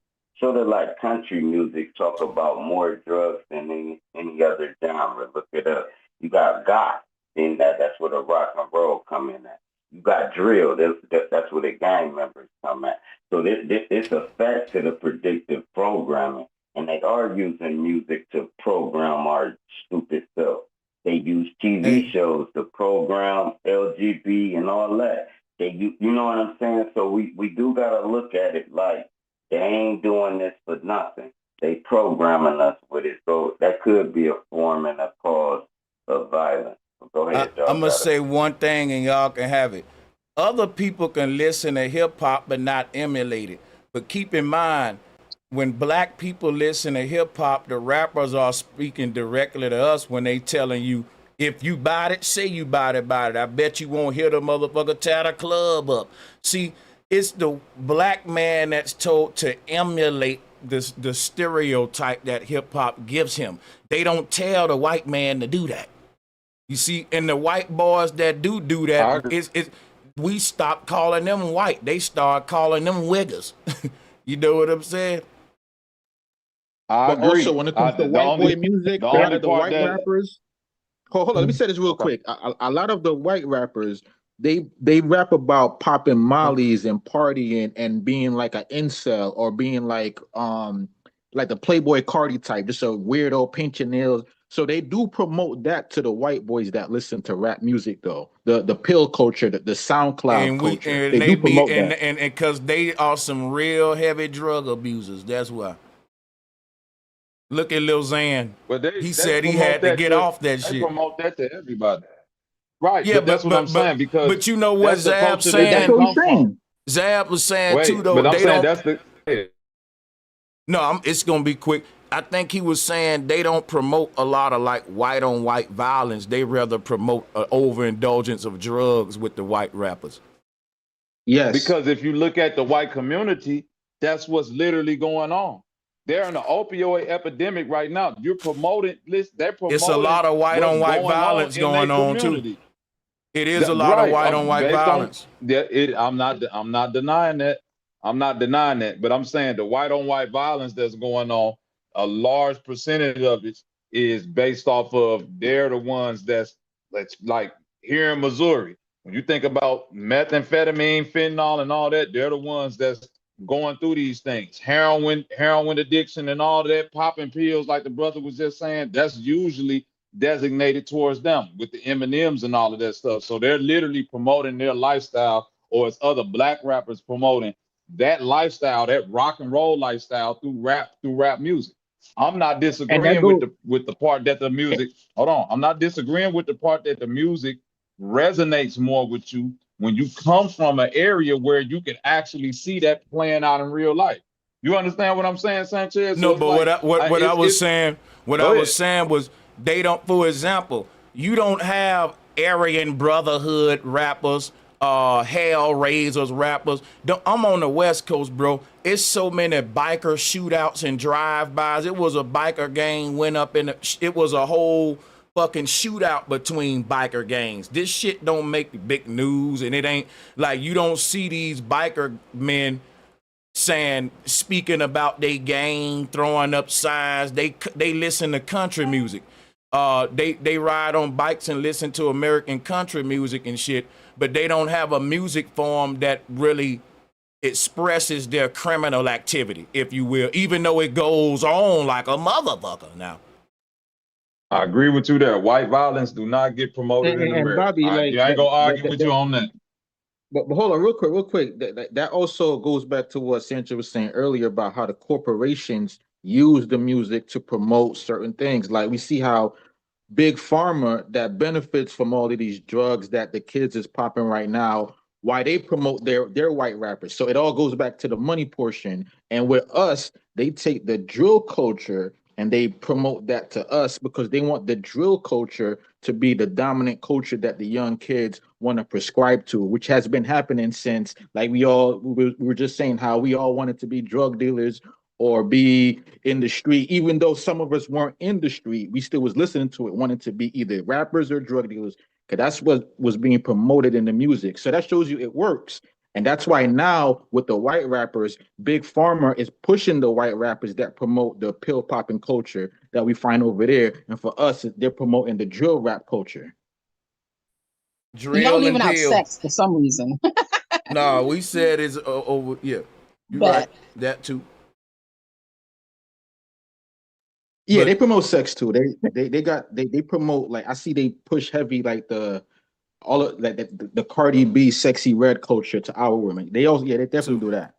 So I want to segue back kind of like to the main joint, man. It was like free speech being under attack, you know, before we get too far off topic. But let me read. Golden Spark said, Third Eye TV, shout out to you. He said, free speech was gone back when MLK, JFK, and Malcolm X was unalive. Thank you for the support, Third Eye TV. Yeah, I just wanted to get back to the whole free. I think we kind of gone a little bit away from the free speech conversation. But the whole debate we having in America right now is it okay for people to be fired for having a personal political viewpoint on their own Facebook now? But shout out to Ancient Games. I think they've been waiting for a while. Let's let them get it in. So salutes. And with the whole free speech thing, in this era where they got the technology now to like hunt you down or go after your job or dox you, that's a social credit score. I don't know if y'all realize that. That's literally a social credit score. That's what I've been telling them, bro. I've been telling them that it's no different than China's social credit system. It's facts. Ancient Games, you got it. Thank you. Thank you very much. I've been enjoying the conversation. I want to just say thank you, Brother Sanchez, for providing a platform where anyone could come in and share their thoughts and opinions. We spoke once before. I just wanted to give my opinion and perspective from over a 15-year career in film and television. And I've worked on a lot of reality shows and movies and TV shows as well, as far as also commercials and the news. So I have somewhat of an expertise in how some of these things are happening. And what I see that a lot of people aren't realizing, because we weren't taught that, but this is marketing. And this is how women's got their rights. But the women's right movement was actually motivated by cigarettes. It was brought modern advertising and marketing. The Soviet Union was a marketing campaign. Okay? They brought that same system here to America. And now they have critical think tanks that think out 50 years ahead and trillions of dollars in missing money that has gone to, and I can tell you this for a fact, the research and development of neural technology and mapping out human psychology in the brain. How is things appearing in front of you? How do you form a thought? How are these things happening for you? What is a memory? This is where neuro-linguistic programming came from, you see, which I have a deep study within and years of practice. And I understand when you're listening, this is what the free speech right now is a marketing campaign. Remember, women's rights was about freedom, the freedom to smoke. It is their right. They didn't earn anything. It was given to them once they hooked America on cigarettes. Now, what you have to understand is the CIA has been directly involved since the 1950s, as of 1954, you can look this up, directly with Hollywood and music. In every one of these major studios, there is a department in consultation from a government agency, okay? If you see in a movie and they're using real military gear, that's official gear, the official gun and the US Army, they approve the script. They were on set. I was on sets and seeing these things, okay? The game goes deeper. And remember, the CIA produces agents. Agents are people who carry out agendas knowingly and unknowingly. See, a lot of people who are involved in these things are not aware of what they're involved in because they've been conditioned to an ideology, so they act out on a belief. But that belief is an agenda. It's called social engineering. And they did this in front of all of us. I can tell you, okay, from being around someone who passed away, I won't mention their name, who worked on the very first reality TV show that got a real budget, not the one from the 80s with the family who had the serial killer. That was actually the first reality TV show before Cops. Cops wasn't even reality, right? What reality was the real world. See, when they learned something called scripted environments, they don't tell these people what to say. Everyone on one of these TV shows have to undergo a psychological evaluation because they are told within their contract that they will be manipulated. And how they manipulate them is through isolation. It's called sequestering. They move you to a corner. And that's what they're doing with us. They have taken the formula for reality TV and applied it to you, right? So this whole freedom of speech is already an illusionary tactic because there is something to come behind it. It's a marketing. I want you to remember this whenever, you can look this up. It's about marketing. Whenever a marketer creates a product, he doesn't create a product to say, I want him to like it. He creates a product to say, I want them to say A, B, or C.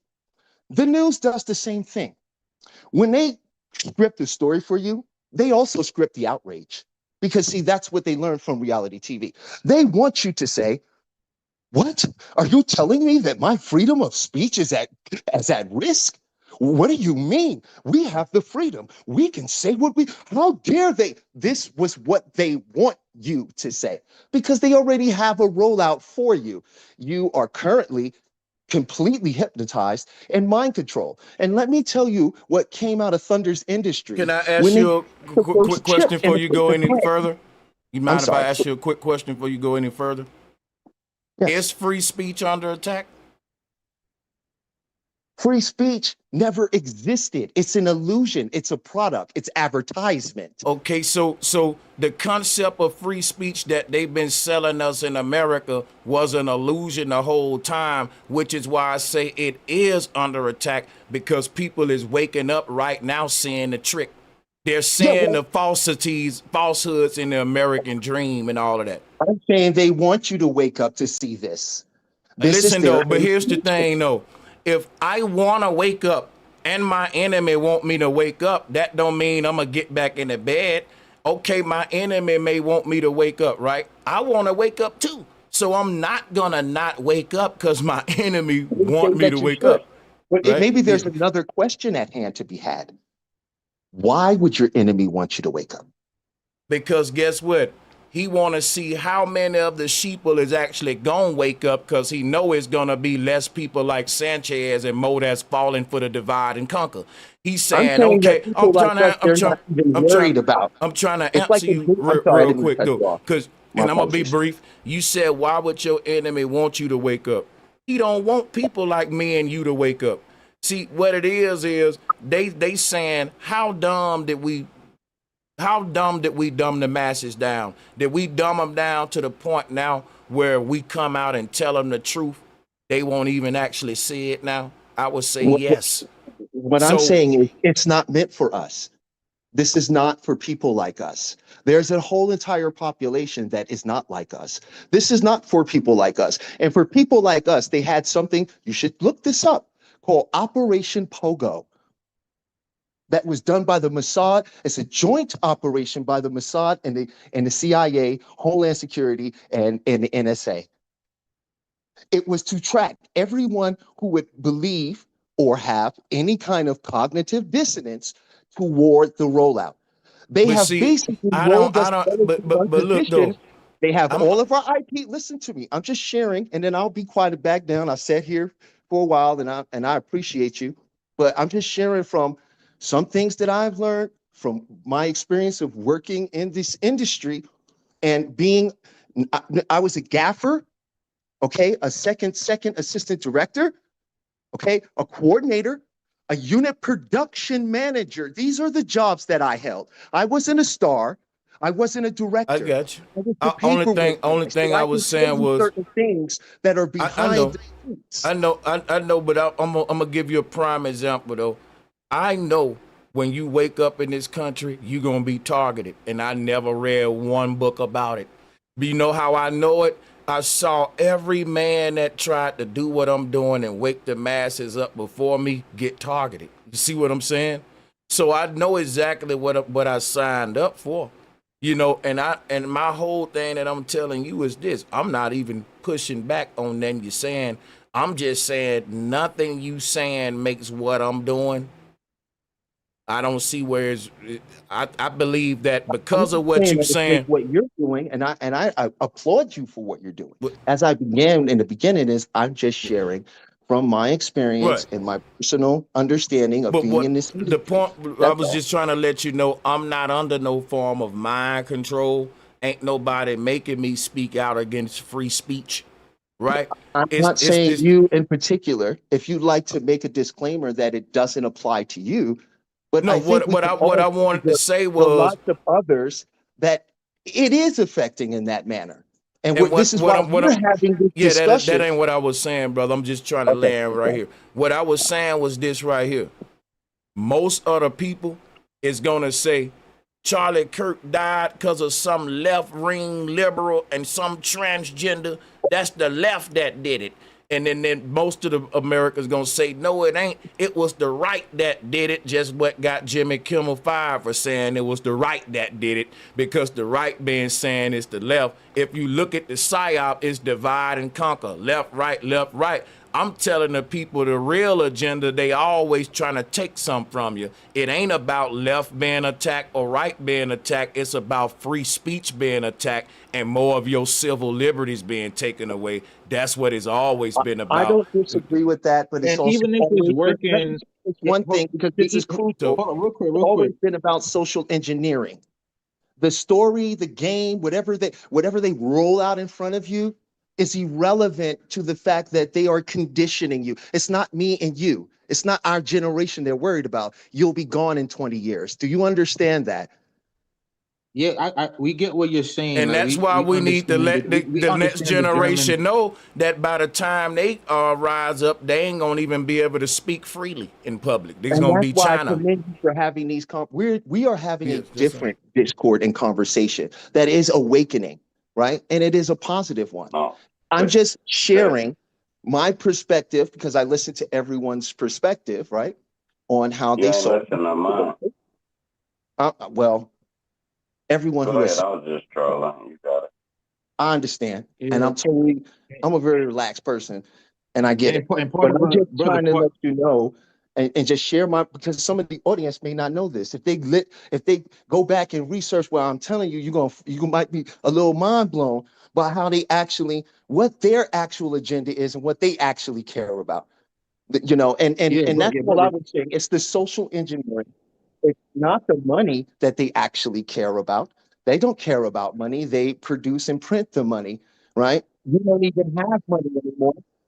Under the legal U.S. stature of what currency and money is, you do not possess money. Notes, legal tender, in any other But form, listen, I debt didn't notes say are we're not not saying they considered to care be about money. money, brother. We're saying they care about taking away your rights. The people in I'm saying power, they care about social engineering. The rights that you, please the allow me to people in speak. power, The the rights you're people of speaking on are the rights they gave you.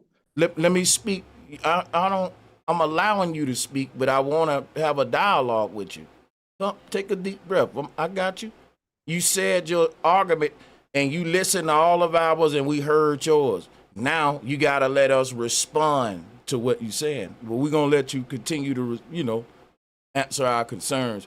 What I was saying was you can't bring up social engineering without taking away our rights, because it's your right to not be socially engineered. I think we arguing about some of the arguments can be annihilated. Once we both agree it is about your rights, then we can move on forward. It is always about taking away your rights, because the people in power get their power by taking it from you. Where do your power come from? Your ability to be sovereign and act freely with no repercussions, to act with the law of the land that we all agreed to, and no one should be able to act outside of that. That's what that's why we need to be talking about the Constitution with this. Right, You know but we what I'm don't saying? live off Yeah, the and I law. also want to say, because you mentioned awakening earlier, you mentioned that I never actually finished hold my on. point. I was responding as I was making the Go point. ahead, Ancient Games. I was responding as I was interrupted, and then I was just responding. I never finished my point. Can you I just would like answer to the question, man? Because I don't want you to forget what I just said. I don't disagree with it's about taking rights. I was just going more in depth in what that actually means. That's all. It's not Well, a you was just disagreement. I giving don't us feel stuff like about Hollywood we already know, and that the fact you're gonna be targeted for telling the truth. We know that. no, that wasn't. You just summarized it and And took. then you was gonna say Yeah. tender notes Okay, is go ahead. owing out money If I and may stuff. respond, you I'm summarized what I still said. waiting on you to take the I conversation did answer deeper, your question. cause I'm still in the kiddie pool. I'ma just be honest, brother. Go ahead, get me Yeah, deeper, you man. I came want on to here go thinking that you were right. I dropping want to bombs, go but deep. I this is want him to go deep, but I he wouldn't ain't say with that you I yet. was thinking. That's your interpretation. I never said that, right? And I don't understand why it's becoming a personal against what I'm just sharing information. If it's No, everything you all know and agree with, then what I'm saying is true. yeah, we ain't Cool, say cool. it's That's false. great. Now here go Right, we my. ain't say Can you I say cooking, my man. You cooking. perspective on it? And I Let was me say only my speaking from. perspective because he ain't here, mine, and he can go in Yeah, because he you really cooking just Ancient wanna. Games. I ain't even capping that Hollywood spiel. Hey, you came and said the truth, bro. Hey, But you know, hey, now, we now here go go ahead, go my ahead. I mean, perspective we've on been it. talking about When that we for talking about, years, hold on, man. bro, Right, right. hold on. No, too late. I got it. Too late. I got the mic. Too late. All right, now cool. My perspective on it is when the freedom of speech take your rights and your money. These people was losing their jobs for just speaking the truth. So now if you speak the truth, you can't even make no money. I know dudes saying they don't care about money. Money is just a tender note. They just care about the flow of it. They care about money because the economy runs the world. So they need us to have money to spend the money. But now if they can take your freedom of speech and stop you from being able to pay your bills, that's a problem. Fuck the rights. Now I can't pay my mortgage because I said something about Charlie Kirk. Man, get out of here. It's getting ridiculous at this point, but y'all got it. And also, Ancient One mentioned awakening early. He was saying, yeah, it's the plan is working on the populace that believe in the psyop, and we are the awakened ones. You should, as an awakened one, also know that when you awaken to the truth, you're able to act on your own program as your own sovereign, and you're no longer under the control. We can see the marketing coming at us, basically, is what we're saying. Like we can clearly see it, and we'll clearly make our own decisions with that. I Hey, understand. yeah. I just was here to share. I respect what everybody is saying. Oh yeah, man. I want you to continue sharing, brother. Do you have any more about Hollywood or anything? Go ahead, man. Do your thing. All I was conveying about that was that it isn't. I've been on everything from Born to a dozen films, man. And I'm only sharing from what I've seen and known that is pretty not known by a lot of people. People believe that these people who are making the movie are creating this thing, and the 99% of a film is on the chopping room floor. The movies work like military, I don't right? really want to talk It's very. about films, but you can go ahead though. But I'll stop. My whole point to everything was the marketing, okay? And that this was a marketing ploy, right? This was with the intention to drum up this confusion. People for the last 5-6 years have been getting fired for what they said on social media. Charlie Kirk didn't start people getting fired We for know, saying but that they guess were what? You thinking. never No, had no, hold on, nobody let me like. finish this. No, you're not. You're gonna let me interject because you ain't gonna you gonna allow a dialogue over here when you wrong. No one on the level of Jimmy Kimmel have ever been fired with the FCC stepping in on behalf of the damn president. That's why it's a big story. You need the research, brother. That's all I'm saying. And then you want to continue in error. That's all I wanted to do. You were wrong. This is why this is big with Jimmy Kimmel, because it was Jimmy Kimmel made a joke about Trump, and Trump used his power through the Federal Communications Commission to get that man fired by threatening NBC with their license. That ain't never happened before, bro. On a presidential level through the FCC. Go research what's going on in your world, brother. You lost. You don't know how big it is. Hey, bro, Sanchez, I think they're doing real-time studies, brainwave interactions with your phone. They're like neural synaptics from what you're watching, like, you know what I mean? Like they're watching what you're watching, and yeah, brain mapping, and they're doing it in real time. So they've got a new technology. It's very powerful, and that's how they're reading all of us and I didn't say anything playing to with the our level minds. that Charlie Go Kirk ahead. happened before this. That wasn't what I said. So what I said was taken out of context, okay? Because of the reticular activating system. We have a filter in our mind. And when we Come see on, things a certain brother. way, it will filter out everything else that's heard to make the point that we are believing in. Because that's not what I said. This Okay. is crazy. My point to the thing was, okay, that this system of social social credit scores had already been in play. The reason they're using it as a play now is to drum up emotions, to drum up these things. I don't disagree with the left and the right, and hey, both wings are still attached to the same dragon. This Right? what you not realizing, bro. No one in power want to even have a conversation about free speech. They want to play the left versus right game to blame Civil War. When the Civil War come, they gonna bring in martial law, give you a curfew, and they gonna already been to took your speech away and say we don't want no more uprisings, so we need to monitor what Americans saying online. At that point, we will fully have arrived in China, sir. It's very simple. Why you don't see that's what's going on, man? Like you're trying to make it like the PSYOP is us exposing the PSYOP. That's crazy. We telling people he's trying to make it like they promoting a free speech conversation. No, the hell they ain't. They don't want to talk about free speech. They want to you play this shit off left, blame the right. Who was the shooter? Was he a Democrat? Was he a Republican? That's all I've been hearing. Yeah, Charlie Kirk is a test, bro.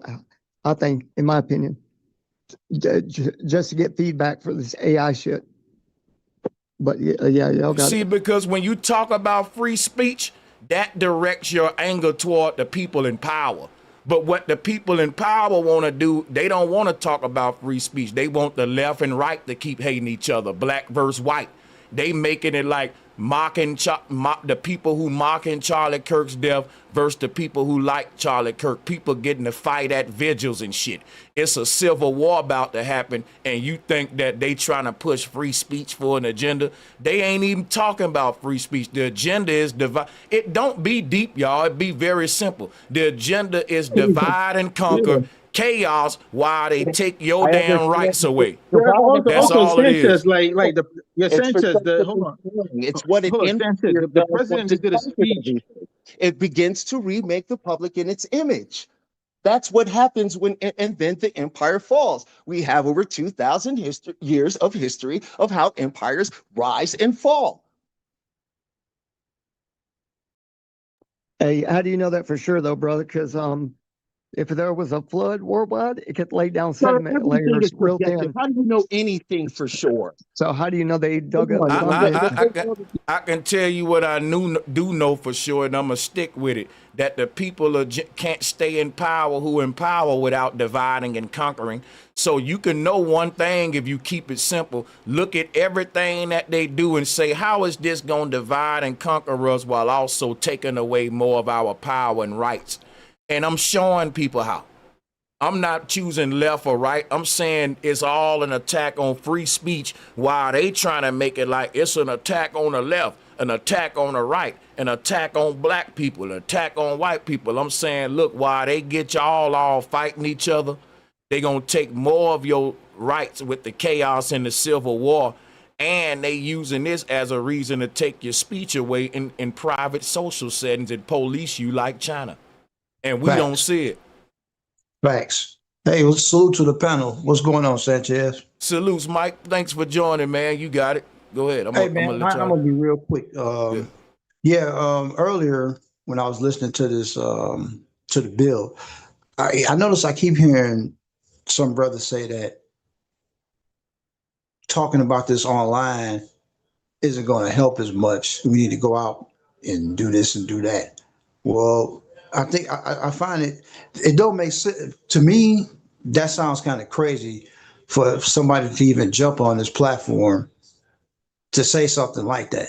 It doesn't make any damn sense at all. I mean, you're doing the right thing by talking about it now, by letting what I'm saying, because if you can reach a few followers every day online, you're doing your job.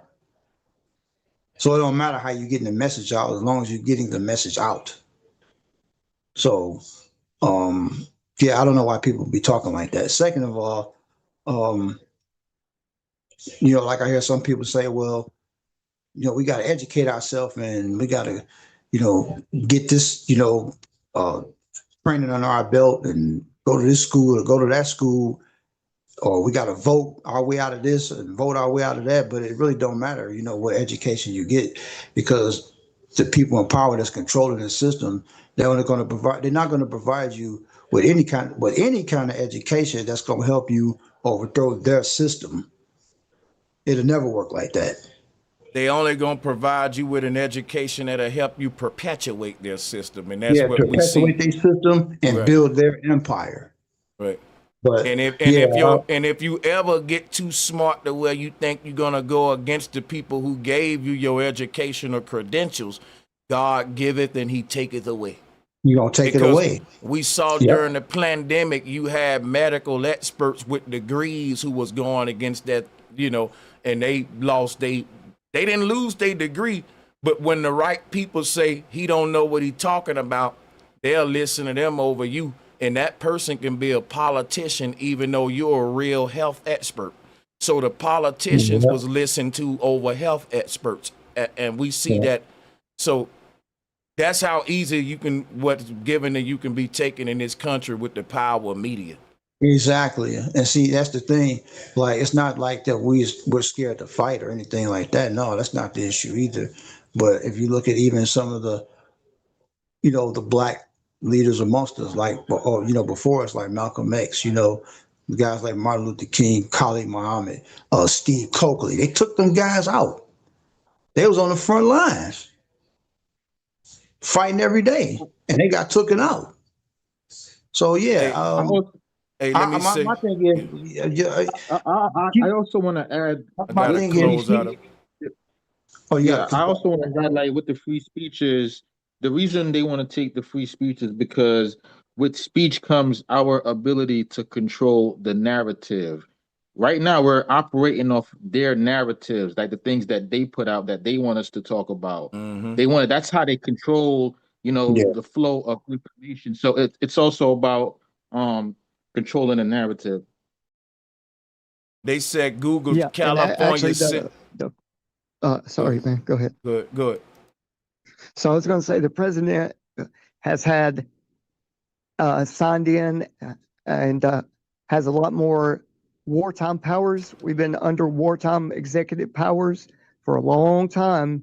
And so that's why he can just snap his fingers. Well, since really Bush 9/11. But anyway, it's old news. But what I'm saying is, it feeds into the machine right now. What you're focusing on with speech, because look, the president can get up on stage, and we vote him in, and he can say whatever he wants. Politicians going crazy at the mouth, but as soon as we do it, and you see what's going on, they flip the script with Israel and the 51st state. I can't go into too much here, but check into that. They got a new flag. I mean, it's happening right before our eyes, but we're being distracted, right? So, yeah, man, when you're punished as a society or a public citizen or a person for speaking out, you know what I mean? And you're not the only one. There's like millions that feel just like you and me. That's scary, man. And people got to focus in on what they're doing right now behind the scenes while this is happening. So for people who want to know what California Senate Bill 771 is, it is anti-constitutional. It's a measure that would punish online platforms and users for speech critical of Israel, state violence, and systems of oppression. It's going to enable sweeping censorship under the guise of protection. Like one thing about America, we don't need no damn protection from words, man. Protect me from bullets and knives. Words, what we say, words don't hurt, right? Because now you parenting us now. You know, you can't be in a land of right. You can't be in a land of free speech, and you ain't doing me a favor. Let me protect you from these harsh words, but yet you got niggas shooting up the block, and you capitalizing off gang violence. Y'all the same people promoting this shit, but yet you want to protect me from some harsh words, but you don't want to protect me from goddammit inequality in the workplace. You don't want to protect me from the rich getting richer, poor getting poorer, but they care about y'all. They want to. They worried that the wrong words may go in your ears. You know, got to protect you from that. Yeah, and we also got to stop letting the government make us emotional. Like, they're making us emotional about the Charlie Kirk situation to the point we give up our rights because it creates fear. We really got to wake up to it because it's an old playbook. They've been doing it over and over and over, like staging these events, broadcasting the event, and using the emotionality of it to take our rights away. We can't just keep falling for the same banana in the tailpipe trick.